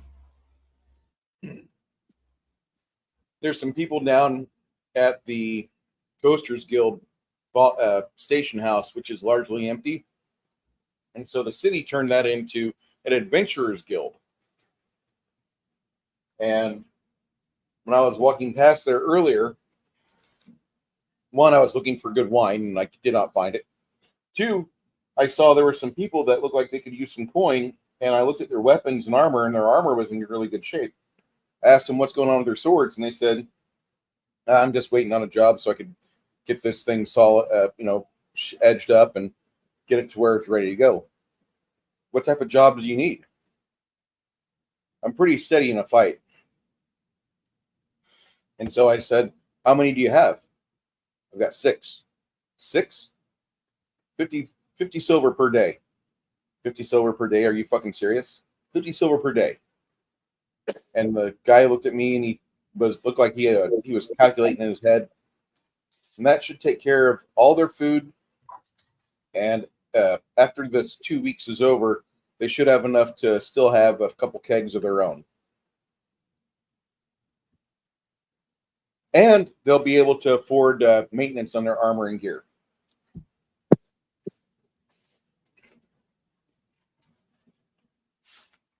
I mean, I think it's a pretty fair price. Yeah, it could have been gold. Yeah. 10 times the amount. In this world, silver is gold.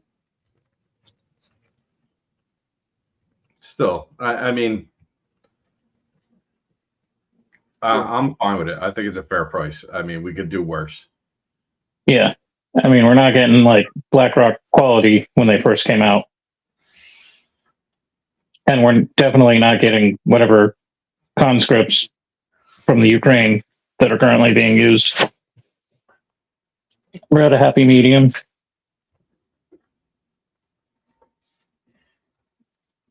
Yeah, I mean, at this point, I'll take the E4 Mafia and roll the dice. Might even score some hookers and blow. Well, this up until the Ukraine conflict, I'd never seen what a destroyed Abrams tank looked like. No, it ain't pretty. We have never lost an Abrams tank to direct conflict. It's always been IEDs and stuff like that. Or our own incompetence or whatever. Well, we yeah. trashed a couple by accident. But the bad guys we're fighting haven't taken out an Abrams, at least for us on the American side. I don't know who these yahoos are we're giving equipment to. So. Yeah, they also got a Leopard tank too. Mm-hmm. Really? I didn't Yeah. know that. There's a YouTube video on it. I mean, I didn't actually watch it, so who knows? I just saw the thumbnail, but it's supposed to be a Abrams and a Leopard. Because I saw a video where an Abrams tank was taken out by one shot from the Russians. And I thought, that doesn't seem right. So I watched the video. No. They don't do maintenance for the fuck over in Ukraine. 90% of my time in the Navy was doing what we call preventive maintenance on all equipment. PMS. If I wasn't doing that, PMS. Or the preventative maintenance system. You're doing PMS. The other 10% was fucking doing watch, and that was it. Yeah, pretty much. I mean, Navy's different. The odds of us being killed in combat, at least outside of like a World War II scenario, is really slim. Our own equipment will be our demise 90% of the time. I mean, yeah, you got spec ops and pilots and stuff, but for the rest of us, yeah, your equipment's going to kill you. Well, I don't know. We're just losing money with the Ukrainians. That's it. What are you talking about? I thought that was a like high-end investment for us. I know, right? Just like Pfizer. Give it like two generations. One generation, 20 years from now. If you took a shot called a vaccine from the Pfizer Medical Corporation, you may be entitled to damages. Yeah, I thought we gave them carte blanche immunity. I'm sure someone will figure out. I'm sure the way courts are, someone will figure out a way around it because it's popping up in Europe. In 1952, we made it illegal to be a communist in the United States. What the fuck happened there? Yeah, we kind of dropped the ball on that. Yeah. We didn't heed McCarthy. In fact, we replaced him with the anti-McCarthy. Like I'm ready to reincarnate Rizzo and Hoffa and be like, you guys are in charge until we say so, because we need something. And I ain't seeing it. Dirty deeds done dirt cheap. And in case anyone's interested, I just spilled chicken grease all over my new shirt. Oh, That sucks. I was supposed to pull the chicken apart, crumble it up for salads. I'm like, I'll just have a piece and then drip. I know. Gravity.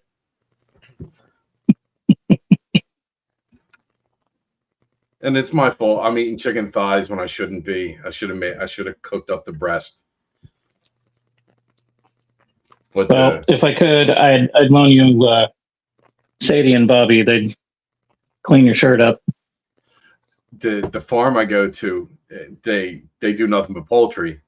And I mean, their exotic stuff's expensive. Like their goose and duck is a little pricey, but their chicken and turkey, it's ridiculously, and it's all clean, no hormones. At least I'm gonna take them at their word. But it looks clean, it tastes delicious, and the prices are, I want to say, either equal to the average supermarket or maybe up to 20% less. That's not bad. Not bad at all. Bone in, bone out, skin on, skin off. Like they'll sell you whatever, as long as it's from a chicken or a turkey. They'll sell it to you. You want 2 pounds of hearts and livers and kidneys? They got it. Feet and beaks and whatever's. 4 fried chickens and a Coke. So the bone in, skin on thighs are literally the cheapest thing they sell. And it's like, how do you not buy 20 pounds and then bag them up into little 2-packs and put them in the freezer?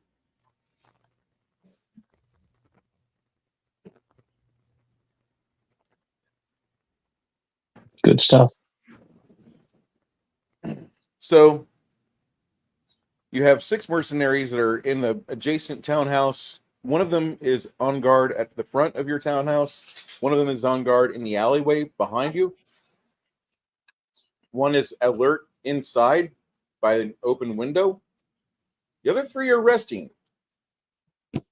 That's how that works. You ever going to build a mini of the townhouse? Say again? You ever going to build a mini of the townhouse? When I get my house, we will buy a Saturn III, and then we will build a lot of terrain. That's all I'm going to say. A lot of terrain. You. Of terrain. You don't understand how much terrain Bruce is going to fucking fabricate. Be quiet. I've seen dudes doing the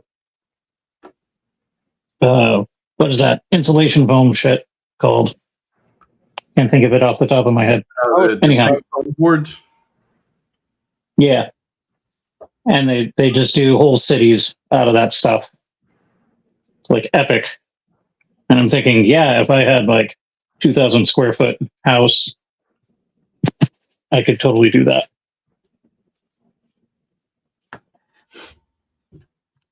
I'll tell you what can work too.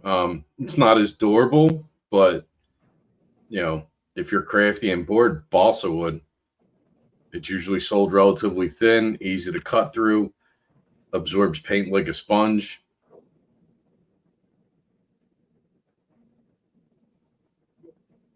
Can be a little pricey depending on where you're getting it at, though. You know, always go Ghetto Tech, do cereal boxes. Maybe not the interiors, but the exteriors will look pretty good. Dude, when I was a kid, money was not abundant, and my mom would make us toys out of anything. She made me, remember the Death Star playset that only the rich kids got? She made mine out of cardboard, electrical tape, like the multicolor one they sell at the craft store, styrofoam, and glitter and glue. And then I found out it's not waterproof because I took it in the bathtub. Ah, damn it. She was less than pleased. For those of you who don't remember that, nope, that's not it. That's it. Here we go. Dang. I only knew one kid who had it. It was also the same kid who had the G.I. Joe USS flag. Exactly. Yep. I did have him. Kevin Anderson, if you're watching, I remember. Yeah, Eric Faith, if you're watching this, we remember your Star Wars playset collection that you sold to somebody for $500 total for everything, except for the AT-AT Walker and the fucking Millennium Falcon. He had everything else. My friend Tommy, or rest in peace, Tommy. Tommy had the AT-AT Walker. Tommy had USS Flag. Tommy and I buried one of his two AT-AT Walkers in the dirt outside his home. I don't know why. But Tommy never valued his stuff. Tommy also had an Evel Knievel. Remember the ripcord? Yep, with the little ramp. Yep. Yeah, it had the loop and the jump and all. Yeah, that he had the Evel Knievel set. Everything you could ever want, Tommy had, except happiness. Tommy died of alcoholism. Ooh. Tommy's liver said, "Fuck you, I'm out," and the rest of Tommy went away quickly after that. That's so sad. I don't know That's why. what happens when you sell your Star Wars stuff for cheap. No, he just destroyed his. Eric sold his shit for cheap. I'm not gonna lie, I abused the shit out of my toys. They were used. I didn't just break Yeah, them. I played with them. You know, I had no concept of collecting. Yeah, I don't think I had a G.I. Joe with a thumb by the time I was 14. Because those thumbs wear out from, you know, jamming the guns and swords in there. Your injury is not service related.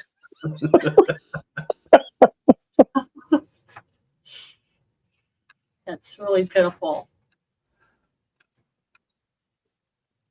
I wish I still had my Han Solo blaster. Damn. Yeah, I didn't have one of them. Okay. But anyway. That was like the epitome of my Star Wars Christmas. Of like, I got it, and then I think I had it for about 8 months before it either got stolen or broke or one of the two.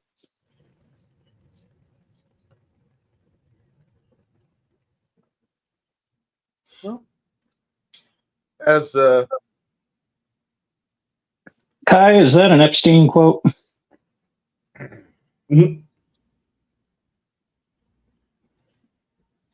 No, I think he was being sincere. See, and I William mentioned Faulkner music. was I awesome. actually did have a Millennium Falcon, and yes, it was well used. Like I used the dog shit out of it. I've not seen anybody with old Kinder toys that the white has like faded to this ugly ivory white. Oh, yeah. Like they all do that. Oh yeah, it's just the nature of that plastic. But there's a good YouTube video. Peroxide. 2 minutes reel of a restoration of one. I might Yeah. get that yellow. I might be doing restorations of old Kinder figures in the future. A guy off my Discord wants me to do that for him. I'm like, I don't know. And I did some YouTube viewing or listening to while I drove the other night, and I think I could do it and turn like it would dwarf my fucking my overtime pay. I'm just saying, like, if you guys can learn how to restore old Kinder toys, the market out there is fucking nuts. Oh, absolutely. I mean, I've been looking into how to restore like old comics.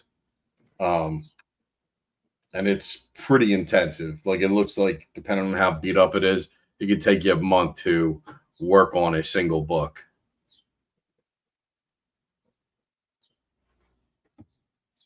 I love this. Anybody has perfect toys from their youth or people who are soulless. My Matchbox and Hot Wheels cars are barely recognizable. Fin axles, mostly chip paint. Amazing. Yeah, thanks to my grandmother on my dad's side. She had one of those Matchbox collector cases, and all the boxes and the cars, and they were like in pristine condition. So she had like an entire set in that case, and she didn't let anybody touch them. And then, like 25 years later, little 5-year-old me is dicking around in the toy room, and I find it, and I start playing with them. We also had the first series of the James Bond car, which was gold, if I remember. But that didn't have its box, and that was all chipped and chewed up. But it still had the Wooly ejector seat and dude.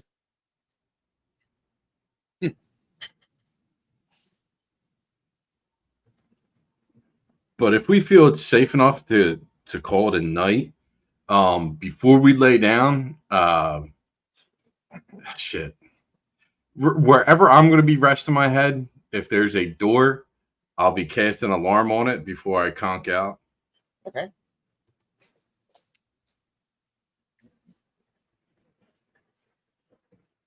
You find a door pretty Yeah, easily? I think I'm going to put furniture and stuff up against the doors and windows.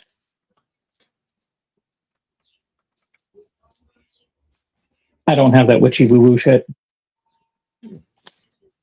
I don't have anything for doors. So I'd have to put shit in front of mine too.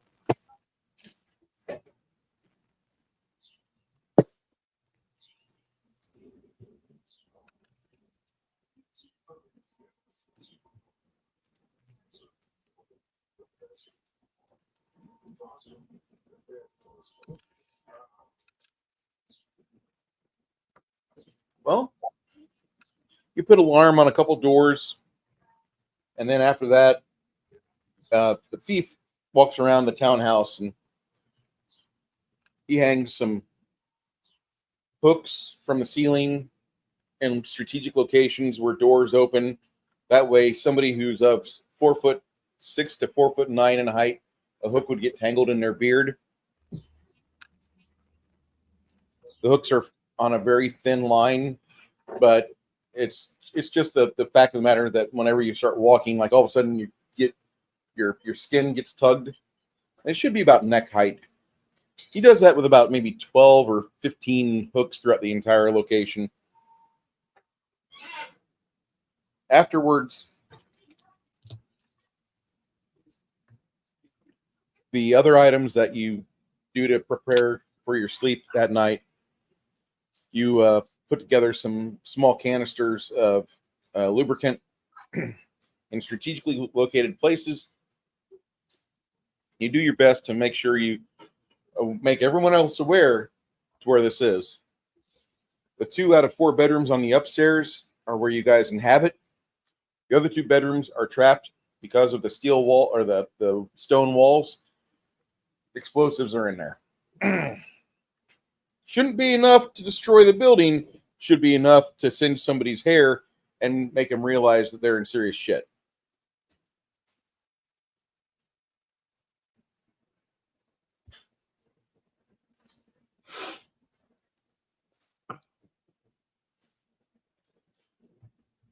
You guys got all your skills set, correct?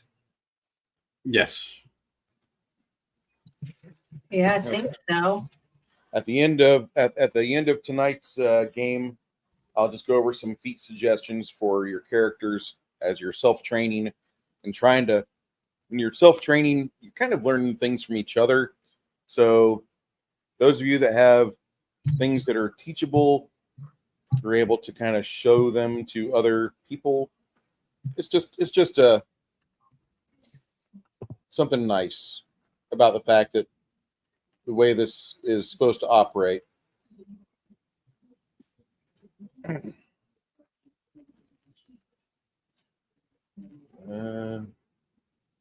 Oh, wow.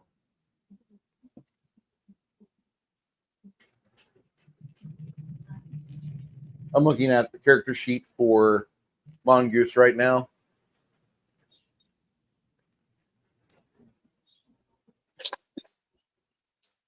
Okay. I'll probably have to help him with some things. That's fine. It looks like it's mostly in good shape. I don't mean to detract from the stream right now. Hope he's feeling better. Me too. He's probably asleep now, finally. And if not, you heard us talk about him. So over the course of the night,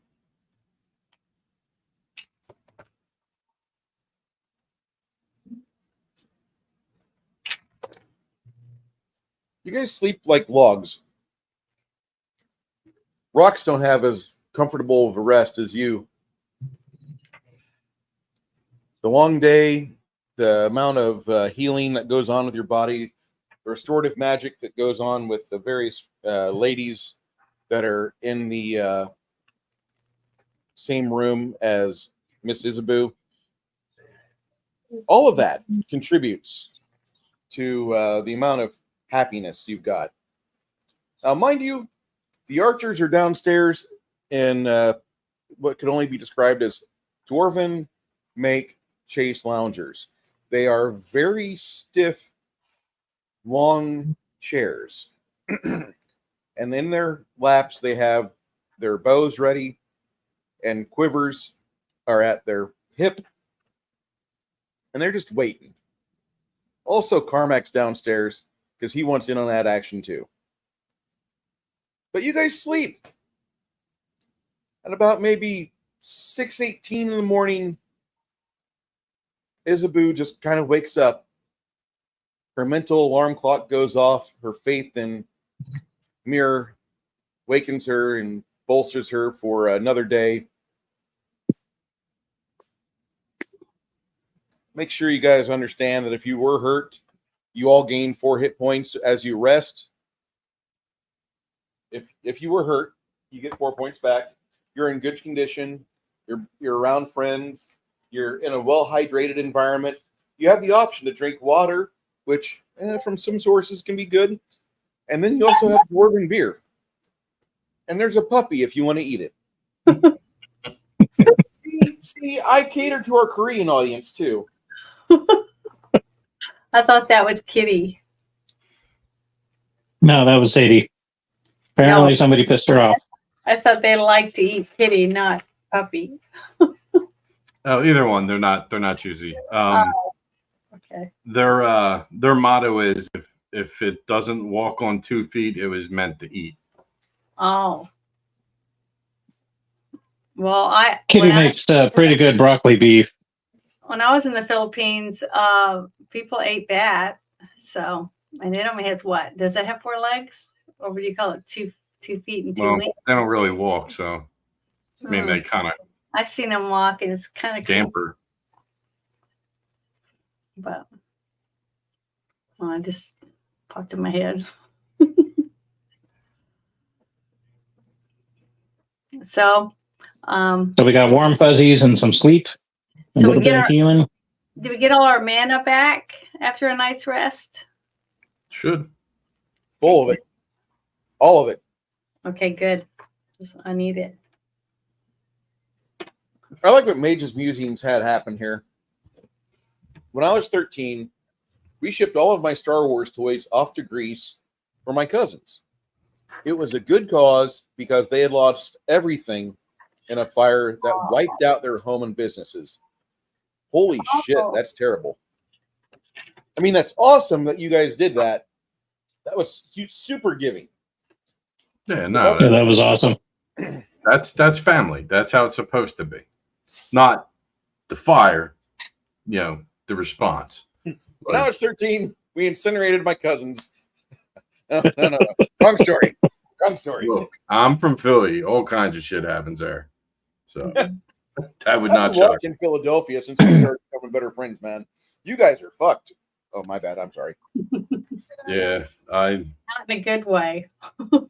I lost 2012 we gave up our Christmas for a family in need, and normally you don't get to meet the families.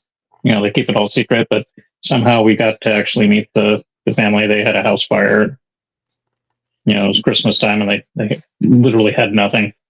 So all the money that we were going to spend on ourselves, we ended up donating to this family. And then a couple of nights later, we got to meet them out in the parking lot of the local grocery store. It was a definite hallmark moment.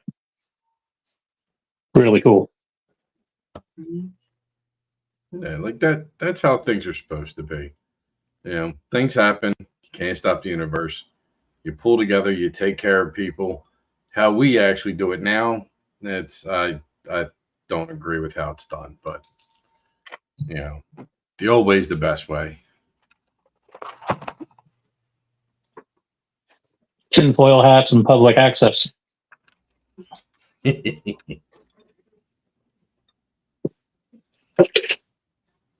So we survived the evening. Fairly early start. Yeah, what kind of nonsense are we going to get into now? We haven't even made it to the living room yet. They could all be dead. We got to find one room at a time. Or are the Mercs and the rest of our party still kicking it? Oh, what a horrible nightmare. Wait, I can't move.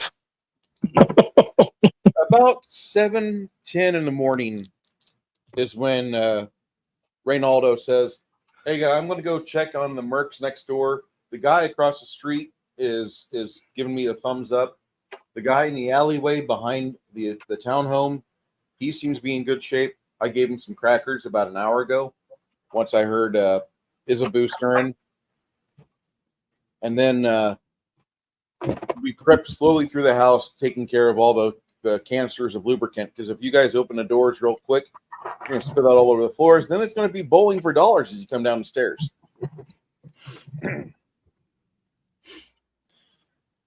After about a half hour, Reynaldo will come back with a couple of the Mercs, and they tell you guys, if you want to go to breakfast, you can. If you want to grab them some food on the way back, they'd love some axe beak tacos. So that'd be great.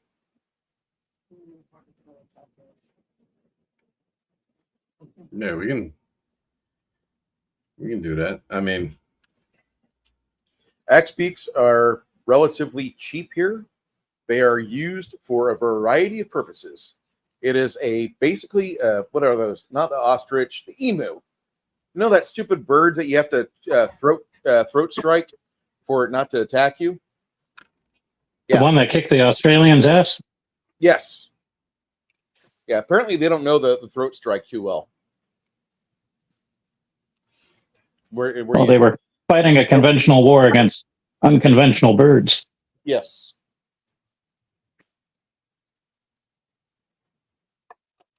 So The Axe Beaks make a really good taco. It tastes like a combination between alligator and turkey. But if you had, actually, the better description would be if you dragged a turkey through a vat of pure olive oil, that is what it would taste like. And some of you just got hungry because you're Italian, like me. Sounds like a call for some hot sauce. Ooh. Wait, what type of hot sauce, bro? All of them. I mean, don't get me wrong. There's some that I don't like, but I mean, I'll go from sriracha to Tabasco to, I mean, hell, I got, Crystal in the service and you learn to love it, even though it didn't taste like olive and salt. Frank's is meh. I can live with it. I hate the red cock hot sauce. I think that shit's garbage. And you know what I've learned is red cock. It's too expensive to make your own. So you buy hot sauce and then you just fix it on the stove. Slow heat, a little bit of sugar, or not sugar, honey or cornstarch to thicken it up. Get some more seasoning in there, especially, pepper like cayenne, really fluff it out.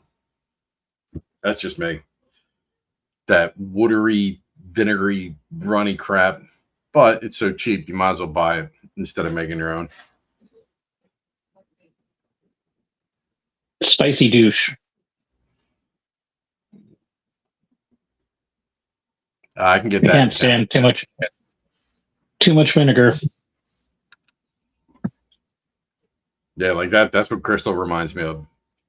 Like fresh squeezed olives and vinegar. That's what Crystal hot sauce tastes like to me. But I could still get it for like $4 for the ginormous bottle here. Yeah, the one that I wouldn't recommend is 100% pain, which is just like all capsaicin, very little pepper. Yeah, I've tried some of them gimmicky ones. They're gimmicks,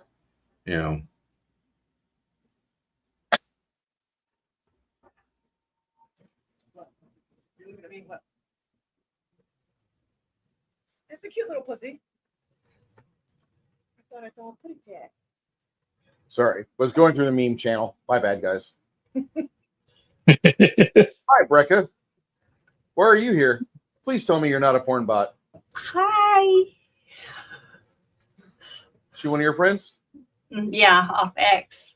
But Okay. I was going to show you. Look, I got this little Batman, and then I have my karate chop Robin. That's not a karate chop. That's What are you doing something? Punching people or chopping you? I don't think it's a karate chop either. Quick, Robin, to the bat pole. If you And bring the urine. it's definitely not a karate chop. What is he doing then? What do you call that? Looks like hurrah, hurrah, Looks like hurrah. In layman's terms, that would be an angry handy J. Usually in a back alley behind a kitchen at a small tavern. Come on, don't be mean. See, Look, I mean, that's what the Green Lantern's into now. When Batman doesn't want to drive the Batmobile. he flies. But yeah, see, I have a bunch of these little guys. That see, I got tons of. I had a Indiana Jones. I actually play with mine.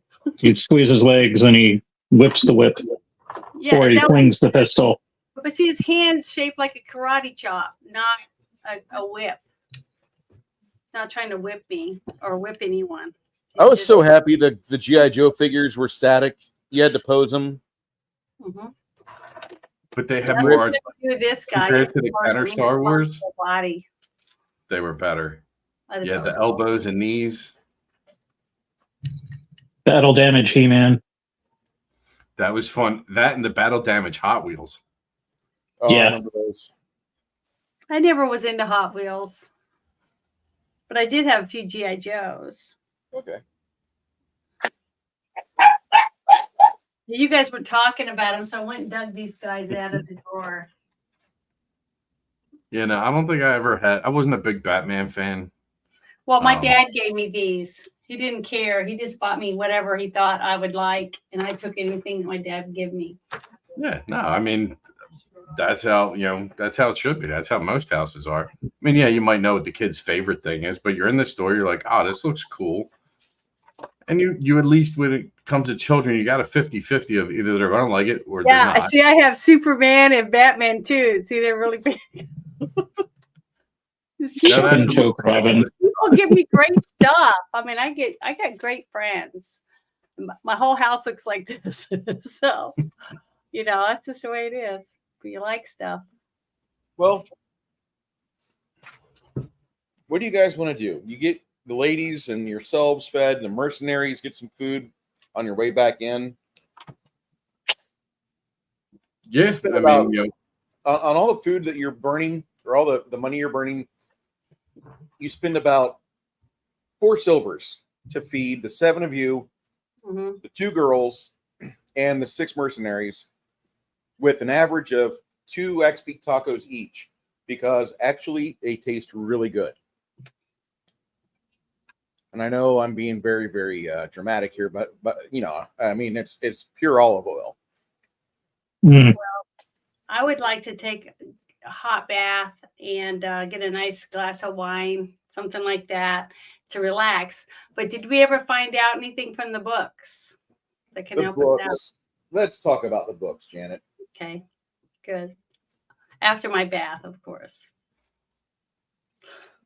So after you guys gathered around and you discuss things about the various items that you discover about the little metropoli of Stoneholm,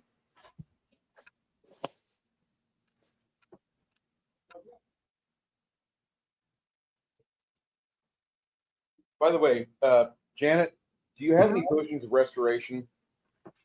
Let me look at my charts.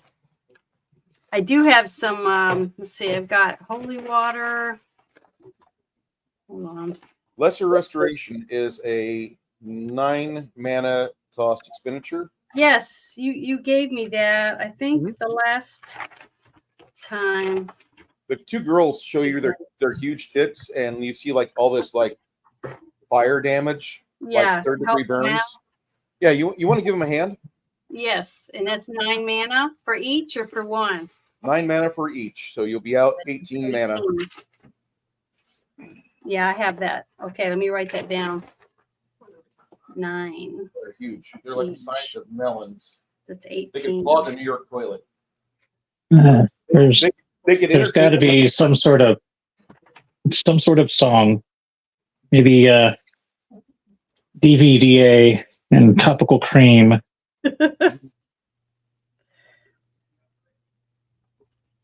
Brecca, you're a good girl. Did you ever like Shipwreck? I know. That's funny.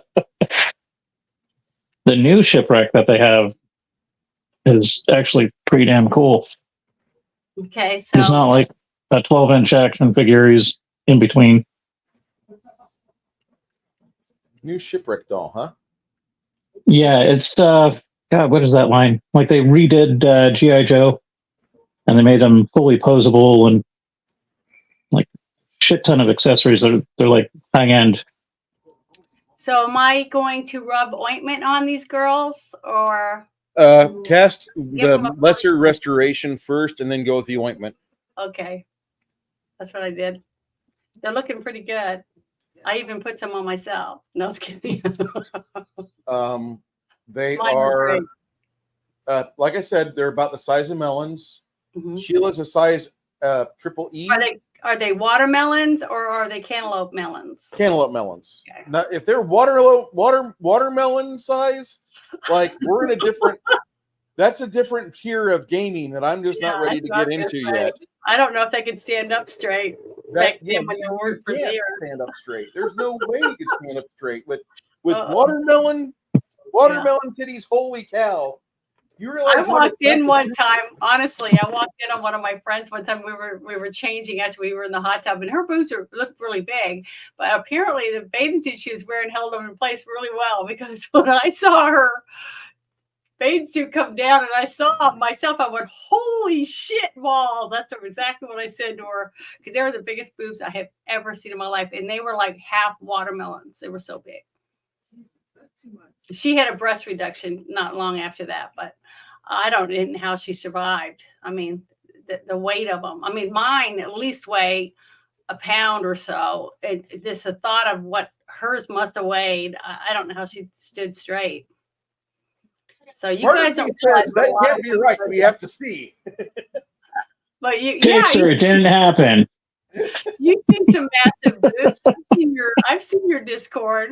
But the thing is that you know, you guys don't realize that what some of these women go through to carry around those giant bags on a daily basis. So Or you got women like me that are so small breasted, I get called sir almost daily.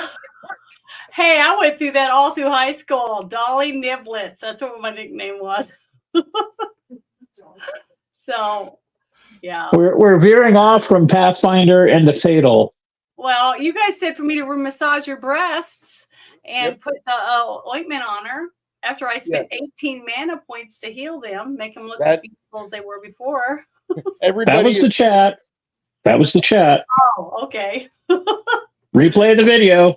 Well, he posted it. I never said such thing.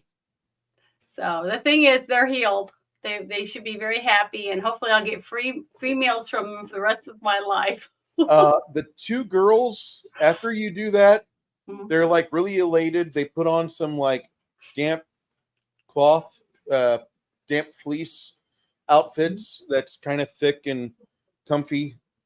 Nice. It's much more comfortable than it is appealing looking. I'll just say that. But anybody who's ever been attracted to a nurse understands, like, you get a stiff dick when you see a really hot one in the scrubs. Okay, I'll shut up now.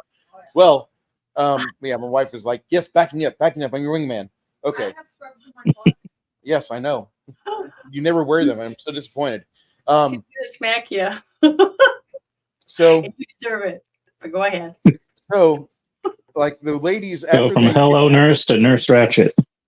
comfy wear, they grab one of the mercenaries and they send him off to the market with a list of things to get.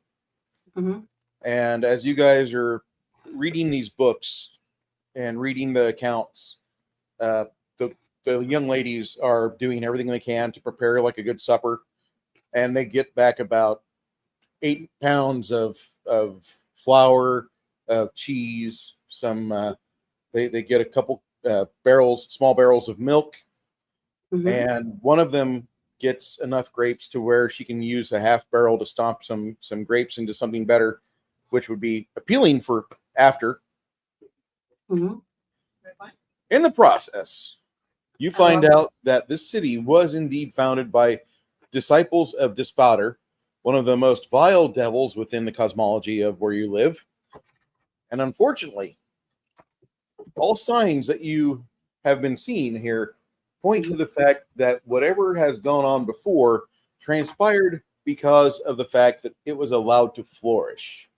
And while the city's current ruling fathers say that the influence of Despater has been wiped and stricken from the city, you feel as if there's a large stain close by, maybe in the Sandstone Warrens. Your fears get confirmed in the 6th hour of studying various tomes and researching some of the tablets which you have taken from the library. Mm-hmm. And that is indeed where you are revealed that the Flintblade Manor has been a stalwart dissenter from the modern day ideology of the city, wanting to rely upon the old ways and sacrifices given to Despater to continue to have their power ad infinitum. Mm-hmm. You find that out, and it pretty much puts your theories to rest.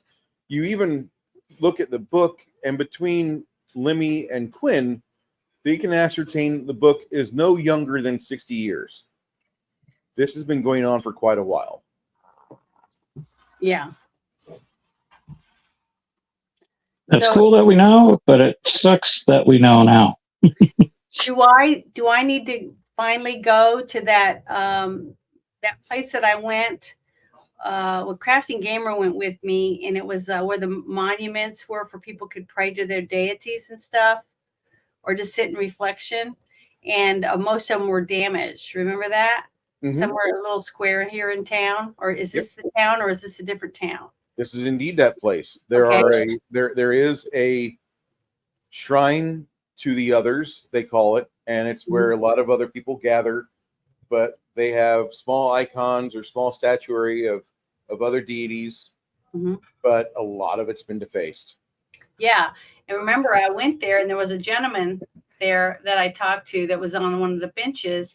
And that's when I got a feeling of really awful dread and just vileness from that one monument. And I was going to go there and go underneath it, try to go underneath that, because it was like it was a doorway somewhere to something. So maybe now's the time for us to go down there. Like a portal type doorway? I don't know if it's a good idea, but I'm just asking the rest of my team because I was thinking about doing it before, but we never did go because we didn't feel like we were strong enough or knew enough about what might be under there. But now we're kind of leaning to where we might know something about what's down there, or might even find out more about what's underneath those monuments at that little park area I went to. Because remember, I did amending spells and stuff on my deity's little statue that was down there. Yep. Well, if there's a set of tunnels under there, it probably goes back to the Warrens. I'm just gonna put money on that. Well, do we want to maybe use that traffic area? Maybe it's something that people don't really know about. We could sneak in and out or something. Just saying. It wouldn't have, if I'd asked questions about it, and it wouldn't have mattered if there was nothing there, but it has something to do with something. I don't know if it's good or bad or going to help us, but do we want to go and Well, we can start there. We can start in the Warrens, or we can go with Lemmy's idea and hit small sections of the city and try and beat them down for info. mhm. So I just was remembering that, and I was just saying that's another avenue, something we can look into if you guys want to. Well, that one's close. I mean, it's closer than going to the Warrens. Yeah. We can start there. If there's no tunnels, then we can, pick a new course of action. Because if there's nothing there, there's nothing there. Yeah. But if there's something there, exactly what was said, because Captain Gamer got some of the information too when we were there about there was something under the and the gentleman was talking about it. So I don't know if Bruce can remind us or whatever of what the one gentleman I was talking to was telling us about the decrepit statues and why the one statue had meaning or whatever. It was, but I wish I'd put better notes back then. But that was when we were first starting, so I didn't have pages and pages of stuff like I do now. But I remember us talking about it, and that there was like the feeling that the overwhelming feeling that we had when we had that first encounter with that cloud that we went into. We couldn't see out of it, and it was like rats in there and stuff. Remember that? It was like that. And that's what was in that area. Would the headstone thing. Would the terriers have any knowledge of these underground tunnels? Like maybe they would have some knowledge, like if it's going through the sewers. You're over 250 miles away from Ream, and you would have to put up a flag at the House of the Terriers and have somebody try to research and contact you on the later to figure out exactly what's going on and what do the underground caverns look like. It would be a month or two before you received an information back. Well, so should we? If you wanted to, and I'm not saying you can't. We could send out stuff, and we might take that long to get it, or it might be faster than that, and we might solve it some other way and not even get information from this at all. I mean, but I think it's worth looking into for some purpose. We don't know yet. We just don't know why I went there to talk to that gentleman and to pray and stuff anyways for my daily, and happened to bump into this guy that was telling us about the other statues and why they were in disarray and stuff like that. And Crafting Gamer's not here because he's sick, so we can't. Bruce, is there a distance limit on message? Message? Because it's supposed to be like a one-way, deal, right? Yep. I can fire one out. Hopefully we get a reply. It's a first level spell. No. Too far? Too far. Damn. Oh, well, so much for that. However, if one has, that as a bard, you would need a pair of either crystal balls or a set of linked mirrors. Okay. I mean, I've heard of them. I don't know if my character's ever actually dealt with them. I bet the two beautiful women that just have got their boobies fixed could get us 2 mirrors that we could link. No, but linked mirrors. They need to be ensorcelled to be connected. Oh, okay. I'm sorry.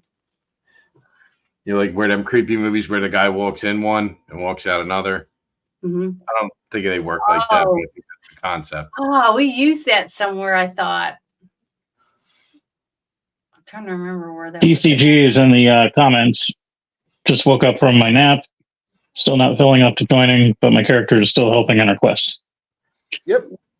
Well, I say we don't give up on reaching for outside help because, to be honest, I'm starting to agree we might be way over our head. But I say we move on to the little, worship alcove, and at least see if we can find a trapdoor, a tunnel, a rune, anything, a circle, or people who are just standing there waiting to kill us. I mean, they could already be there. Well, the thing is, what would happen if we go there and that statue to that whatever deity we were talking about a few minutes ago, the evil guy that founded this whole city, basically, it was the one, I think it's underneath. And so what if we were to destroy that statue? What do you think would happen? The Archduke of Hell might do something. We probably won't get any job offers from them. That's for sure. So I'm just saying, maybe we could go there and just destroy it. And maybe that'll hurt or weaken them. Let's not do that, because that's like kicking an ant nest. Yeah, it's not like that's their anchor and that's going to sever it. That's just going to tell their followers that we're open game. Okay. Yeah, it ain't like Age of Mythology where you maybe take out their temple and tip it, or maybe they lose their focus. And maybe to slide open and there's a stairway down there or something. I mean, I don't know. That's what I'm saying. Yeah, I'd say we start there because it's the closest. It was on the other side of town. Yeah, it wasn't that far away because it didn't take us very long to get there and stuff. If it's a goose egg, we can move on relatively quickly. If it's not, well, we'll see what happens. Yeah, because we haven't looked at it yet, but I know it's there. And he said I was overwhelmed with dread and fear. I was anxious and all these different feelings just being near that. So what are we going to need? Check out this area. Tool-wise. Nothing. I don't know. I mean, don't think anything. Just I mean, if we're talking about moving statues, all right. I don't think any of us are the big Strumpy type. I mean, I didn't see the statues, so I don't know how big these are. With these 6-foot statues, they 20-foot. Well, they're all different sizes. They were like, each group of people for their church or whatever would go there and put up a monument or whatever, a monument or a statue or a fountain, a different thing. It's for them to go there, and it was like a little fenced in, nice little area where people could just sit on a bench and meditate or whatever to their deity or whatever, and it was like, I don't know, 8, 9 of them there. But specific tools, like if we're going into the tunnels and we come across something I that have we're not going to holy like, I have holy water. That's one thing I've got. flammable oil, lanterns, Lanterns, Um, torches. you know, let's get kitted up. We'll go down there and we'll climb down into those tunnels and burn ourselves a witch or something. Yeah, I have 5 vials of holy water on me, and I have 2 daylight scrolls. That I got that one time when we went, because I was worried we wouldn't be able to have any way to see anything. Trying to see what other scrolls I have. Well, what do you guys think we should have besides what I just said? I mean, the traditional adventuring gear, water, Yeah. food. I've rope. got water. Plus, I can make water. Like, what was it, 1 gallon or something at a time? Yeah, I mean, pittons, Still got that fancy collapsible 10-foot pole I haven't used yet. extra Yeah. bandages, stuff like that. I mean, that's assuming there's a place to go down there. It could be, the presence is there and we just can't access it. Yeah, So, but it didn't hurt. I mean, but see, it was just me and what's his name? Mongoose. Gainer's name? Mongoose. Yeah, me and Mongoose went down there because he didn't want me to go by myself. Remember, I was saying, I need to go down and just sit and pray or whatever to replenish or whatever, and that's when that guy was there, and he was just sitting there, and I asked him, what are you doing or whatever, and he said he was just thinking about some different things that were going on. He was very elusive. And then I asked him about why the statues were so damaged, stuff like that. And that's when he started talking about the evil from the city and stuff like that. So that's when I said, hey, maybe I should go down there. And he said, no, we're not going down there without everybody else. So that's what we left. So we never did come back. You don't want one of them Brady Bunch tiki idols to take you out.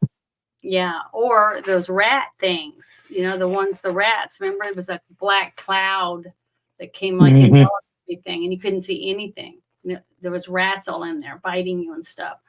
So, but we know it's evil. So whatever spells or anything we have that we can use to repel evil, that's what we need to have. Well, unfortunately, I'm limited to my 2 short swords, a couple of healing potions, the flaming hand scrolls.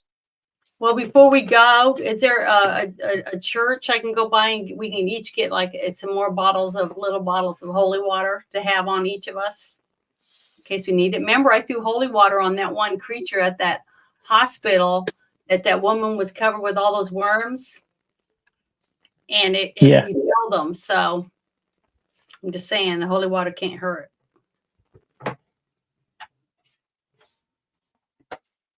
So, Bruce, is there a church or something I can go to, or we can all stop at on our way there to get holy water? You could find some place that sells some holy water. Holy water usually costs about 25 silver per application. Okay. Okay, I'm gonna get a couple more because I've got what was it, 4, I think.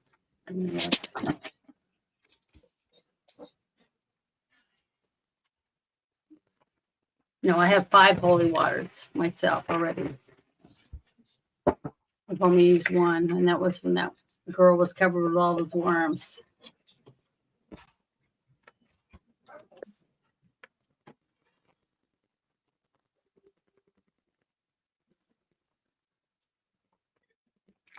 So, what are we gonna do?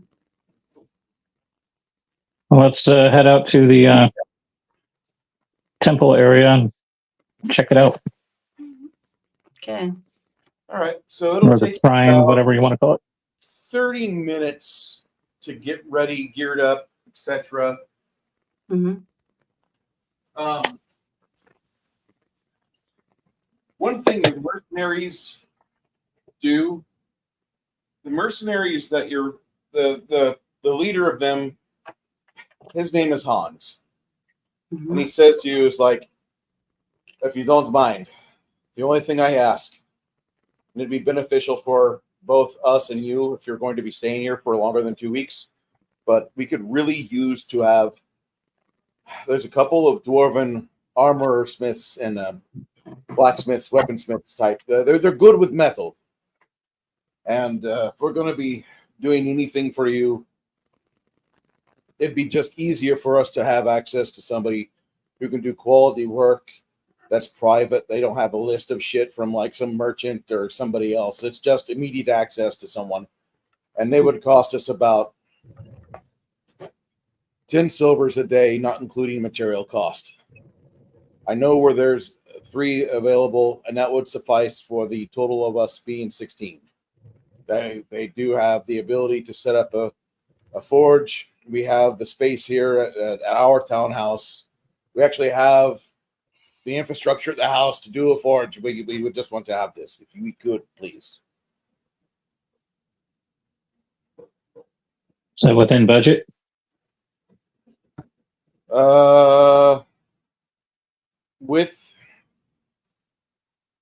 If you take the fallen magician and the enemy bard girl, and you literally ransack their corpses because you still have them in corpse storage, yes. I mean, you sell every sellable item they had, and you go through their dwarven fence that's here. Yeah, you'll be within, but we would be within budget. Very acceptable limits of budget. Sounds like a plan then. I'll go loot the bodies. All right. Upon looting the bodies, before you take off for the shrine to the others, and the other party members are behind you as you're delicately going through the belongings and making sure there's no ordnance which could surprise your fence or yourself. You find a few items which give you pause.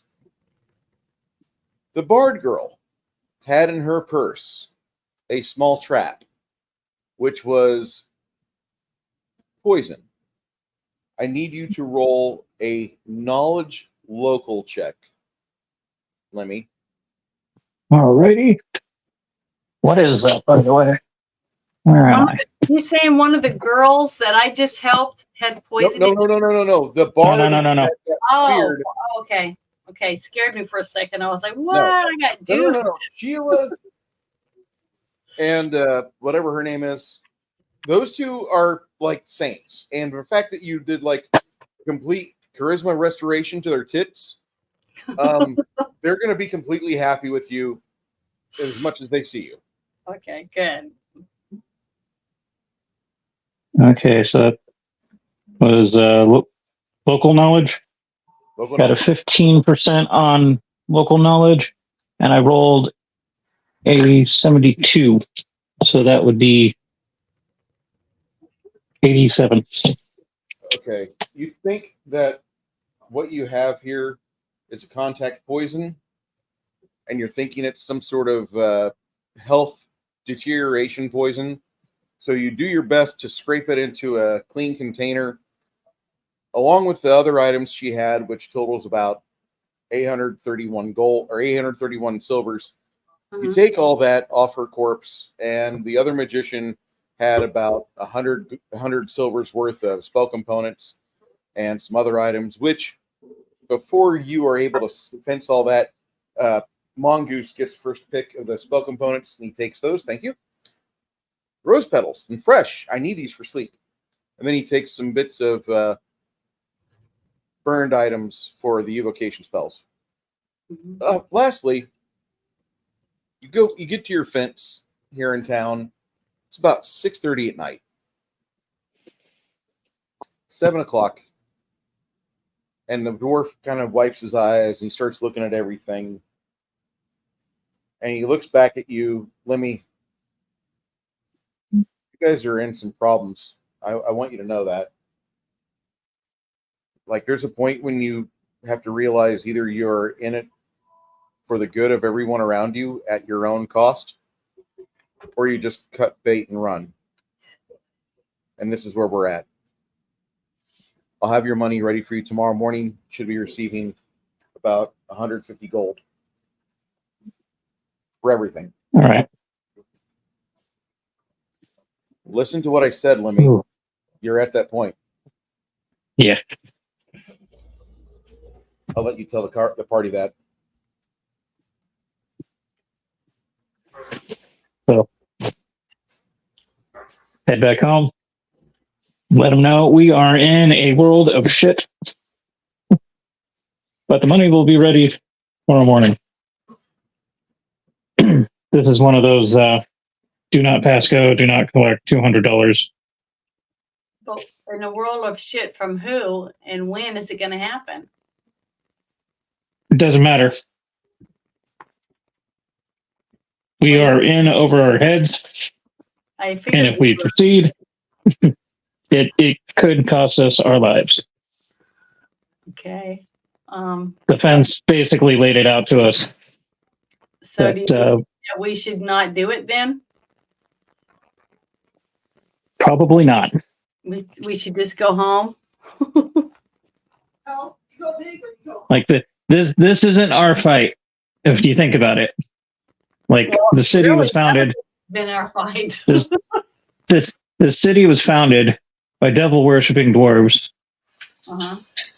We're heading deeper into unknown territory that is way beyond our level right now. Mm-hmm. Definitely. So Okay, well, maybe we should just take what we can find out their other bodies and then just pack our stuff and go back home.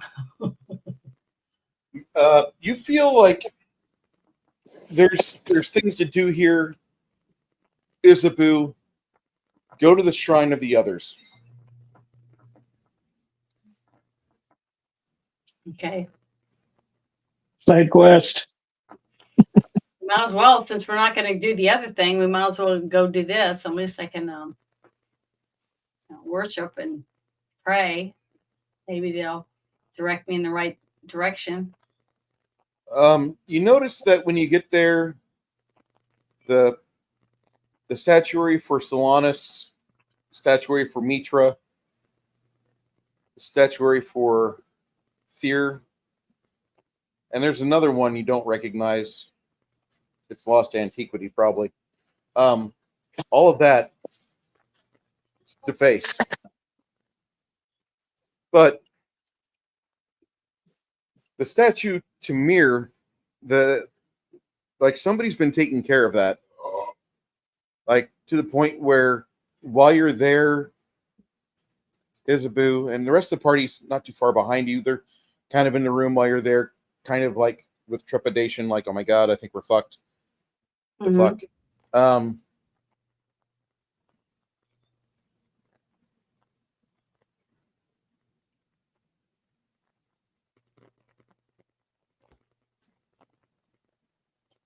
Marcus Deep Cut. Isabu. Yes. What do you plan on doing? I'm going to do whatever my team feels is best for us to do to not die fighting a war that we can't win. I don't know if it's such a down situation as you think. Well, The people that you're moving against, yes, they're backed by money and by years and decades of servitude to an evil outsider. Wouldn't say it's a war you cannot win, though. Every war is beatable. My brother would disagree with me, but I will tell you that what's going on,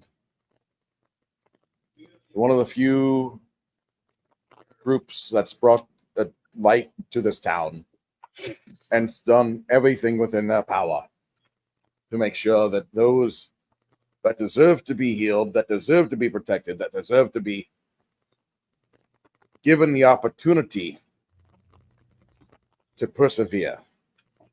Mhm. Between faith and good steel, good steel and a nice sword arm, they persevere. Most clerics in this town won't touch a waitress with restoration. Do you understand that? Well, because they don't think they're worth it. I think everyone's worth it. It's what you have to decide yourself. Your party's already made a choice. They followed you here. Like I said, my brother will never agree with me. We have blood. Anyway, he gives you a kiss on the cheek, and then he leaves. Well, he really wants us because he sees something that we don't see in us, but I don't feel like we are strong enough either. I mean, to take on all of this, especially when we don't know who we can trust. We don't know who has a vendetta against who. If both sides are in on it, or some people on both sides are in on it, we don't know. We don't know enough. No, we don't have enough knowledge. Thank you for being here, Sean. Thank you, sir. Thank you so much for stopping in. Thank you, RPG Grandma. We hope you have yourself a good night, and hope put some photos up in the channel for miniatures and brag posts. Yeah, so we can see them. See the horses. Skeletons. Invite people. Copy.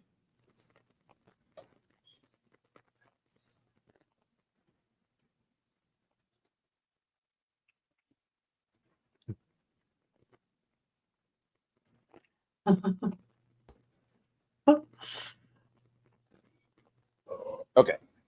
So you sit there for a moment. Everywhere it's silent. You don't really hear the sounds of the forges behind you. Mm-hmm.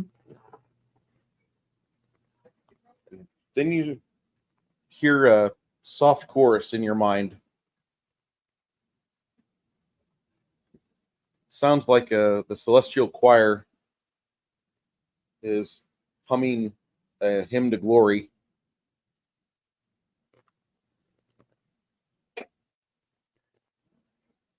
When you were a young acolyte, barely of 12 winters, you used to sing this song at sunset.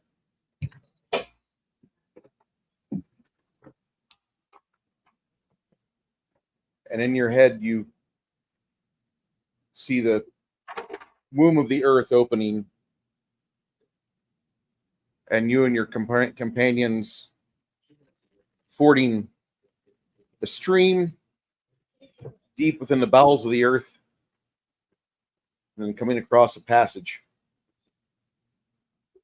It looks like the same passage which Marcus had shown you before, the back way into the Warrens. Backdoor entrance. And then from there, you make your way into Flintblade Manor. The Warrens don't really interest you, but you think Flintblade Manor has a lot more to offer you, has a lot more evidence that you can show to a group of people desperate for knowledge and answers. It could hold a secret as to why so many people have been killed over the past decades, why so many dwarves have lost their lives. Dwarves that had no interest in being corrupt or shady or wanting to be stereotypically greedy fucks with lots of facial hair.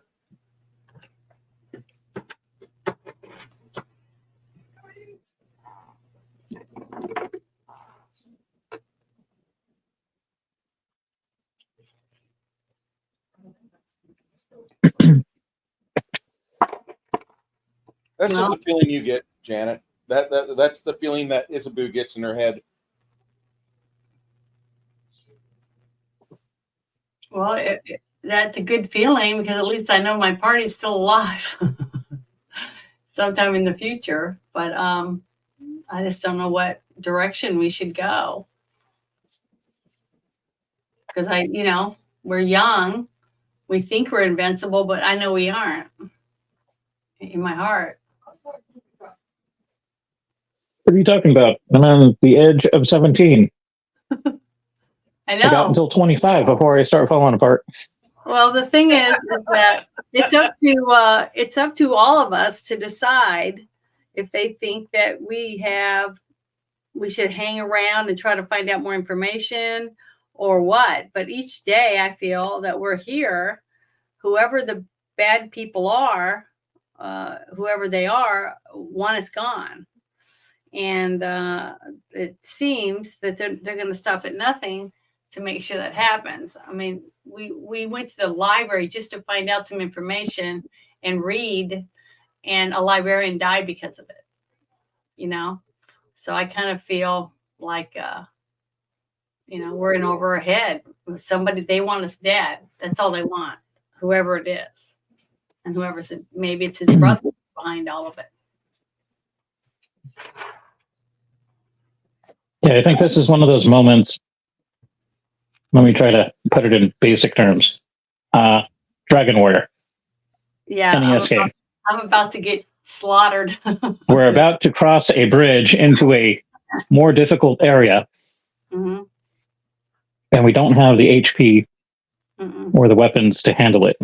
Nope, I don't think we So do. I think what we got to do is wander around and do some side quests until we can cross that bridge, metaphorically. Well, I'm already surrounded right this minute by somebody I think wants me dead. So I don't know if I'm gonna make it out. But Wait, this isn't one of those witchy woo-woo dream sequences?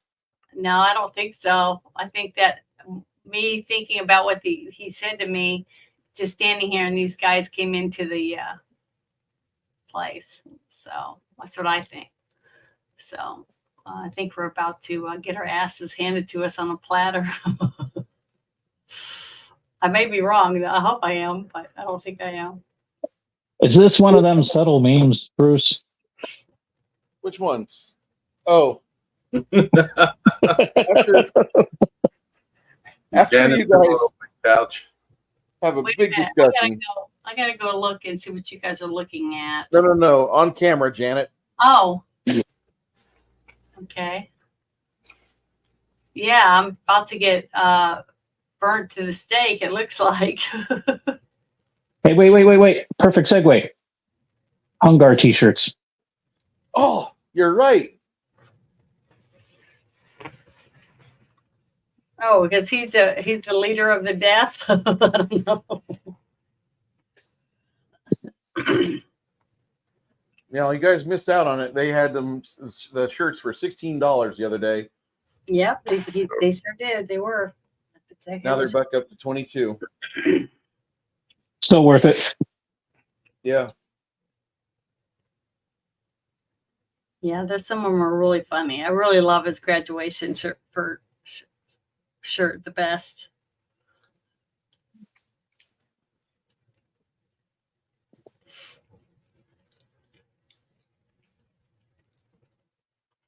So should I turn around and start slicing? No, as you're standing there discussing everything, I'm thinking about what he just told me. one of the dwarves with the other 3 guards says to you, Isabu, are you you're a priest you're a cleric of Mirror, correct? Yes, you're correct. What is what would a world be like without someone like Mirror or Thyr, or even Solanus and Mitra? What hope would one have? I don't know. I've never lived my life without her, so I wouldn't know. I wouldn't understand what the world could be possibly like. I don't think it would be very good. I've never had a life without it. So, but I think it would be dark and scary, and someone like me wouldn't belong there. So, what we're going to ask is this. We've been doing our best to make sure that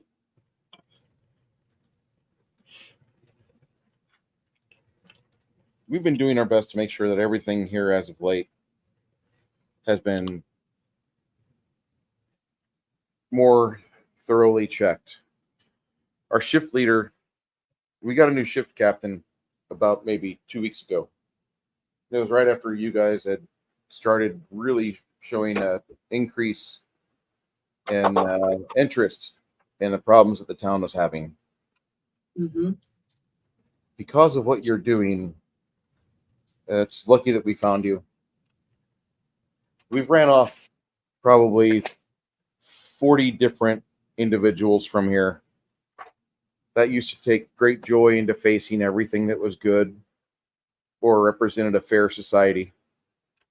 And our city's got a long way to go. But whatever you've got going on here, I think maybe it bears witness that we need to introduce you to somebody. Uh-oh. Okay.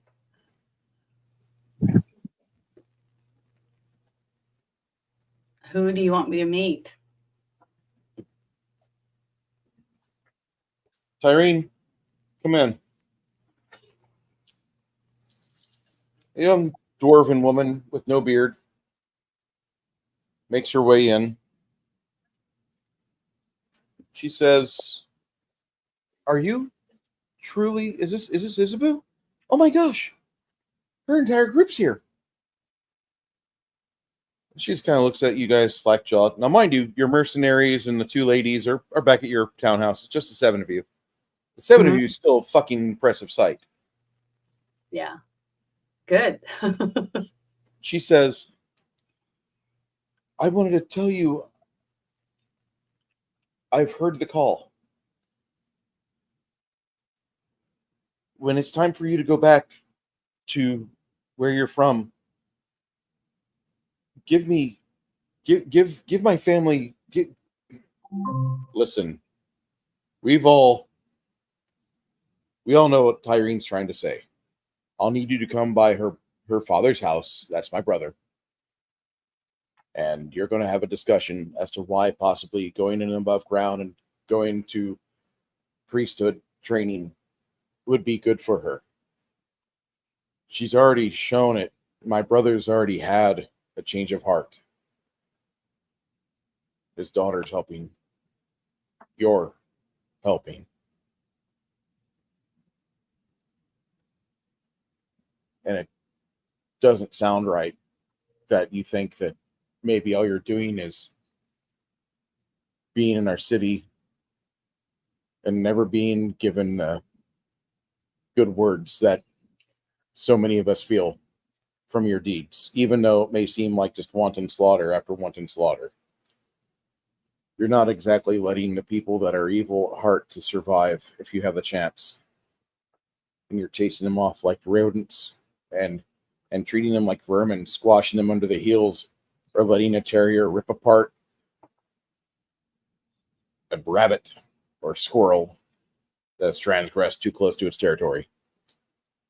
And as a lifelong resident, it brings a lot of joy to my heart that it might be better here.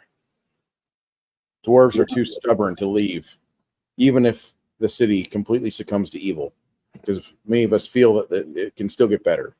It has to get worse before it gets better. And we always say that for generations. Tyrene's not the only one. There are numerous others that we have within the city.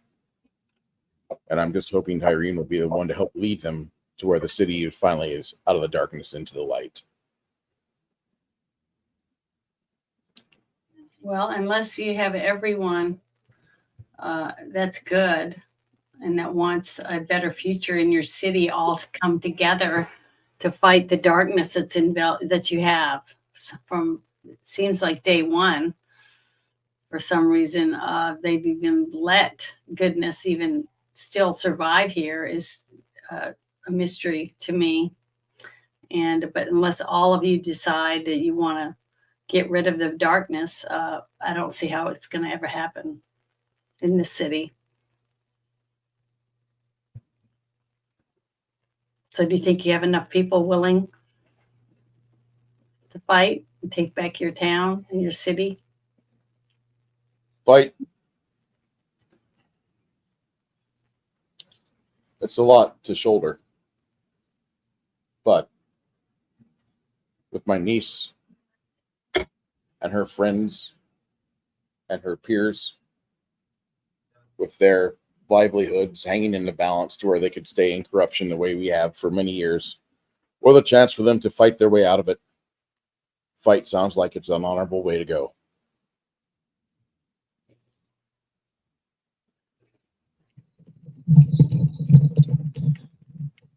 So what do you plan on doing to try to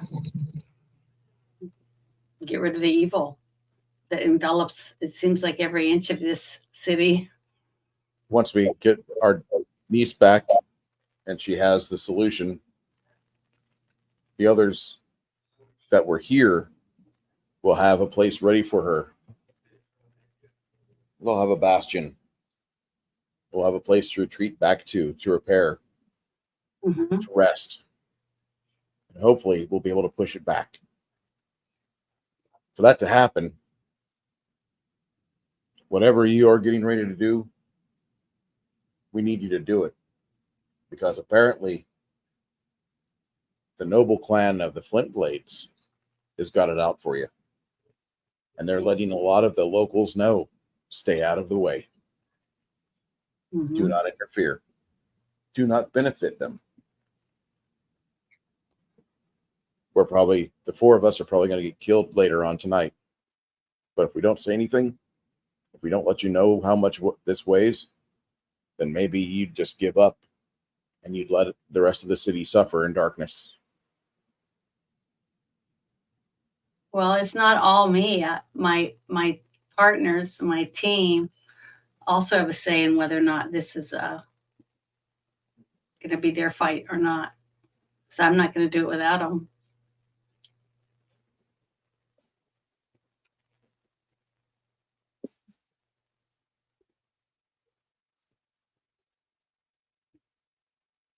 Each of the dwarves hands you a small iron ingot.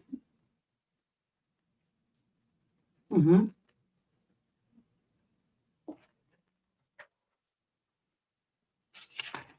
Thank And you. there's 4 of them. Mhm. Okay.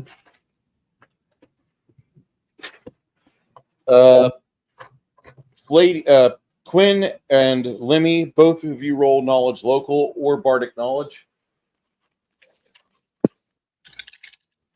Alrighty. 91.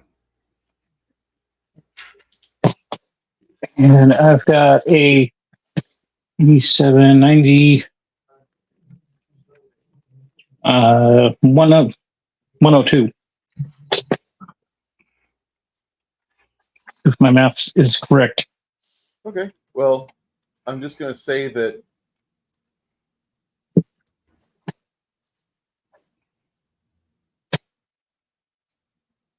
there you go, Hungar. I hope you get rich, but I can only do so much. Thank you, sir, for making awesome shirts. I got number 6 and number 3 on the way. Aw, you're so sweet. Hot dog. But between the two of you, you guys recognize that the 4 iron ingots, each iron ingot from the dwarves, is a small symbol within the city. And that's just a small token of gratitude. Ingots being basically the commerce of the smiths, but they are used primarily. I mean, people often will keep them or what have you, but just a token ingot from someone means that this is the start of something, or this is at least a symbol that they trust you. You may want to tell that That's to cool. your priest, to your cleric.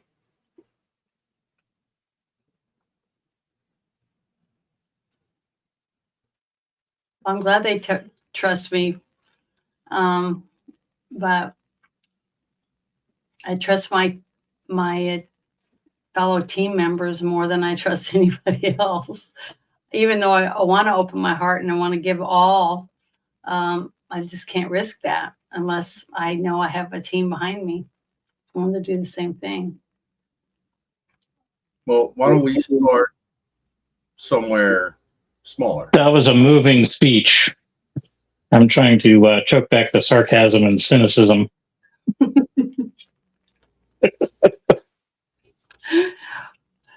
Well, I thought it was a really good speech. It seems like they have faith in their niece, and hopefully she can come back and do something, inspire her people to fight for what they want. But I just don't know if we're I almost bought it. we're not the ones that can do it. I mean, I just don't see how we, even if they send us some warriors and stuff, that we can do it. We're severely outnumbered. You know, it's like 50-1 odds. I just don't see how we're going to do that, especially when each one of them can whip out a big cloud to envelop us with spiders that have acid bites and tons of rats that can gnaw us away in minutes.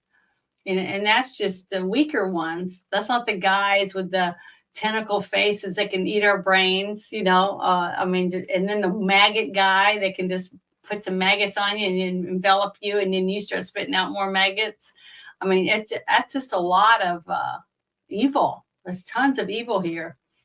And what we need is a whole army of clerics to come in and just douse the whole city with holy water. It's like I said, that one night, I said, too bad we can't get a bunch of water and bless it and then let it run through the tunnels. You know, because that was one of the ideas I had, because I don't know how else to be able to do it. We just don't have the numbers that I can tell if we want to live. Yeah, we'd have to basically like raise an army. Yeah, you need an army for this, the corruption that's in this city. It's just too much of it. I mean, they're killing innocent people. This is a lady at a library because we wanted to read some books. I mean, that shows you how evil these people are. And I just don't see how we're going to be able to defend ourselves against people that have no limitation to what they're willing to do to get rid of us. That's a scary thought if you think about it. Heck, I haven't even had sex yet. I definitely want to get laid before I die. That's the plan. So, you know, hey man, you know, Preferably consensual. So that's my true feeling and thought. I mean, even though I can tell they want help and they feel like they really need it and they're desperate, but they've never had anyone else come in here and try to do anything. They just swept everything under the rug, paid a few people off here and there, and tried to live their lives. And it's sad, but the innocent, hardworking people are the ones that are always in the middle that get trampled over because the higher hierarchy doesn't want to give up their power. So all the little people get squashed because they're just bugs, which is sad, but that's how I'm seeing it. What do you guys think? I mean, I see multiple routes. All are equally as dangerous or problematic with their own risk and rewards. You know, The life of an adventurer. we Now, if could. you guys want to do certain things, maybe to just make a little extra money here and there, I can understand why you want to do that. But the thing is, now that we've made a mark and we've heard enough of them, no matter where we go, they know who we are. They're going to try to kill us. So it's like we're in, like they put us in solitary confinement right now. And as soon as we step out and we go into general population, you know, we all have targets on our forehead. every one of us, and we don't know who they are because there's a whole city filled with these people that want us dead. They know us and we don't.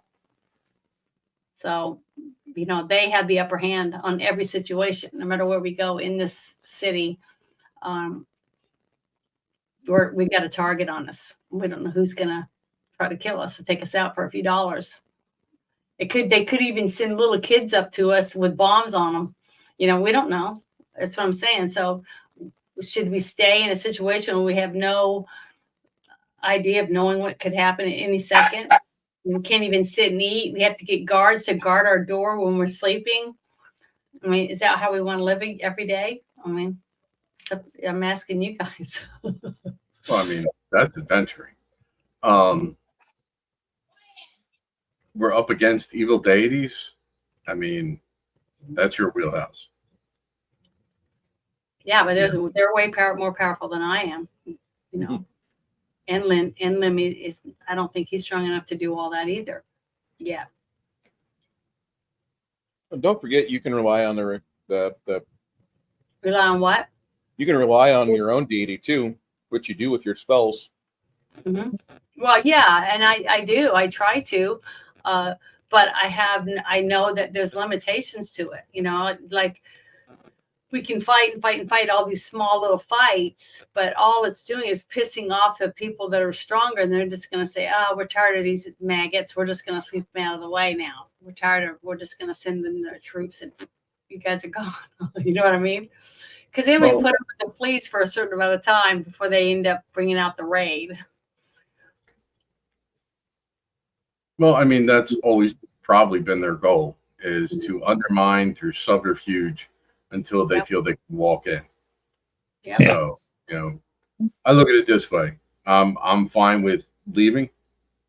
I'm fine with staying. If we stay, I personally would say we write off the Warrens and we focus on the city. Yeah. I actually am really starting to give more weight to Lemmy's original idea, where we literally create our no-go zone. We go section by section to at least the areas where we believe we have allies. Mm-hmm. Cleanse the area. And also, if we can get a solid base of operation going. Yeah, we also need amass more people to our cause. We also need to get some of the people that have worked with us, in the past in this city, that do trust us, that know that we when we say we're going to do something, we do the best we can to get it done. Get those people behind us and have them help us find other people that are willing to go with us and help us, clean the city out, and then put them in charge. Once we get an area done, put them in charge to keep an eye on everything that's going on and keep us updated on any changes or people that go in or out, that type of thing. So we can slowly close in on these people and get them and wipe it out of the city, at least the city. And then they can put up a barrier of some sort to keep the people that are in, outside the city from coming in and getting the stranglehold again. Something like that. Like Guardian Angels will get members only jackets and berets. Yeah, the people that, walk around the streets and take care of things because they, taking their city back because the police and everyone else is corrupt. So now it's back to the people, and the people have to step up and say, okay, well, we're going to fight the gangs and get rid of them ourselves because the police and the mayor don't care, basically, with that attitude. Do you think we can rally enough people to start wanting to do that or not? I mean, it's possible. Because we got all that bad news already going out that we went to the library to look at some books and we start a fire. Okay, fires. They don't know every detail, and then a woman was killed. That kind of thing. So I don't know. It's up to you. You guys can need to, convince me that you think that we have a chance of, even taking in small parts of the city. I mean, how are you going to do that? Once you clean an area out, okay, how are you going to make sure they don't go back in while we're in this other area trying to clean it out. See, that's what I'm talking about. Well, how would the mafia do it? So I'm saying we need people that we trust to put in place in those areas to keep the place cleaned up. But who do we? There's people that look at us and respect us, so we got that going. Mm-hmm. There's got to be some younger dwarves and whatnot that'll fall in line. Like those 4 ones that were just in there with us. Mm-hmm. Exactly. So we'll go to various areas in the city. Mm-hmm. If they got some problems, we clean house. And then we can, I don't know, put out the good word saying, hey, you know, if you like what we're doing and you want to help us out, spread the word. Mm-hmm. And then hopefully we can get into other areas. And I don't want to use the analogy of like the MAGA movement, really, but, you know, whatever the equivalent would be, memeing and exposing shitbirds, getting folks to rally around our cause and not be blackpilled. Well, the one thing too is we need to figure out how we can make the people that are taking back their little areas, like their little neighborhood. Okay, let's use that this neighborhood, and we get it cleaned out. Then we get some people from the neighborhood, parents, you know, some other people that are educated enough to understand the concept of what they have to do to keep it cleaned out, and get those people and make sure that they're working together. It's not just we're stuck with, you know, somebody doing whatever it is that they want to do with whatever they want to do. You know what I mean? Taking over and basically a neighborhood watch type thing. Yeah. But have it where it's not, I don't know, I'm trying to think of the word. Have it where it's not just one person in charge, that it's multiple people, like a little A committee. Yeah, committees. That's what we got to do. We got to have committees in every one of these little areas of people that we trust, that trust each other to make sure that it doesn't happen again. You know what I mean? And not just leave it to one person. See, that's where I think a lot of the problems that we've been trying to help has happened, is because too many people let one person take all the glory, you know what I mean? And just became corrupt, and then didn't clean up or make sure that things were taken care of. I mean, remember when we were staying at that one hotel, we found out there was many girls that just disappeared, and nobody was really doing anything about it. So we got to have people that are willing to say, hey, someone's missing. We got to go out and find them and get grouped together right then on their own and go out and see if they can find out what happened to that person. Maybe this got lost. Maybe they fell asleep. We don't know. But the fact that nobody made an effort to do anything, and time just went by, and more people were disappearing, and they didn't do anything. They waited till someone else would come and fix the problem for them. So we have to somehow figure out a way to get these people to not be complacent and keep fighting for what they believe. You know what I'm saying? Does that make any sense? I don't want to sound like I'm rambling. I'm just saying we got to have something like that ready to set in place, so that as soon as we do all the work to clean an area out, it doesn't just get filled right back in as soon as we enter the other section. You're going back and forth to the same 2 sections over and over again. You see what I mean? So what section of town does the Flint Blades, what do they occupy? They don't really have a section of town per se. Their location is to the southeast of town, and the caves leading outside towards the sandstone warrens. Okay. And was there a name for those dwarves? What were they calling themselves again? Who? The dwarves that gave me the iron ingots. Oh, those there? Those are just those guys are the Steel Watch. Steel watch. Okay, I'm gonna write that down. Well, see, that's a start. Well, Isabeau, can you consecrate land yet? I don't know. I have to look at my my stuff.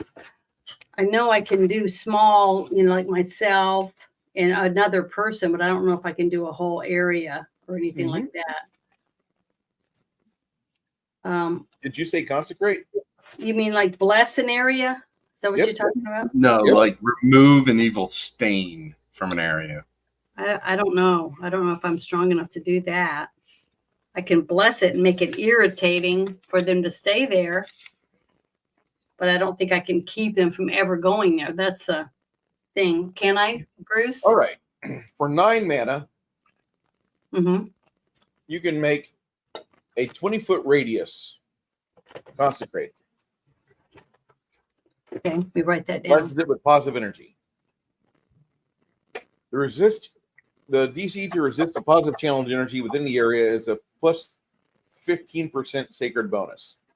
So Undead creatures entering the consecrated area are minorly disrupted at a -5 on everything.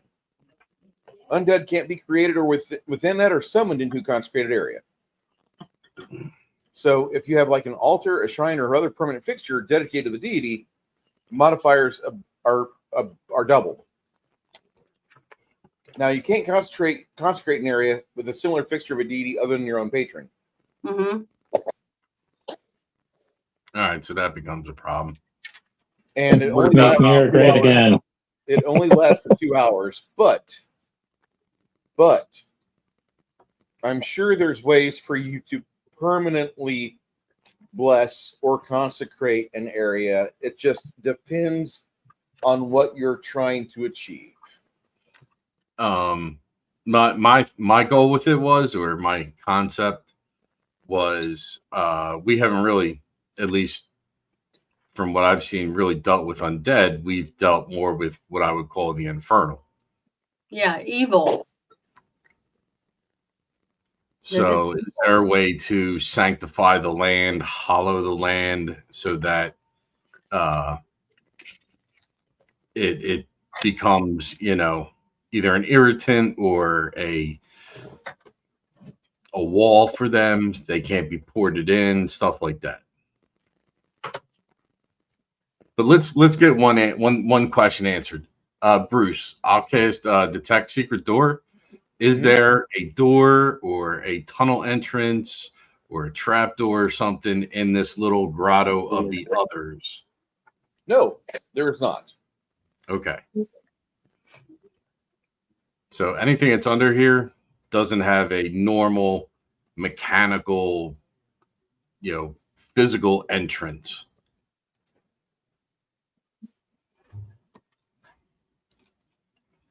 That's it. Just the entrance from the road, from the street. Well, I say we, my vote, go back to the thing, tell them our basic game plan,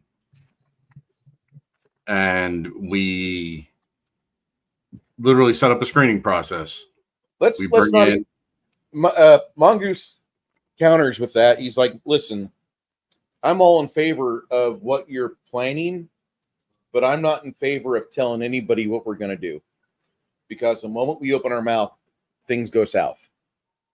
This is true. Let's go do it first. Let's go do it first, and then afterwards we'll talk about our trophy case. Well, let's do this. Why don't we do this? We'll get the guys that were just in here.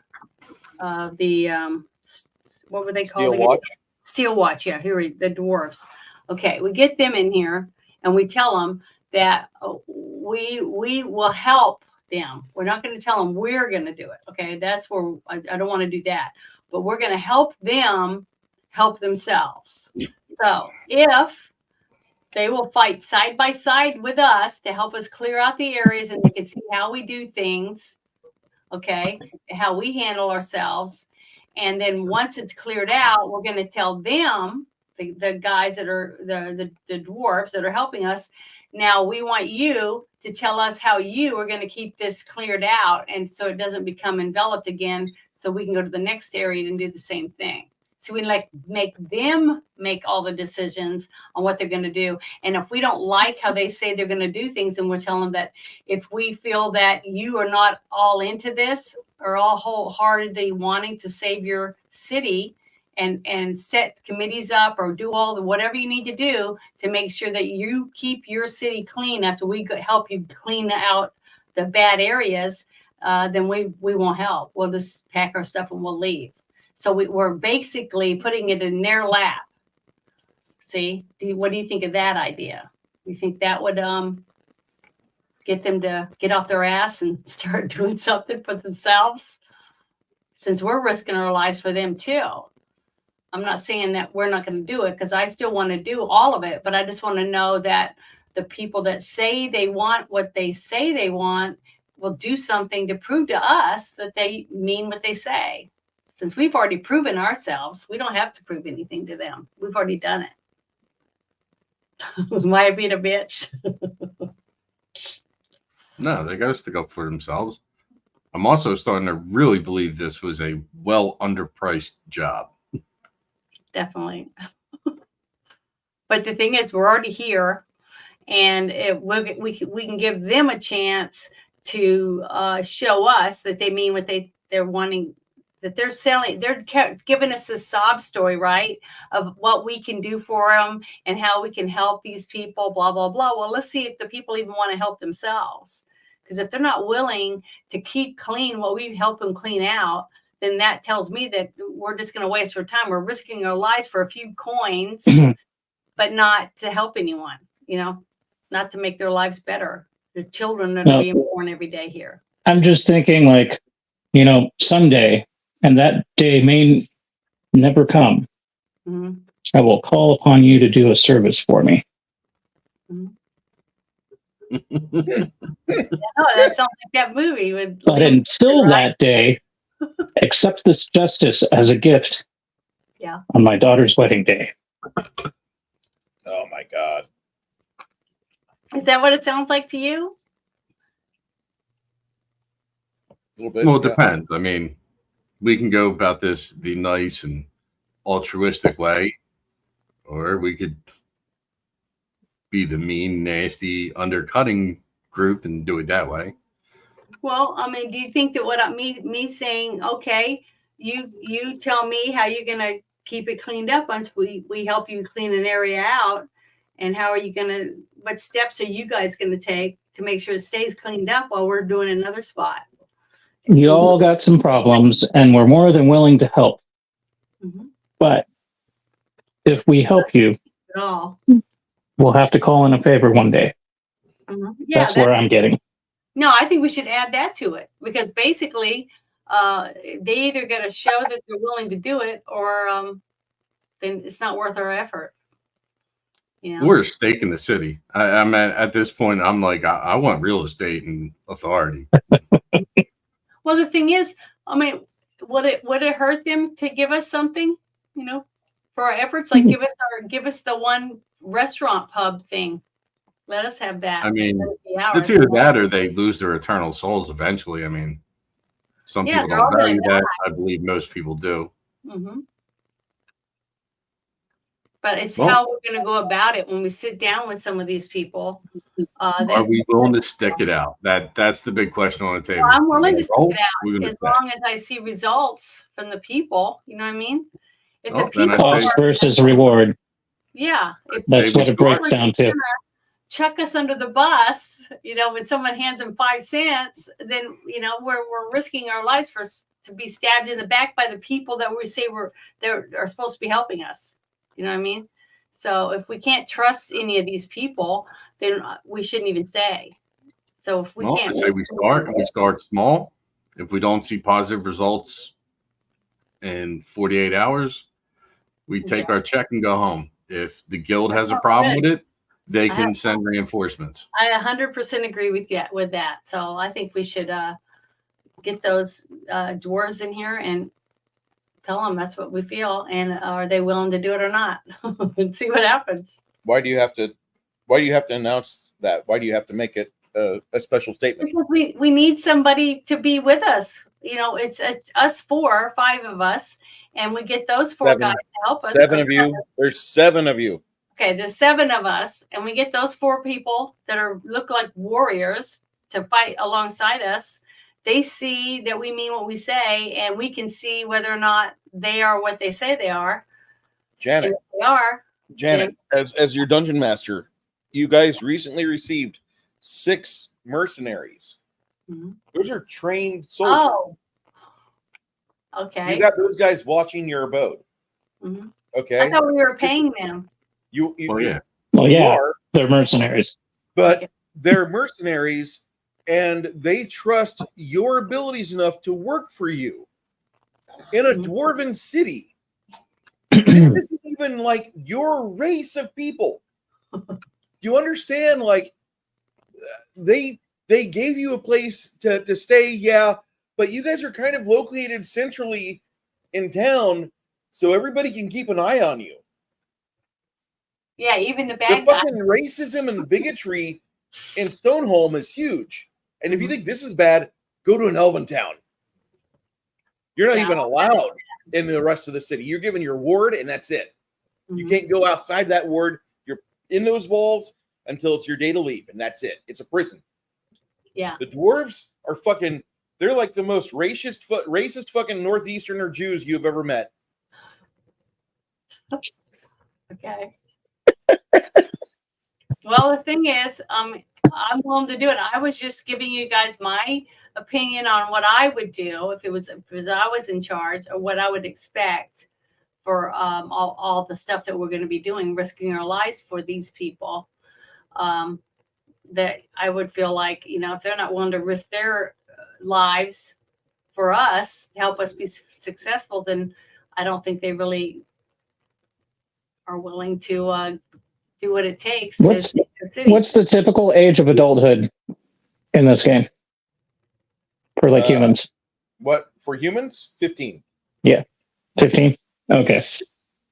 So we're all Mexicans had it right. So Yes. technically, I'm an adult. Yeah, I think we all are. I don't think anyone's under. Nobody said 15 or less. I was thinking 18 and above. Yeah. So yeah, we're all I was going to go on a speech how I'm at the cusp of being an adult, and I got to make adult decisions.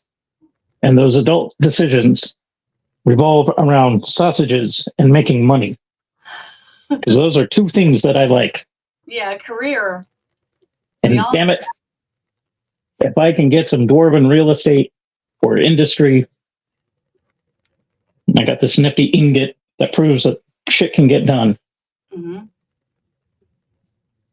I'm gonna make me a damn buck, and maybe do some good while I'm at it. Because by golly, that's the American way. We're not in America, but America's we're in everywhere. Stoneholm. But the thing It's is, an idea. what do you guys think? I mean, what do you guys think? How do you think we should go about doing it? The rest of you. I mean, like I said, I can go either way. In for a penny, in for a pound. If we stay, we stay. Then we make Protection it work. racket. Mm-hmm. Maybe run some numbers. If not, we cut our losses and roll. So how are we going to vote? I mean, how do we? Dice. I'm okay. Well, I'm willing to stay. Let the magic I'm rocks willing to decide. leave, depending on if it's what the rest of my team wants to do, because I'm willing to do it.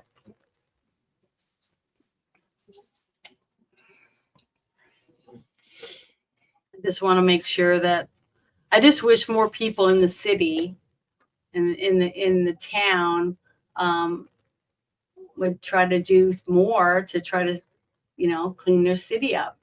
So Well, people are busy working, and that's how things go corrupt. Is the people who keep it Like running. I said Friday, you've got the sheeple, yeah, you got the drones, and you got the fringe. The fringe are the free thinkers and the CIA conspiracy theorists, as they say. yeah. You know, the feds are always talking conspiracy theory. And then the drones do what they do. They don't know what they do. They're just the cannon fodder. The sheep, they won't do anything unless their lives are in danger.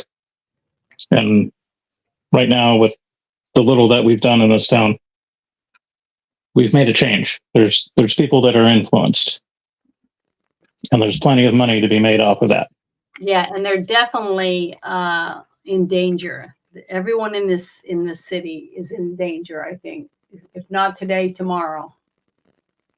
And that's why I think they are they should be more desperate wanting to get this place cleaned up. If you want to live a normal life and have a business and have a family, you got to have a safe environment to live in. Like my contact said, you know, we were heading into a situation that was way over our heads. So as long as we stay out of the South for the time being, I have a feeling that we can. I don't want to go. We can make things work. I don't think we should until we can get to a point where we can actually, you know, set foot in their hood. Bruce, So we got to watch our backs. Go ahead. Have its own Alex Jones.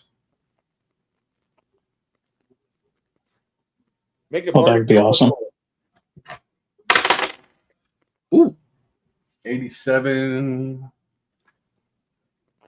97, 103. Yep.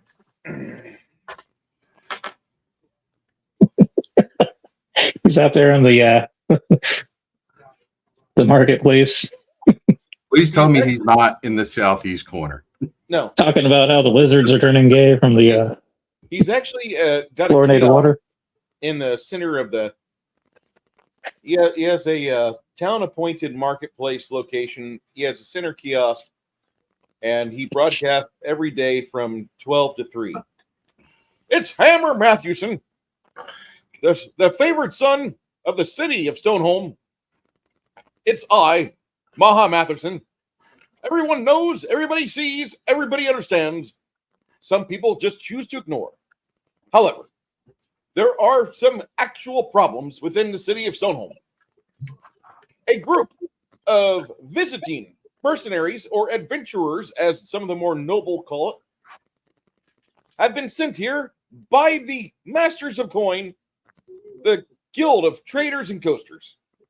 And their entire mission is to figure out why a stable trade agreement has never been ascertained between the above ground realm and those gentle bearded people of the city of Stoneholm.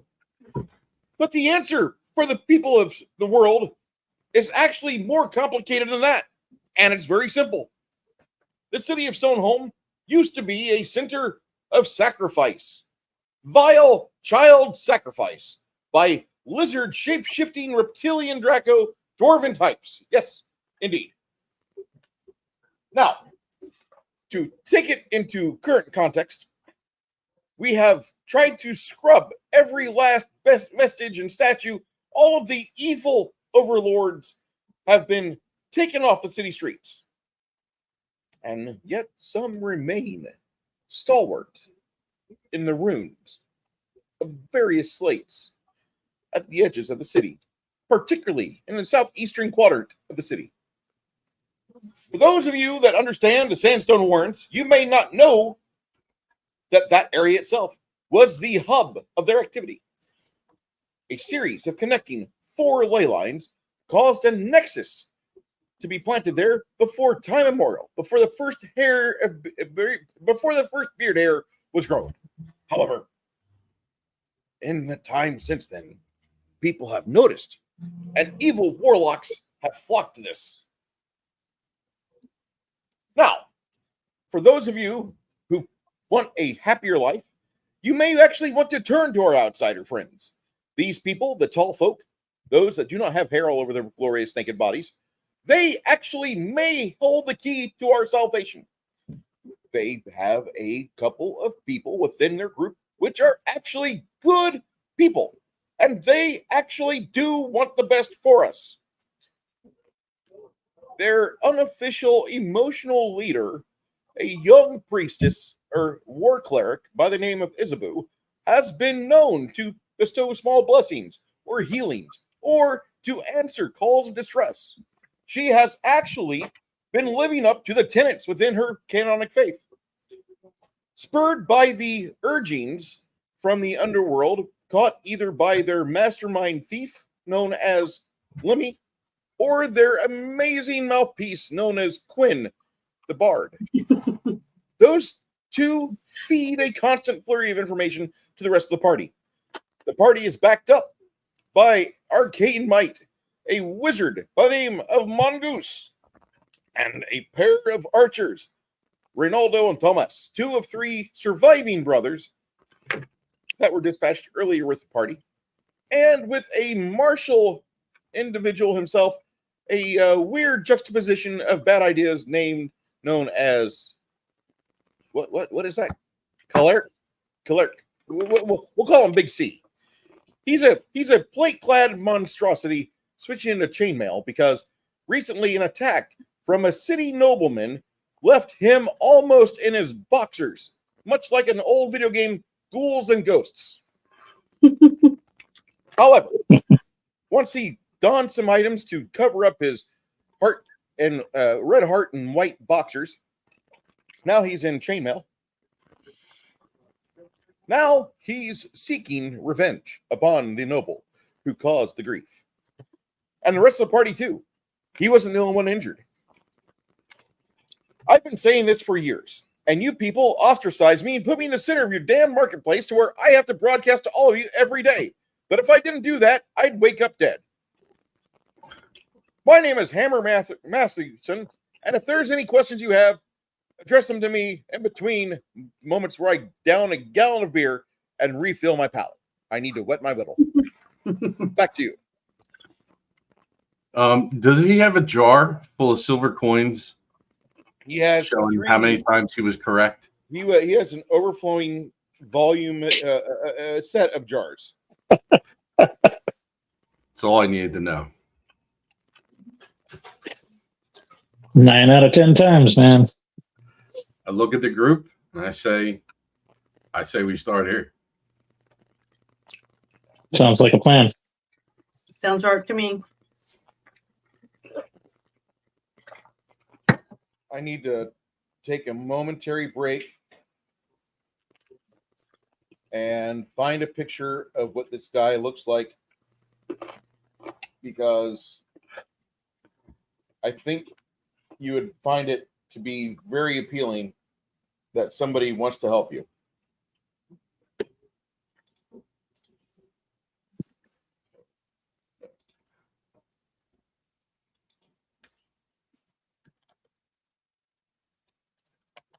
And whatever you do, do not go out looking for information on people that have died suddenly. You will be shocked. The amount of young people dying in repeat today is amazing. Also, Moderna posts a $1.2 billion loss on demand for COVID jabs collapses, promises investors the next generation vaccine to tackle the new strains.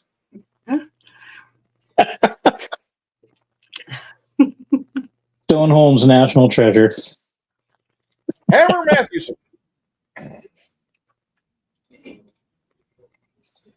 You're putting the hammer down.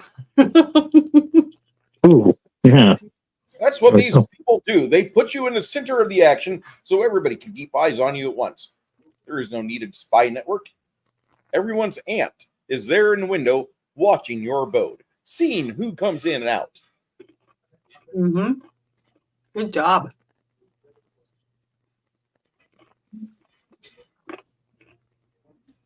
So,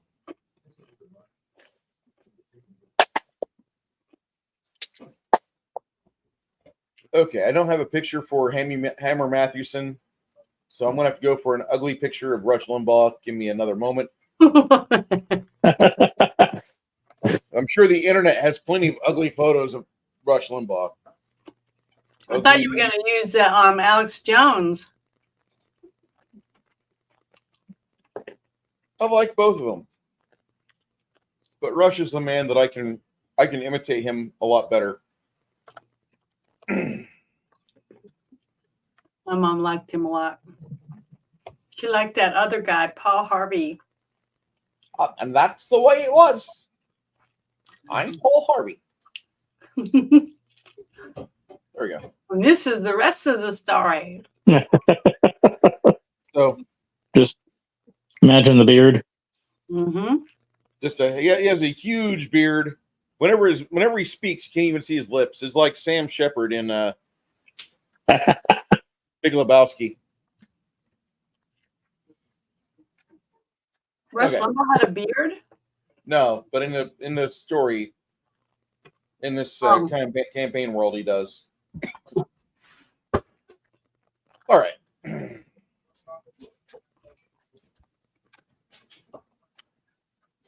So many of you, Hammer Matthewson gives you guys time. He says, "How may I help you?" Oh, I know who you are. You're those people from Ream, the Gilded City up above.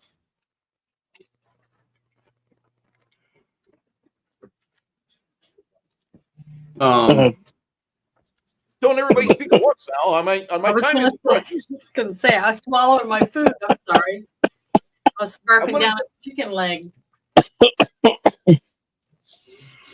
Oh, damn. Does a chicken leg feel like two fingers? No. Okay. Bruce, let's not go those that ingots that Isabu got, are they generic or are they individual for individual people? They're typically just generic. If you examine them, there's no different auras about them. They look like regular iron ingots. Okay. There's no maker's mark or anything like that. Well, how much is an iron ingot worth? Is it worth more than a silver coin? Probably not. Mm. So what do you use an iron ingot for? Making a hammer, making a sword, making a shield, making armor. Oh, it's like a warrior's money. Taking your wagon to the car wash. It's more of a challenge coin, a symbol of I don't want to say trust, but could be Appreciation. Yeah, that's a better word. Thank you. So it's kind of like those coins that people in the military give to each other. Yes. Yeah. Something like that. So it's like a symbol Mm-hmm. of who they are and what they've done. The sentimental value of you receiving it was worth more than its physical value. Yeah, it means something to the person you give it to because it meant something to the person who gave it. The little pound of iron you're given, they're worth about $1 each. But it's a respect behind that. Yes. Each one of them earned this ingot by what they've done. And now they respect us enough to give it to us. So basically it's like it's like one of those coins that I see military men give to each other when they swap each other's coins out. So yeah, I think that's why I would like to get these guys involved in what we're doing, because they showed a huge sign of respect to give me those coins to try to get me to believe that they want to save this city. So why wouldn't we want them involved in helping us take back the city from the bad people or bad creatures or whatever? If you received iron ingots from a group of guardsmen of the city, then you possibly may be in line to be next on the big stories in the next month or two. Typically, individuals that receive such tokens of respect from the martial class will obviously be those that are treasured when shit hits the fan. And shit can hit the fan at any moment.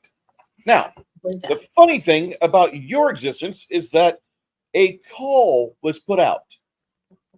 The clan Flintblade, who has long been maligned and been rumored to still engage within devil-worshipping habits, they have been putting out to their speakers and their gifted tongues to warn anyone of any alliance made with you.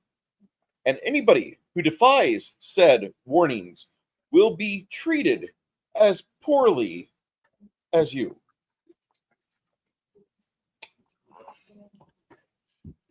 It's also been rumored that Runic Fire Flintblade himself conducted a stealth attack upon you, and that is what eroded Cormac's actual iron greaves.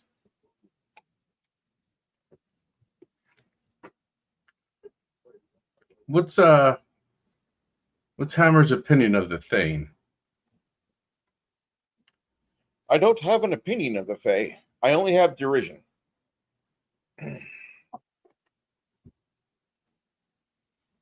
For his They're not trustworthy. What else do you want to know? Of the what? They're not trustworthy. I know who. the Thane, Stephen Cut.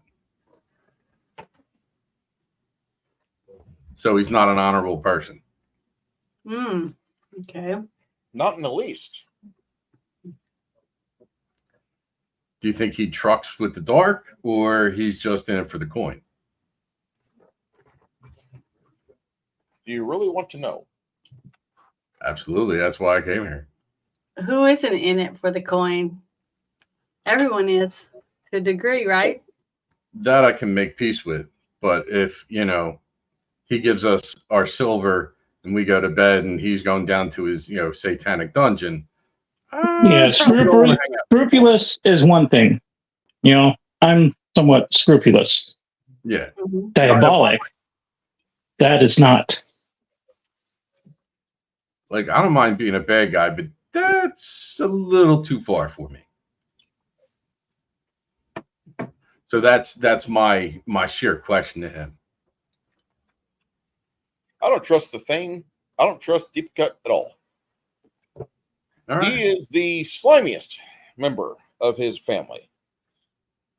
Why? Why do you say that? What are you basing it on? Dude would probably sell his own children for a coin. He would not only sell his own children for a coin, he would actually ask you, how many children do you need? And then he would buy some sex slaves from the industry and house them within his abode, have them fed and watered like plants, unable to escape, given false nutrients, and then at the appropriate time give them to you for your services after they had borne him children and he had already given you the children, but because you had given him coin, he wanted to reward you with that investment. So, Bruce, throughout this whole conversation with Hammer, I'd like to, as He's a you know, sociopath. each little bit of his explanation / tirades, sense motive. Does he at least buy what he's selling? Hammer Matheson may not be the best earthbreaker at the stone, but at least his handle doesn't wobble when his blunt end strikes. I can live with that. He is absolutely in the mindset that whatever he's discovered and he's re-uttered is the absolute truth. He is convinced that what he's said, he's already heard the research. He's already found the answers to his questions. And now he's regurgitating them for you, the listener. All right.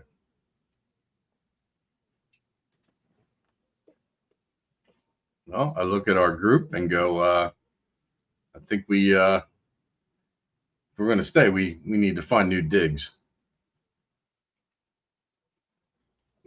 I disagree. If you could stay here and fix the city, we would be awful happy to have you. I was going to say, anything that deviates from the norm is going to tip people off. So for the time being, maybe we should play it smooth and I don't know, putt around town. We'll scope out some new digs, but for the time being, a day or two or whatever, we'll stick with the place that was given.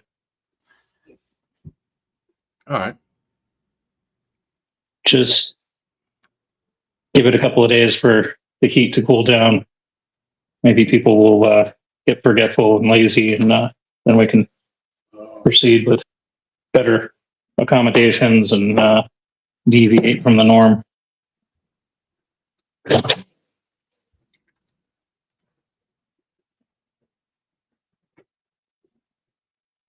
Yeah, I think we should stick together too. So, you know what I mean? Oh yeah, no, I wasn't recommending splitting up. No, I know, but I mean, I definitely think right now in this stage that we need to keep an eye out for each other a little more. And then maybe while we're at it, we can steal the carpets and furniture of the people that oppose us. Make some extra cash. We'll have to sell it because we don't have any place really to put it. That's the whole idea. Maximum profit.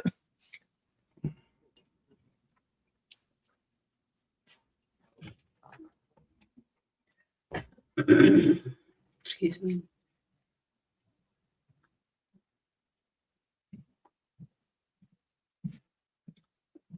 Oh, What else do you want to know? I gotta go close my coop.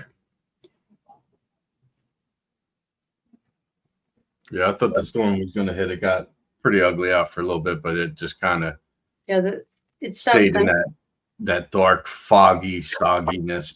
Which I'd rather have that.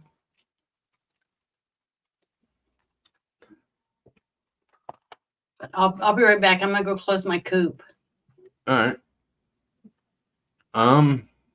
That just sounds so sexual. That's not a phrase you hear every day. I have to close my hen house. Excuse me while I go have a colonic. Yeah. High or low?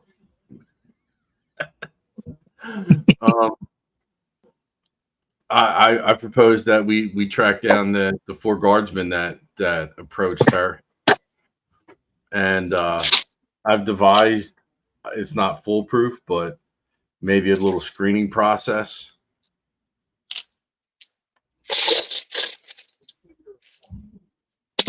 That sounds like a plan.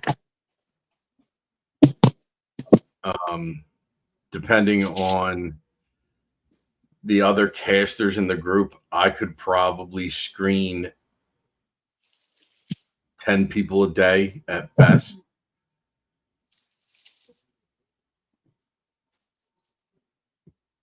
And there's no guarantee that they couldn't be turned or infected or controlled or whatever after the process. But at least it's a place to start. So do we put the word out? Do a little screening process. I was thinking a little more subtle than that. If we can get to 4 and interview them, test them, Mm-hmm. and then have them do that. Yeah. Yeah. That's what I was thinking. Bring individuals to us that they would be willing to vouch for. We start the process over. Discreetly. Miserable, tedious. And we're eventually going to get stabbed during it. So whoever's doing it needs to have everyone else on ready for the stabby.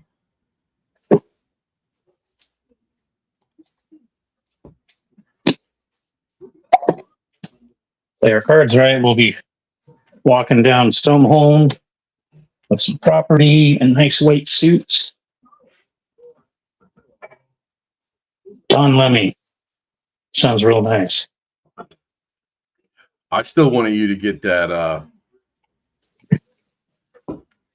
that underground vault before you hit the sewers in Ream. Oh yeah. Thought that would have made it, well, after a heavy duty scrubbing, I thought that would have made an excellent thieves den. Yeah, it may smell like shit, but we're making tons of coin, and it don't matter. And I don't know if you guys are into art, but I'm checking out an art auction in the background here, and wow, do people have some serious cash? Yeah, I just watched the drawing go for like 1,200 bones. and that's like a legit drawing. That's not. Oh yeah, no, these are all professional comic book artists, and the first bid was Son, grand. son of Biden weirdo money laundering scheme. Yeah, no. Legit. This is Ethan Van Sciver, Paul Ricochet, Matt Barr. People have been in the comic industry for 40 to 60 years.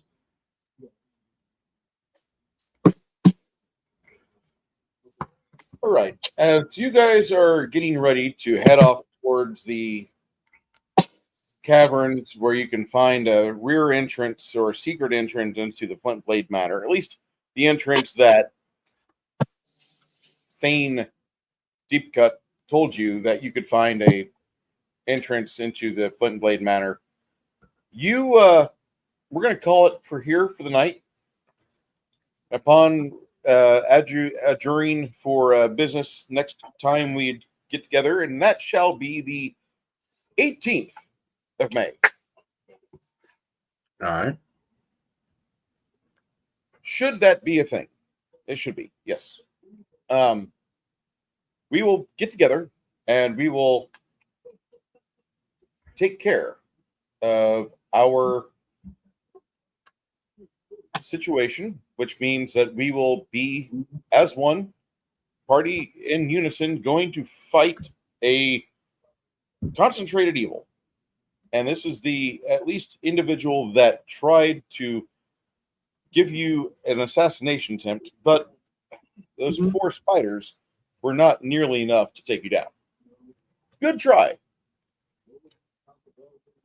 I don't think they were trying to take us down. I think they were just trying to let us know they want to kill us and maybe get us to leave. Oh, they're gonna kill us, or die trying. Preferably the latter. The dice will tell. That reminds me, I got a microwave mine. I think I came up with a solution.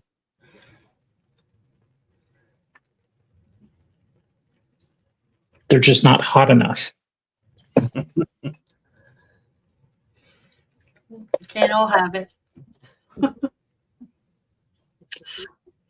I just hope it doesn't screw up the microwave like the soap bar did. I don't know. I'll have to go get on the Weather Channel. Look, I went out there and I was almost blown over walking out to shut the door because it was so windy. It looks like nasty weather across the nation, and it's supposed to be blowing up from Texas all the way up to me. Mm-hmm. All right. Yeah, the other day it was really windy. We live in a valley, so it's like a wind tunnel every once in a while. Right now we got a little bit of rain. You were saying, Bruce? Well, today was a fairly good day. You guys had a hell of a fight at the start of this, and then we had a lot of good introspective, deep RP that I usually don't get with most groups. And I'm not pointing that at my other active group that I'm playing with to say they do better role playing than you. No, I'm not. What I'm saying is that a lot of groups don't get into the why are we doing this as much as you guys do. And as a GM, I really appreciate it because there should be times when you're watching a movie, reading a book, or playing a game that you're going, why the fuck are we doing this? What the hell is worth the pain and suffering? And I think it's like every session sometimes. Yeah. And I hope that I make the game worth it for you. It was totally worth it.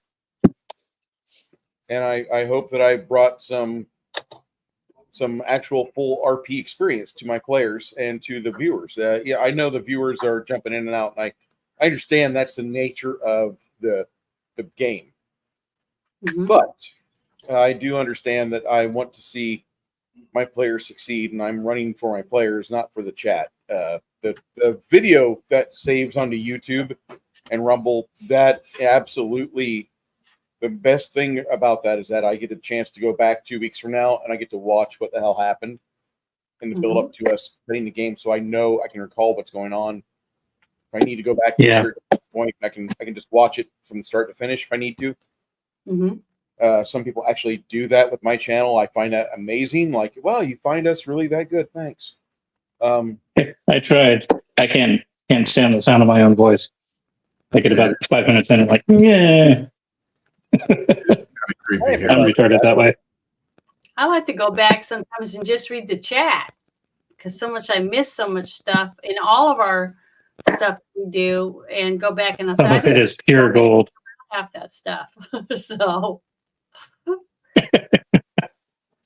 Harumph, sir. Harumph. Hey, Chris, how you doing, sir? It's been raining all day here. Hey, Chimerian. So, no, and I think it's important for players that have characters that are low level.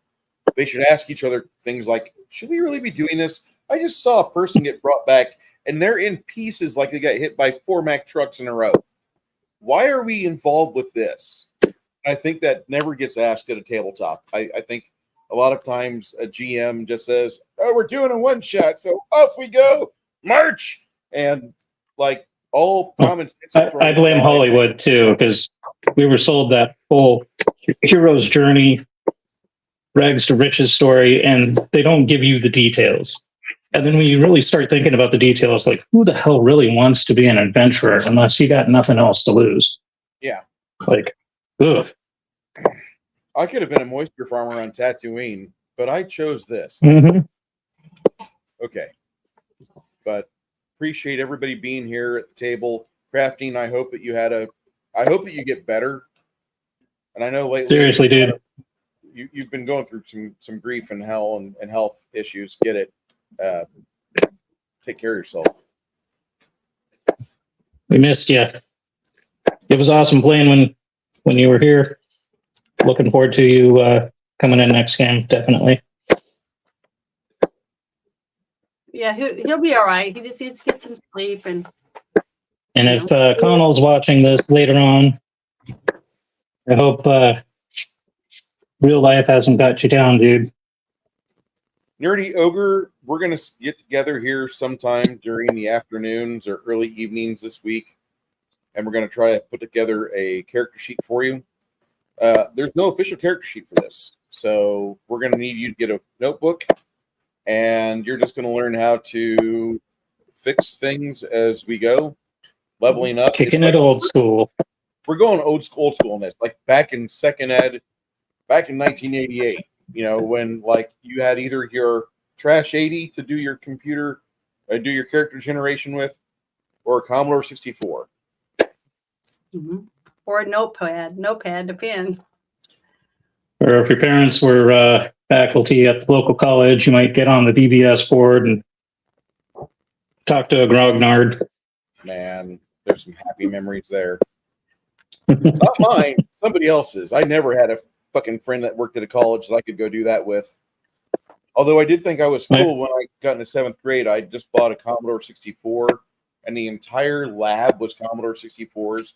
And so before school, we would have a spot meet, like on Monday mornings, and trade games and such. And I discovered the cracking and like had a pirate software. It was all sorts of illegal, but that's why we have Steam now. And so don't forget, kid. Nerdy's joining us. Yes, he is. Okay, cool. Good. Nerdy and possibly Chimerian. We're going to talk about that in another hour or so. None of us. It'll just the only problem with my campaign is very basic. We're getting the core rules. Well, he's seen us play, so I think he'd know what he's Yeah. getting into. But At I least a want- session or two before we go like extra planar and have to like kill a already dead god that we have to resurrect and kill again for some. Never How know. dare you look at my Monty Cook library? Gardelon awaits. Planescape awaits. Okay, so appreciate Bruce. What's up with the Homer Simpson stash? You don't like the Homer Simpson stash? I love my facial hair. My wife does too. Okay, so I didn't know I- Homer had a mustache. he really doesn't. He's Oh. saying that I don't have any facial hair. He's wanting Oh. me to get all beardy. He wants me to be able to tickle my dick whenever I sit here He's- naked and waist down. He's a Do this. prepubescent dwarf right now, like 2 to 3 months. Yeah. like a 14-year-old dwarf right here. Okay. Well, it doesn't matter. It's whatever Bruce likes and what his wife likes. That's all that matters. Everybody else can just nobody else's business. I was going to go somewhere, but that would be impolitic of me. Carry on. I have a hard time Whitecomb any video. I hate the sound of my own voice. Okay, so Nerdy and Six Nations will be both pissed about the fact that this will be saved. It's okay, guys. No, I Yeah, didn't. I'm cool with it. For the longest time, I didn't even want to be on the internet, facially or vocally. It's only a matter of time before I have my OnlyFans account. All right, Jeremy, sweet boy Jeremy, I just need you to pretend that you have a beautiful oyster that's shaved like a Swedish woman of the 90s, and just this glorious Oh fucking my god. womb broom that I've got here is going on it. And there you go. There you go, you little gay fucker. Okay. So I hope you guys have a great night. Oh, Have a my good God. weekend. All of you had a great time running the game today. This was a fun session. I laughed a lot today. It was great. As a GM, I laugh too, and I have plenty of things to throw at you. Hmm. We're going to make it. See that? You're eventually going to fight all that. See that? Eventually going to run. through Night all RPG that. Grandma. Night Nerdy. Travis. That's Good night, hilarious. everybody. It's great. All being here. y'all. Too much. Gonna cut it Night, off. everyone. Bye, everybody.